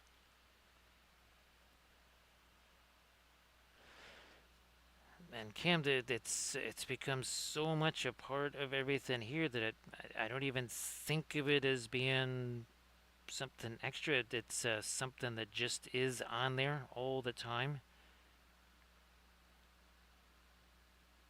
I guess because just years ago we were sort of awakened, shall we say, to the fact that people were doing some really nifty stuff with bases, and this was years and years and years ago. This was back in 2003. Actually, it might have even been 2002. Yeah, it was 2002 when we were first introduced to this idea that, yeah, people are doing a lot of stuff with their bases.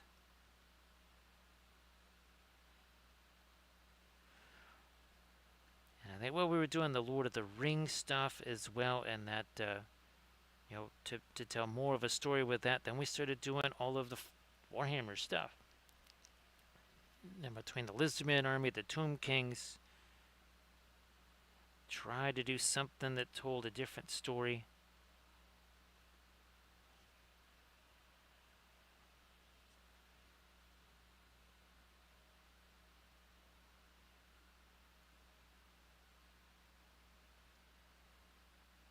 What are we doing here? More of that light there.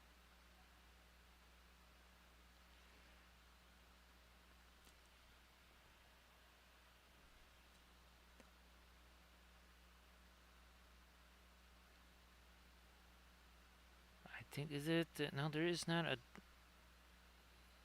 I don't think I did any of the damage stuff back there, so we can lighten this up a little.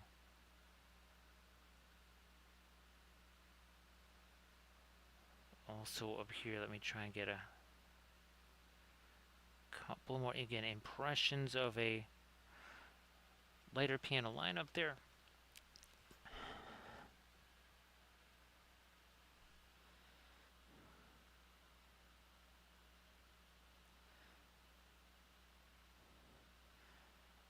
I think too, Cam, that because the figures and the bases are always basically painted simultaneously, I don't even think of it as painting the base.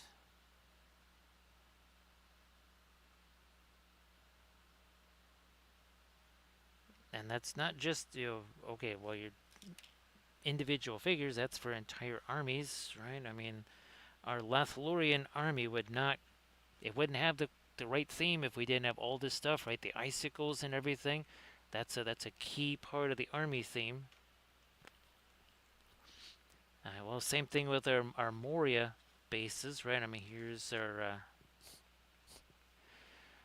right. All of our stuff that's in Moria has that same exact theme to it.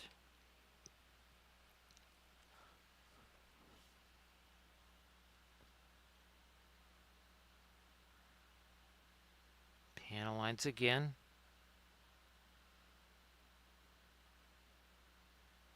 I'll really try to do something in here.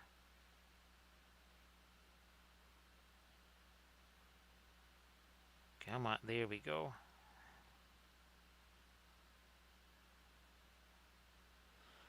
All right, whoa, now we're starting to get the impression of some panel line stuff there.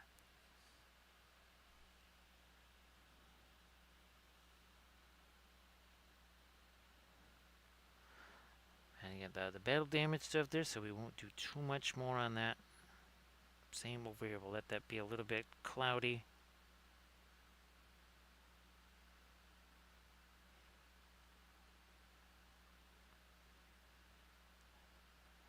Might lighten that a little.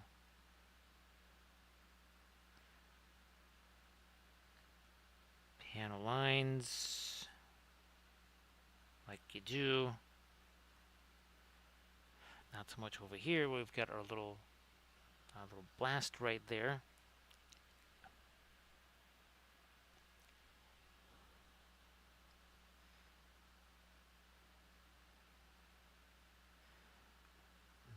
Couple more lights along the edges of that. Not there.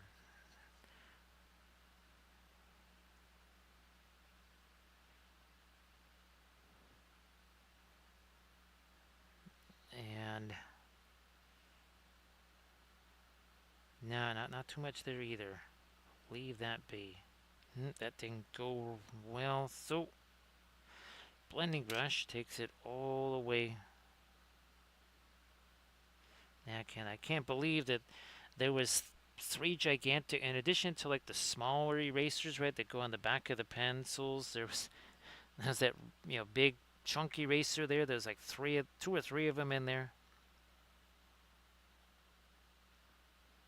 I don't think we'll really be using it on our stream on Thursday, because if I'm doing a bunch of spacescapes that are only, maybe this big or something like that, we're going to be doing it a lot like what we did here.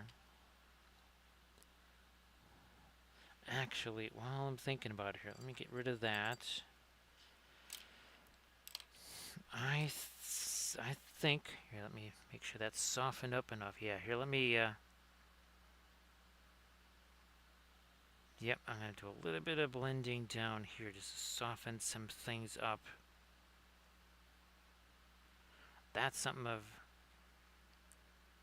But waiting hours to get to some of that. So you can kind of see it right here. Look at it. See that green paint on the brush there? Now we don't want to wipe out all those stars that we did. I'm just trying to soften up some of the green areas there. Or turquoise, I really should say.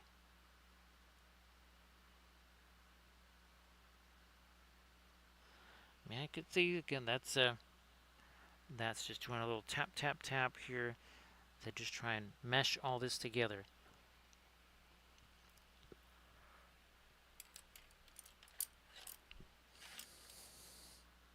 So we're using again our normal short liner brushes from Princeton, the Velvet Touch.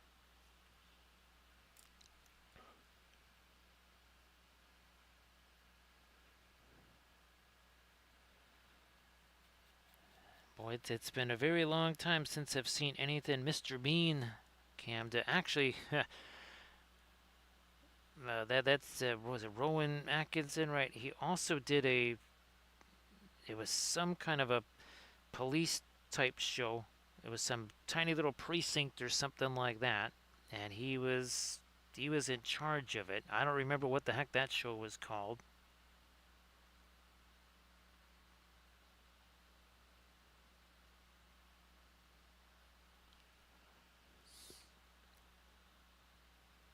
Let me do something like this now.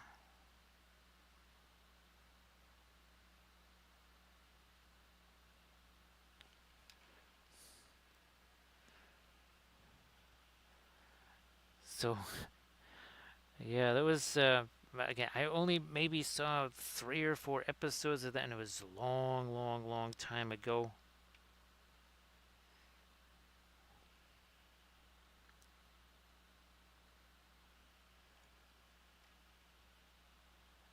Of course, Midsummer Murders. That was the show we saw plenty of.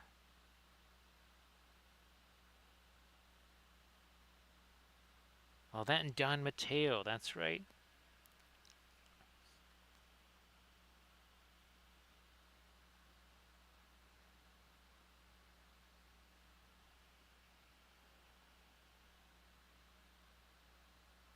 Cause yeah, it was just a little tiny precinct or so. I don't know if it was like a country thing or if it was in London or something like that.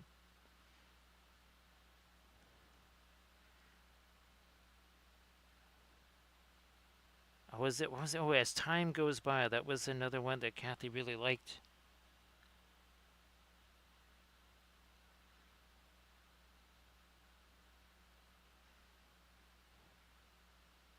And of course, with Midsummer Murders, if there was ever anything involving art, there was one where it was a group of water. There was actually miniature painting on one of the Midsummer Murders episodes. Actually, two, I think. There was two that did involve miniature painting.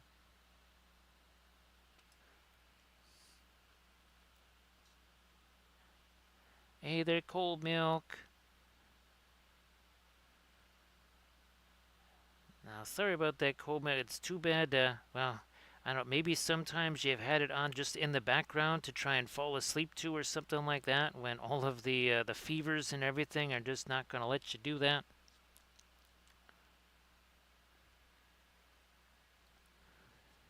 So, cold milk. Here's hoping that you start to feel a whole bunch better here. Winter flu is no fun, but I'm imagining that summer flu is way less fun because it's also a whole lot warmer.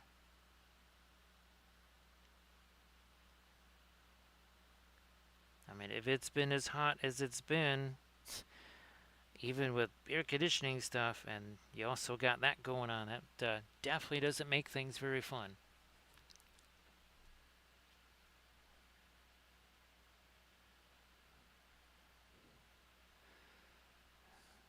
Great to see you back though. So surface tension, you said you were appropriately protected from the giant death orb in the sky by the Welshlandic clouds, the guardians of Welshlandia. Is that what we're going to call those surface tension?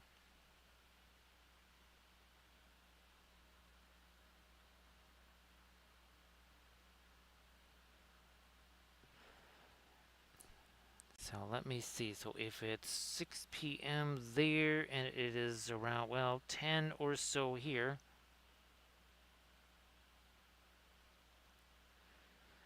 So yeah, cold milk. Huh.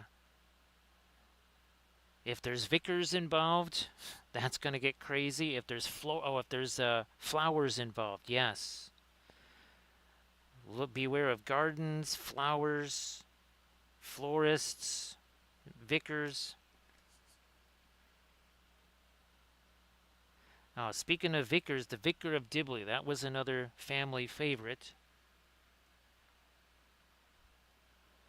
I do believe we've got all the seasons of that. Actually, we have all the seasons of that on DVD.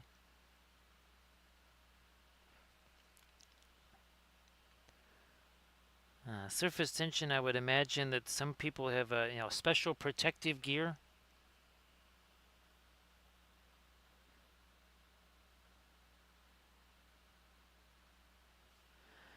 But there was the one thing. Oh, that's right. It was there's some kind of I think it's almost like I don't know if it was pre-Roman. It might have actually been pre-Roman or something. There was a fresco.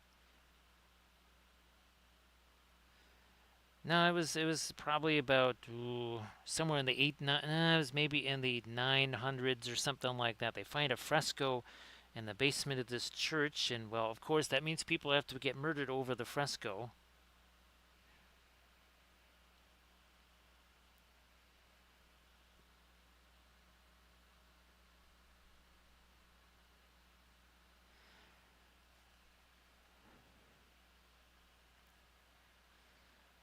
I forget how many seasons there were of Vicar of. Oh, and of course, the favorite thing on Midsummer Murders was to say, okay, what was this guy? How many other characters has this actor played on this show? Were they the murderer, the murderee?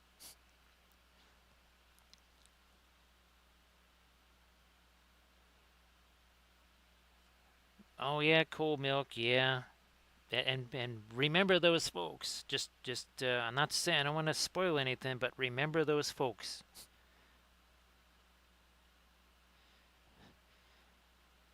Yes, just to remember those folks. Oh, and military reenactments. That's it. Yes, military reenactments always came with murders.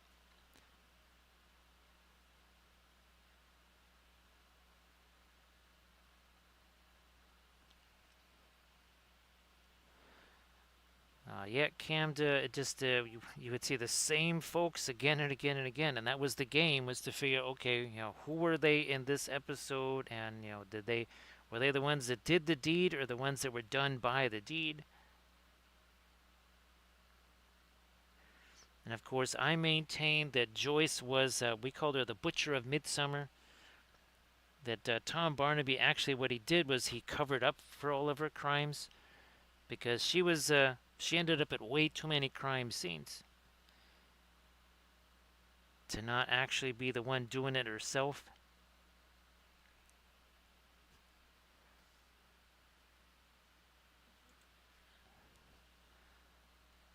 So yeah, Midsummer Murders. I think there's 75 seasons of that or something like that.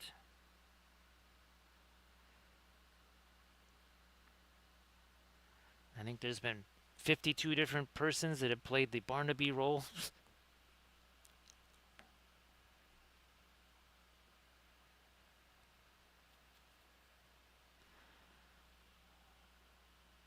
And oh, that's right. Speaking of Vicar of Dibley, oh, that's right. The one guy that ended up playing Doctor Who was in Vicar of Dibley.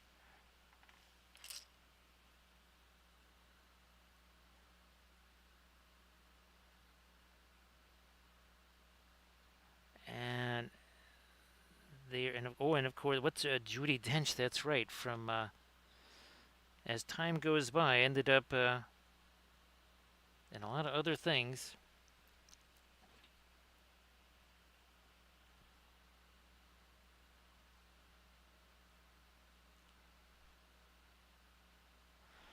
Again, just trying to get a little bit of our light there. You can see it here, right?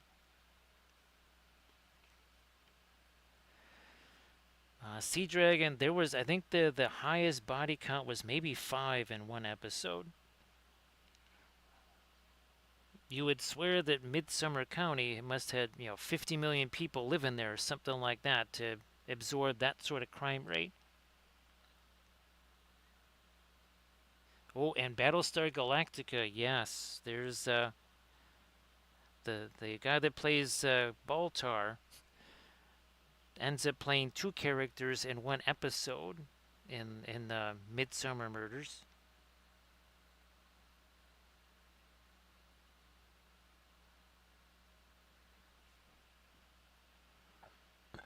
Geez, surface tension. Did they do? Was there three or was there four different series of that? I know there was at least three. I don't know if there was four. Oh, and of course, Hercule Poirot. We actually have one of our stuffed animals is named Hercule because, well, he's a little gray cell. He's literally like a little brain cell. He's a little stuffed brain cell, and his name is Hercule.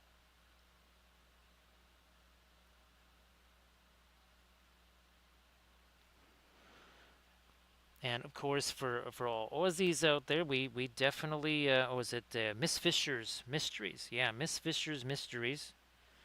Even though Miss Fisher is actually a Collingwood fan, much like another certain person that we know.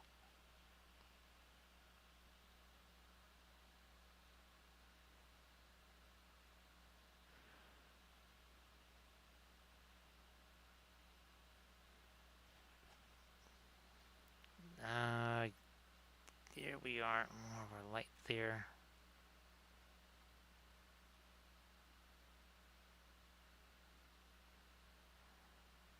Oh, so here. Oh yeah, she was.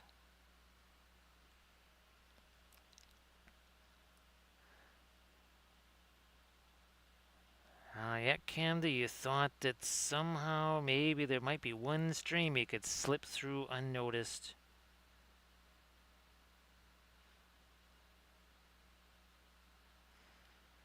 What was the ideal? No, there was the tiny village. Yeah, there was the village where there was somebody in charge of painting all the little people that ended up out on the train set there.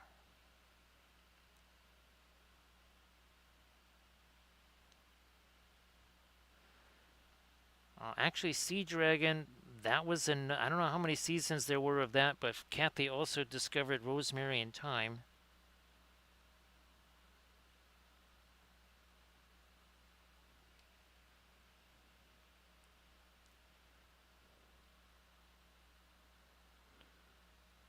Let's do this. Oh, there was a couple of other ones when the international stuff came out. There was some of the French ones. There was Inspector Margot. There was the crazy Agatha Christie's one that was set, I think, in the 1960s.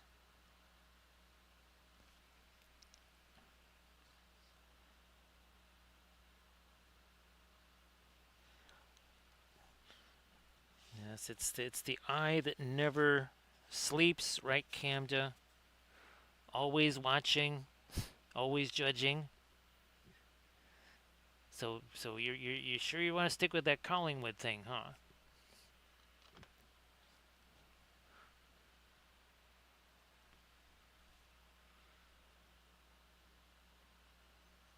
This, oh yeah, here, let me get a couple more little right there.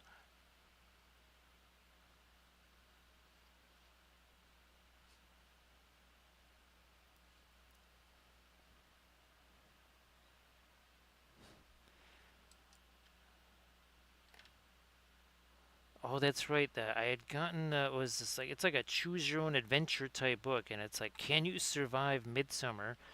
And of course, Kathy's sister had never seen the show.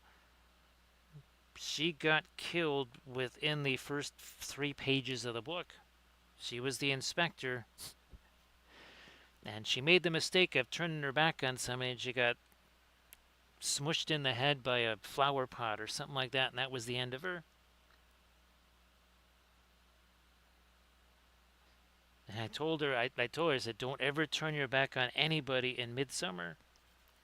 And she did, and that was, she came to a rapid demise via flower pot.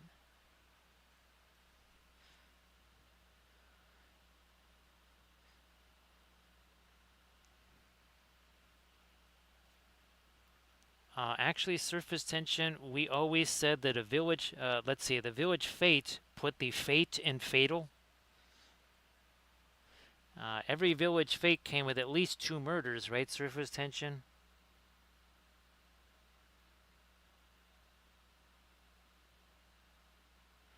Yeah, as soon as there's a fate, there's going to be fatalities.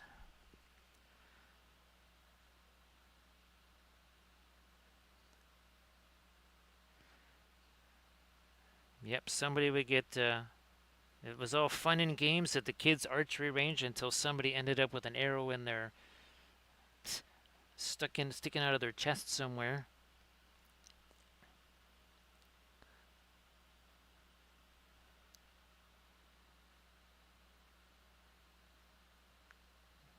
Those scone recipes, those are the literally to die over, right? Surface tension.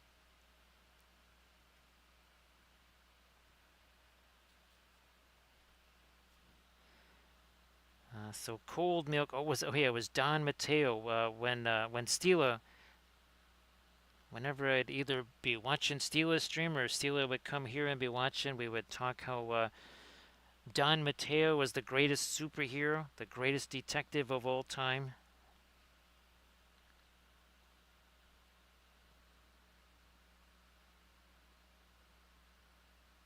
That's another show that went on for a long time.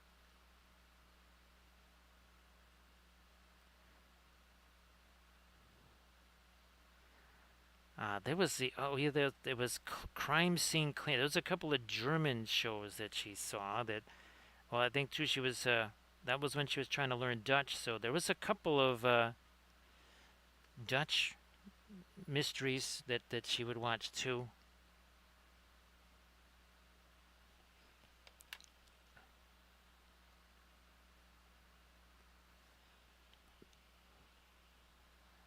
I just remember there was the one episode is supposed to be well obviously Cavaliers versus Roundheads, and one of the factions showed up with basically a truckload of Royal Marines or something like that. And Barnaby's wife was like, That's not part of the reenactment. You can't have them."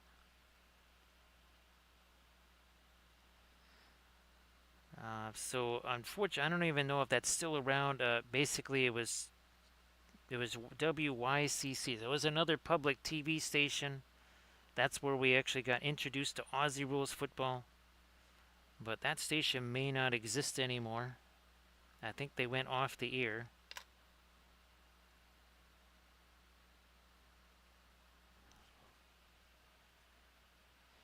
Because there was 2 or 3 of those. There was the German ones. There was actually one from Switzerland.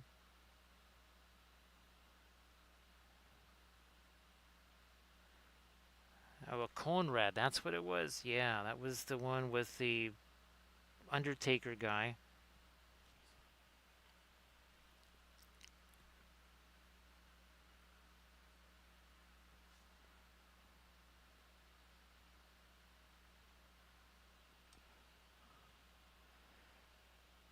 So see you later, surface tension.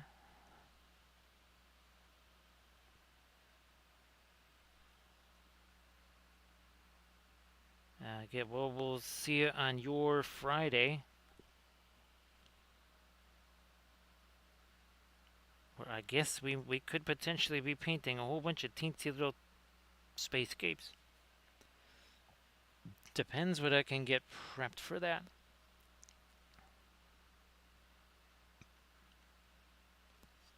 So again, we haven't done a film noir in a long time, and now that this has so much money, it's too bad the Grand Oracle didn't get to see this. Because man, oh man, that really now with all of the action here on Galactica, remember we had none of this stuff going on. It's and Coleman. Well, here let's do another film noir on Paneline Galactica here. Zoink. Again, here it's all about edge contrast, right? All these hard edges here and nothing but soft edges back there. So we don't. There's not a ton of value contrast necessarily, but it is about edge contrast. Now here we start to bring in color contrast. I think. Oh yeah, these also. These show it pretty well too. Here, we will make. I mean, that just looks pretty flat. It almost look. I mean, there's a little bit of shading, but that looks very, very flat. You don't see a whole lot going on there till that color comes back. Boom! Look at that. Reds, greens, oranges, all that kind of stuff happening there.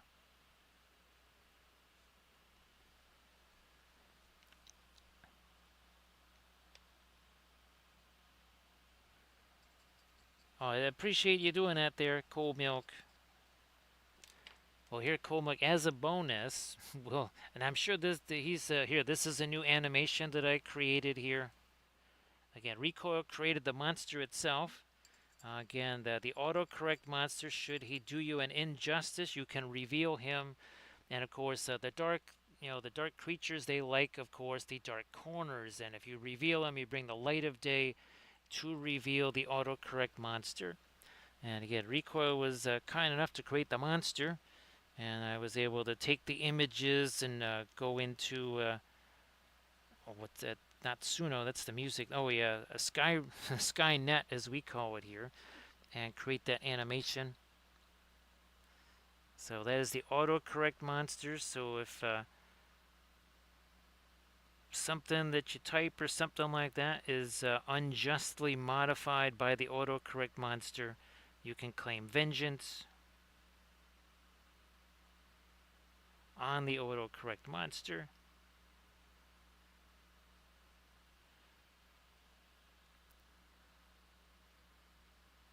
So yeah, Surface 10, it was during a stream, or Recoil said, okay, check your Instagram, and then he had created that fabulous autocorrect monster.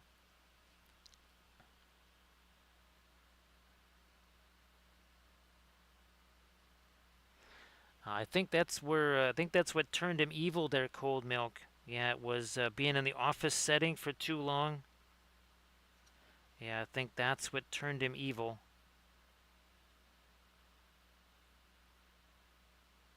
I think his name used to be Lenny or something like that. He used to wear a clip-on tie and really big glasses.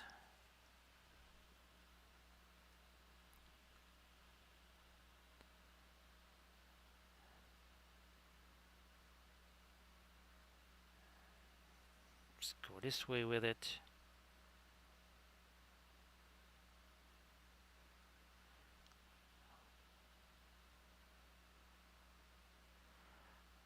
Maybe a couple of sneaky cheeky panel line type things over here.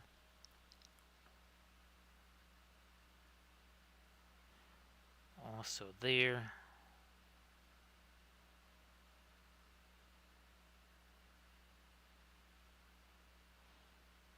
Like so. And then in here, separating some of these.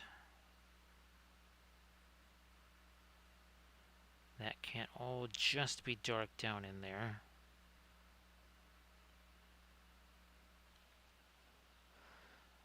So have yourself again, hopefully you can maybe catch a little bit of sleep there, Cold Milk. And again, hopefully you feel better really soon. And thanks for coming in. See you later there, Sea Dragon, and we'll catch you on the hopefully a fabulous 2D art stream. What exactly we'll be painting, we'll figure it out as we go.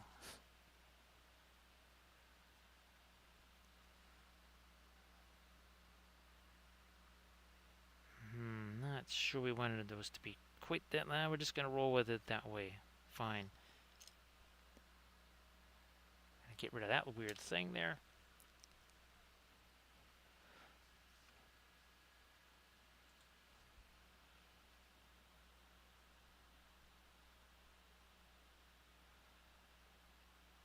Anything else later there? Sure.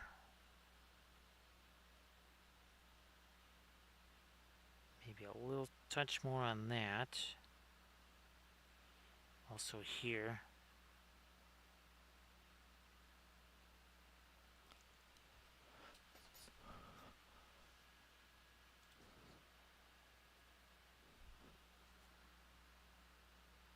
couple more lights down on that, and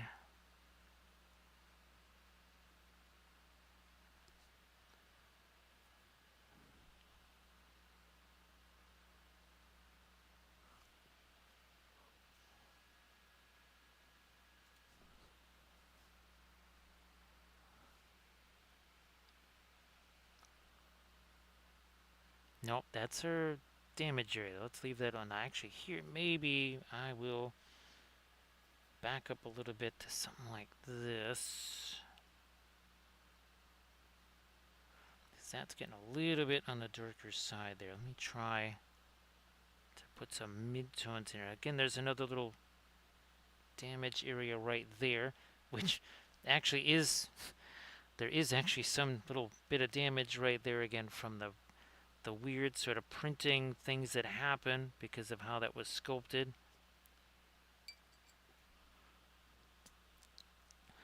I think Spido, it's one of those things that I remember years and years and years ago, the the DVDs came with the commentary stuff, and I remember the show writers, they would talk about, they say, hey, do you see there's more damage on Galactica? We added more smudges and more damage to it, and that just kind of stuck with me there, Fido.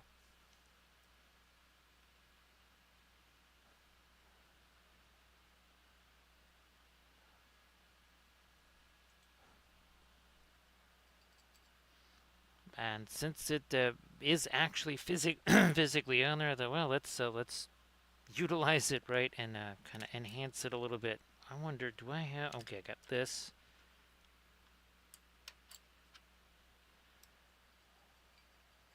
Just want to get some of that green and stuff out of here too. 1 second, because again, these are the alkyds.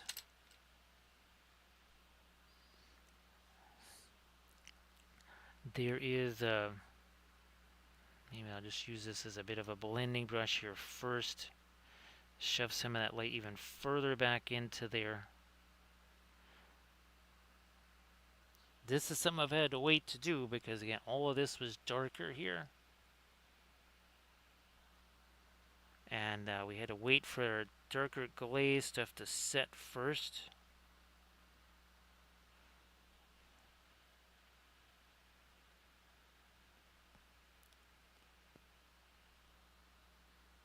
Now I'm going to take this, mix a little bit of that. That doesn't seem to, like, whoops, that doesn't really go back there.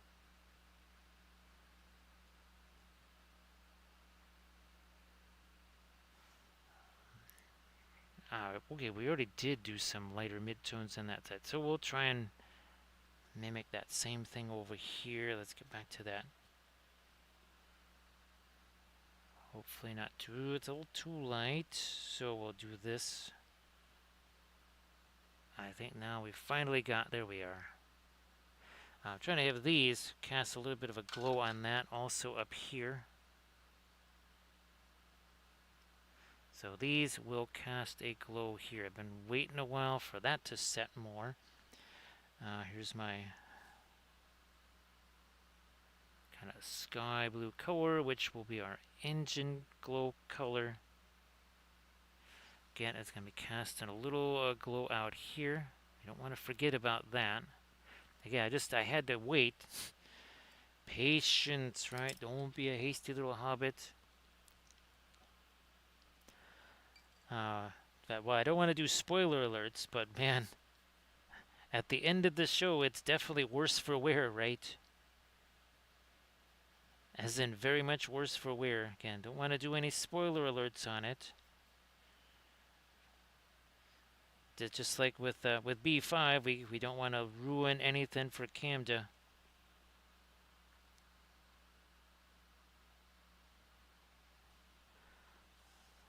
No, I need more of the blue there.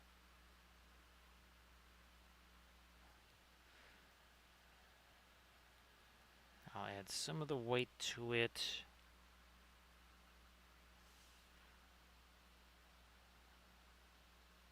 Again, trying to just get some of this engine glow happening here.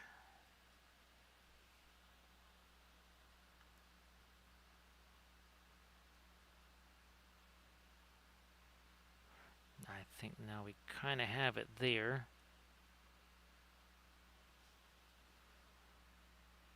Gonna add a bit more over here.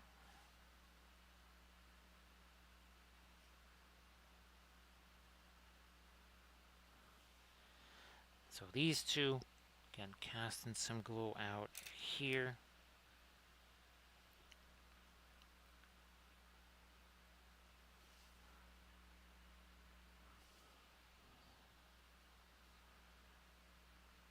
Blending brush again. This is the same blending brush that we were using down here on our spacescape.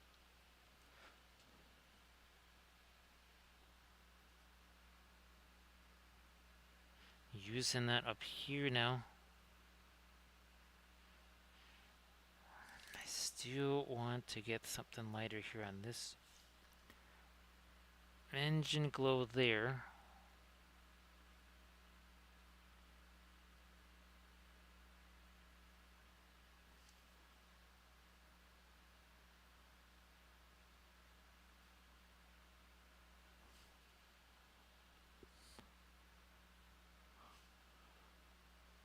Down here, a little bit of the radiant green in that.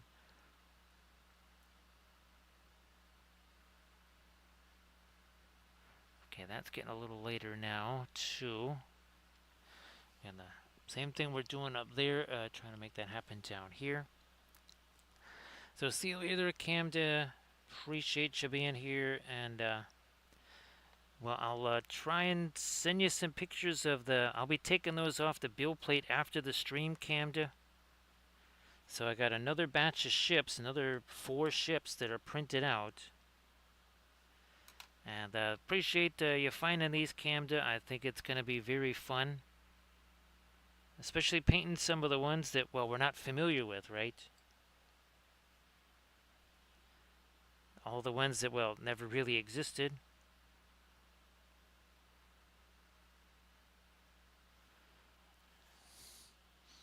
Yeah, okay, I think now we're going to see it there.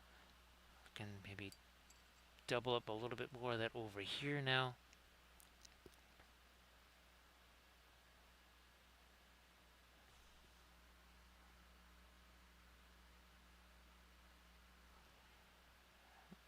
Even more here. Maybe a little touch of our white into that, I guess. So that's right. Let me move this over here. There we are.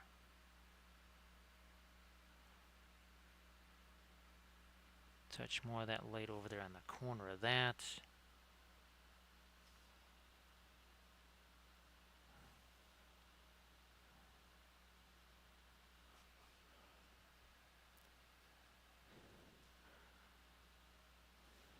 I'm going to try and work some of this seafoam color now into the engine cowlings here.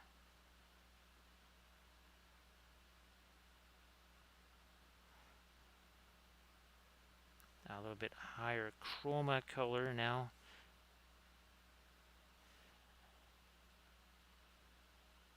That wasn't in there before.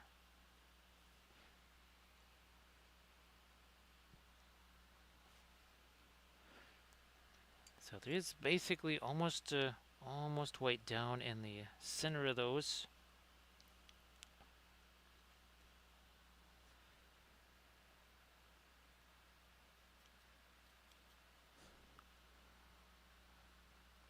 Touch more of this turquoise up here. Again, the same turquoise that's down on the base is now starting to put even more of that up here on the dorsal side of Galactica.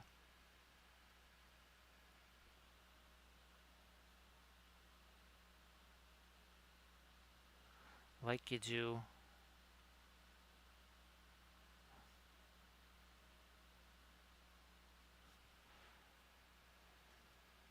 Oh, here it is. Yeah.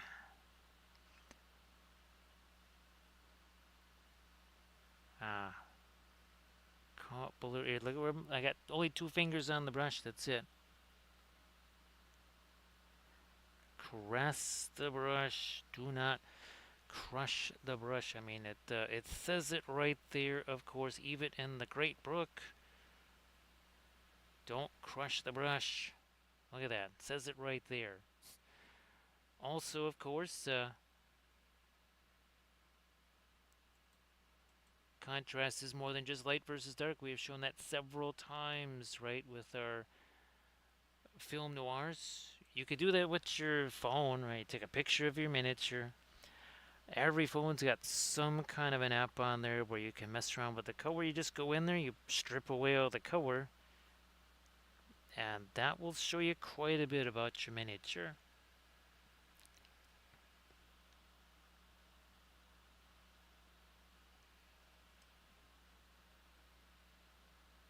It really will. So you can see there's quite a few different grays on here. There's a purplish grays. Now we literally have a turquoise gray.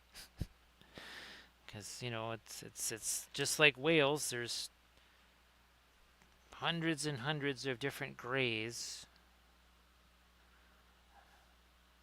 in Welshlandia. And, well, here in Galactica, tons and tons of different gray shades. Yeah, I'm going to try and clean a little bit of this out of here. I've been working with the non-alkyd stuff for so much lately that I keep forgetting that with the alkyds you can't just leave the brushes just sitting around there. That's not a good idea.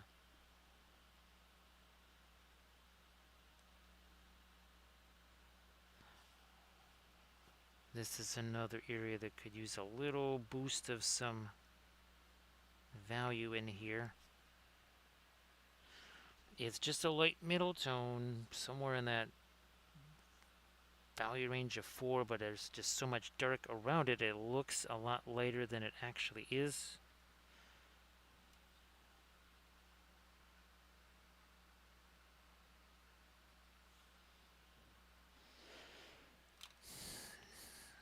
Well, this sword, oh yeah, good, that's got no liquids in it, nothing. So again, remember when I wasn't really doing a whole lot on the underside here because, well, we had just glued that on there. So now I think I can maybe come back here and do a little more of a, at least a little lighter dry brush type stuff on some of this stuff here. And guess what? It's got the turquoise flavor to it.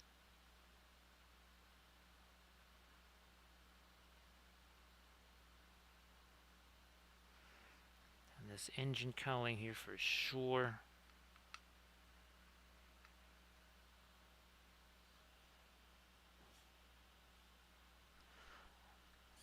And that's about it. Now I'm going to try and do a little bit more just on the side here.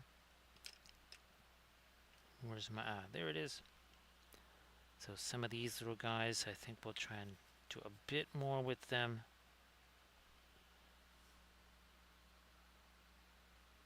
Like this. Okay, my hand is look how far, it's closer to the end of the brush. It is off the end of the brush. That's what we mean by caress the brush, don't crush the brush. Turn them around. We had already kind of done some of these before.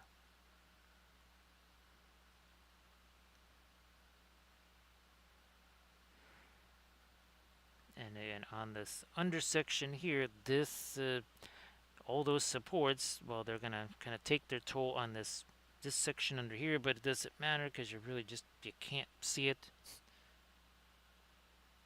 You basically have to turn it upside down to be able to see it. Now, Pascal, you're not going to be streaming yourself, are you? So I appreciate you being, and actually, hey Pascal, why don't you share your link one more time? Again, everybody please check out all the fabulous stuff that Pascal does, and then please give Pascal Ruse a follow, because Pascal does amazing painting there.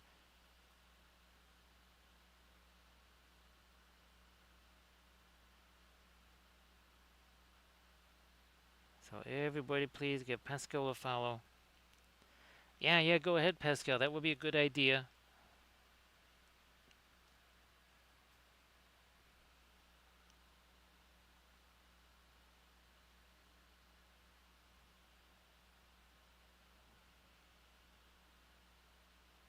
And more of our light there. Okay.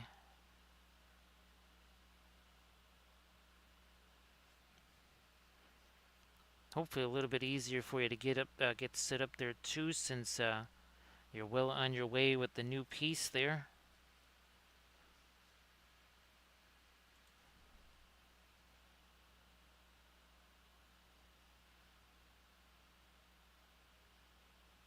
Gonna catch a couple little lights on those bits, and then what are we doing with that there? I think we're good there.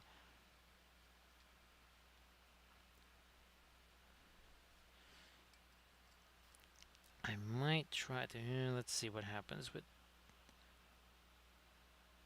yeah, okay, there we go.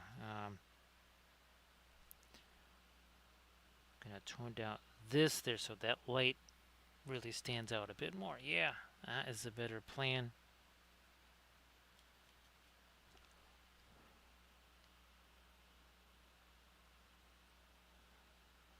So again, about 5 hours ago, there was no Spacescape on here. That's a FDM printed base, and on a resin printed Galactica, there was just was some dark gray primer. It's like a bluish gray primer, and that's all there was.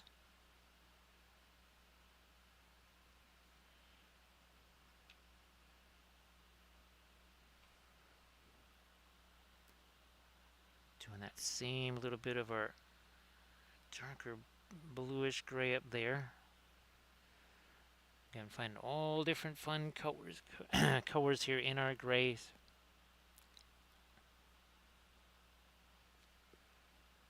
Now here we haven't really done much anything in that. Let's try and do a little something here. That also got a bit chewed up in the printing process by some of the supports. I think we've kind of, no, we've got to do some this way too.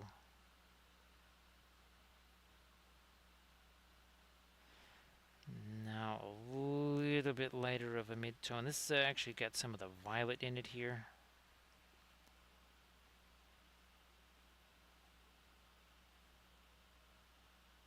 Some of the mechanism here for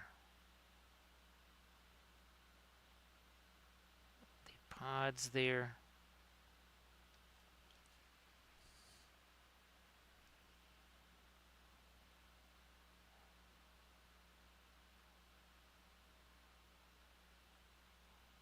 Also some of that here.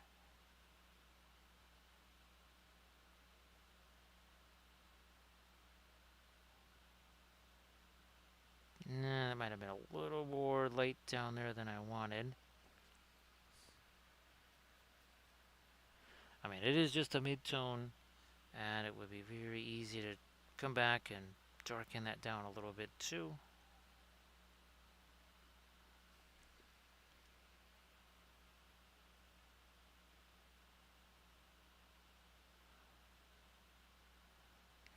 A little more of our light there.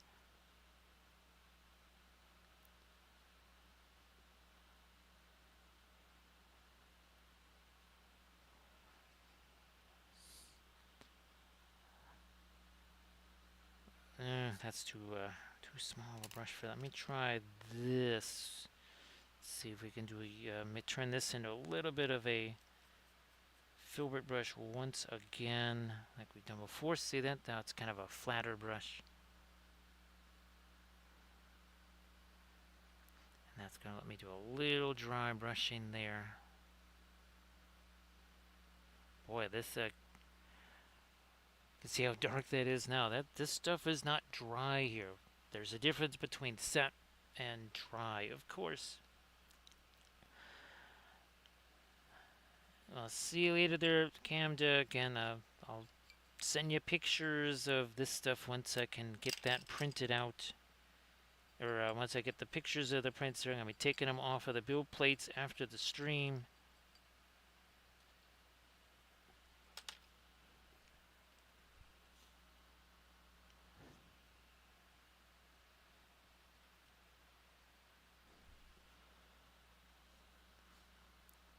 Let me try to lighten you up a touch more there.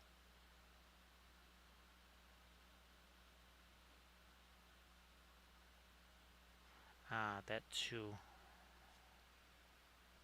Again, all this is just like a mid-tone. That's it.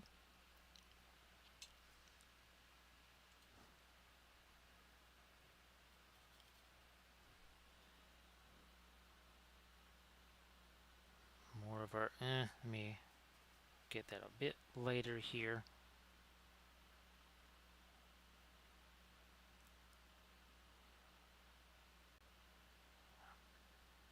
Some of that. Again, that plating down here, some of this flaked off. That's why I'm not really doing too much down there. I think if you print this thing out maybe twice this size, you probably don't have to worry about that at all. It's just this was printed so much smaller, and it did really compress it so it was so thin there was just no way it was going to print.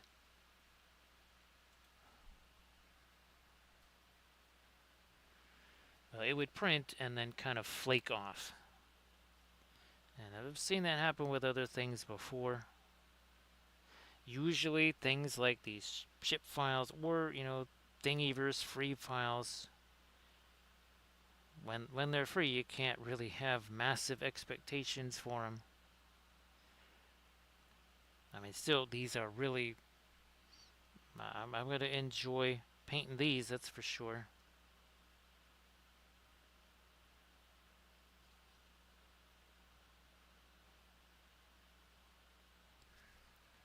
I think I might try to also do a tutorial video on one of them, or more.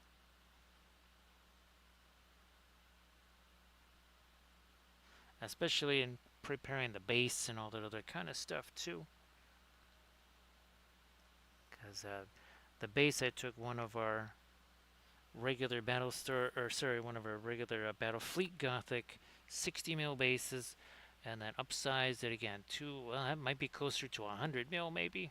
Now that was 90, but it might be closer to 100.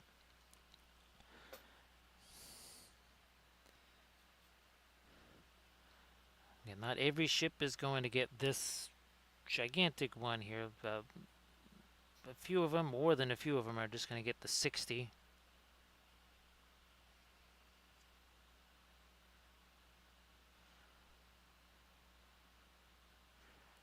These are all solid, of course. There's really not a lot of places where you could hollow things here, because of the structure of the ship and everything.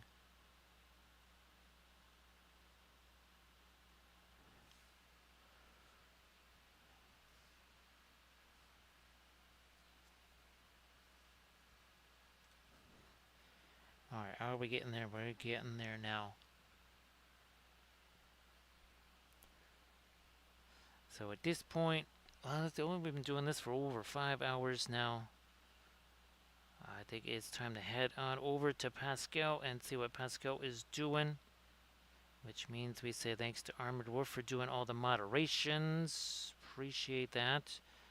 Of course, thanks for all the bits and the subs and the follows and the cheers and the raids. We had some of those too. I'm going to zoom out here so we can see even more of this right here. Let's zoom out just a bit so you can really get a good idea what our inaugural Battlestar Galactica universe ship, and of course it's Galactica herself with some of the battle damage there. So thanks again, Armored Wolf, and I appreciate everybody being here. Thank you so much, Fido and Sea Dragon. A rate countdown underway here because that takes a few seconds to happen. So that was for, thank you so much, Shinor, appreciate that. So many more of these to come, Shinor. Again, I got like 7 more that haven't even been prepped yet. So thank you so much.